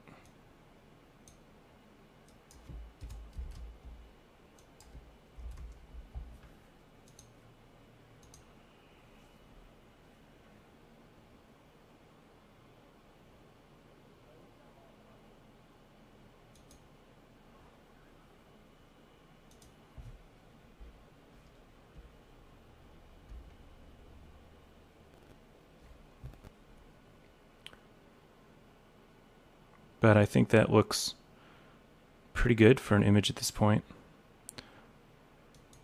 This is the result that I was getting using my other lighting situation, which I don't think looks nearly as good.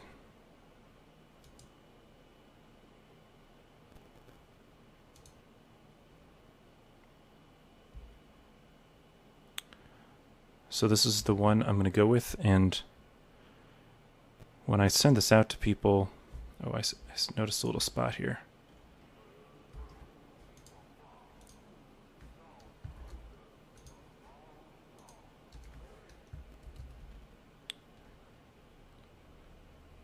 When I send this out to people, it's usually clients that are going to end up viewing it on their phone or sending it to other people, so they need it small and they like it to be in PDF format, because apparently it's difficult to open a JPEG on an iPhone.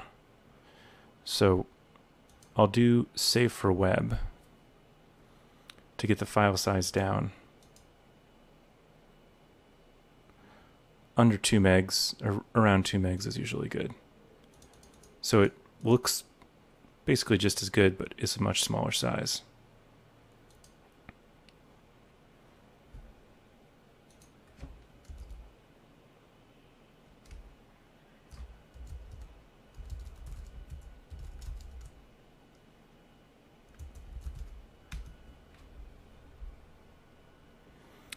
And I'll also save this as a PSD.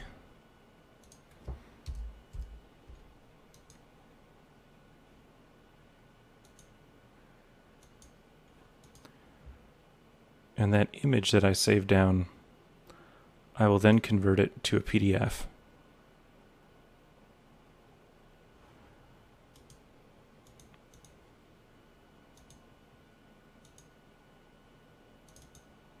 And that PDF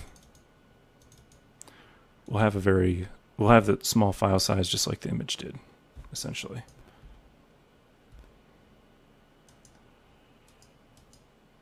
Yeah, under 2 megs. And that's about it. I will post the information from what I did here on the site. Thanks.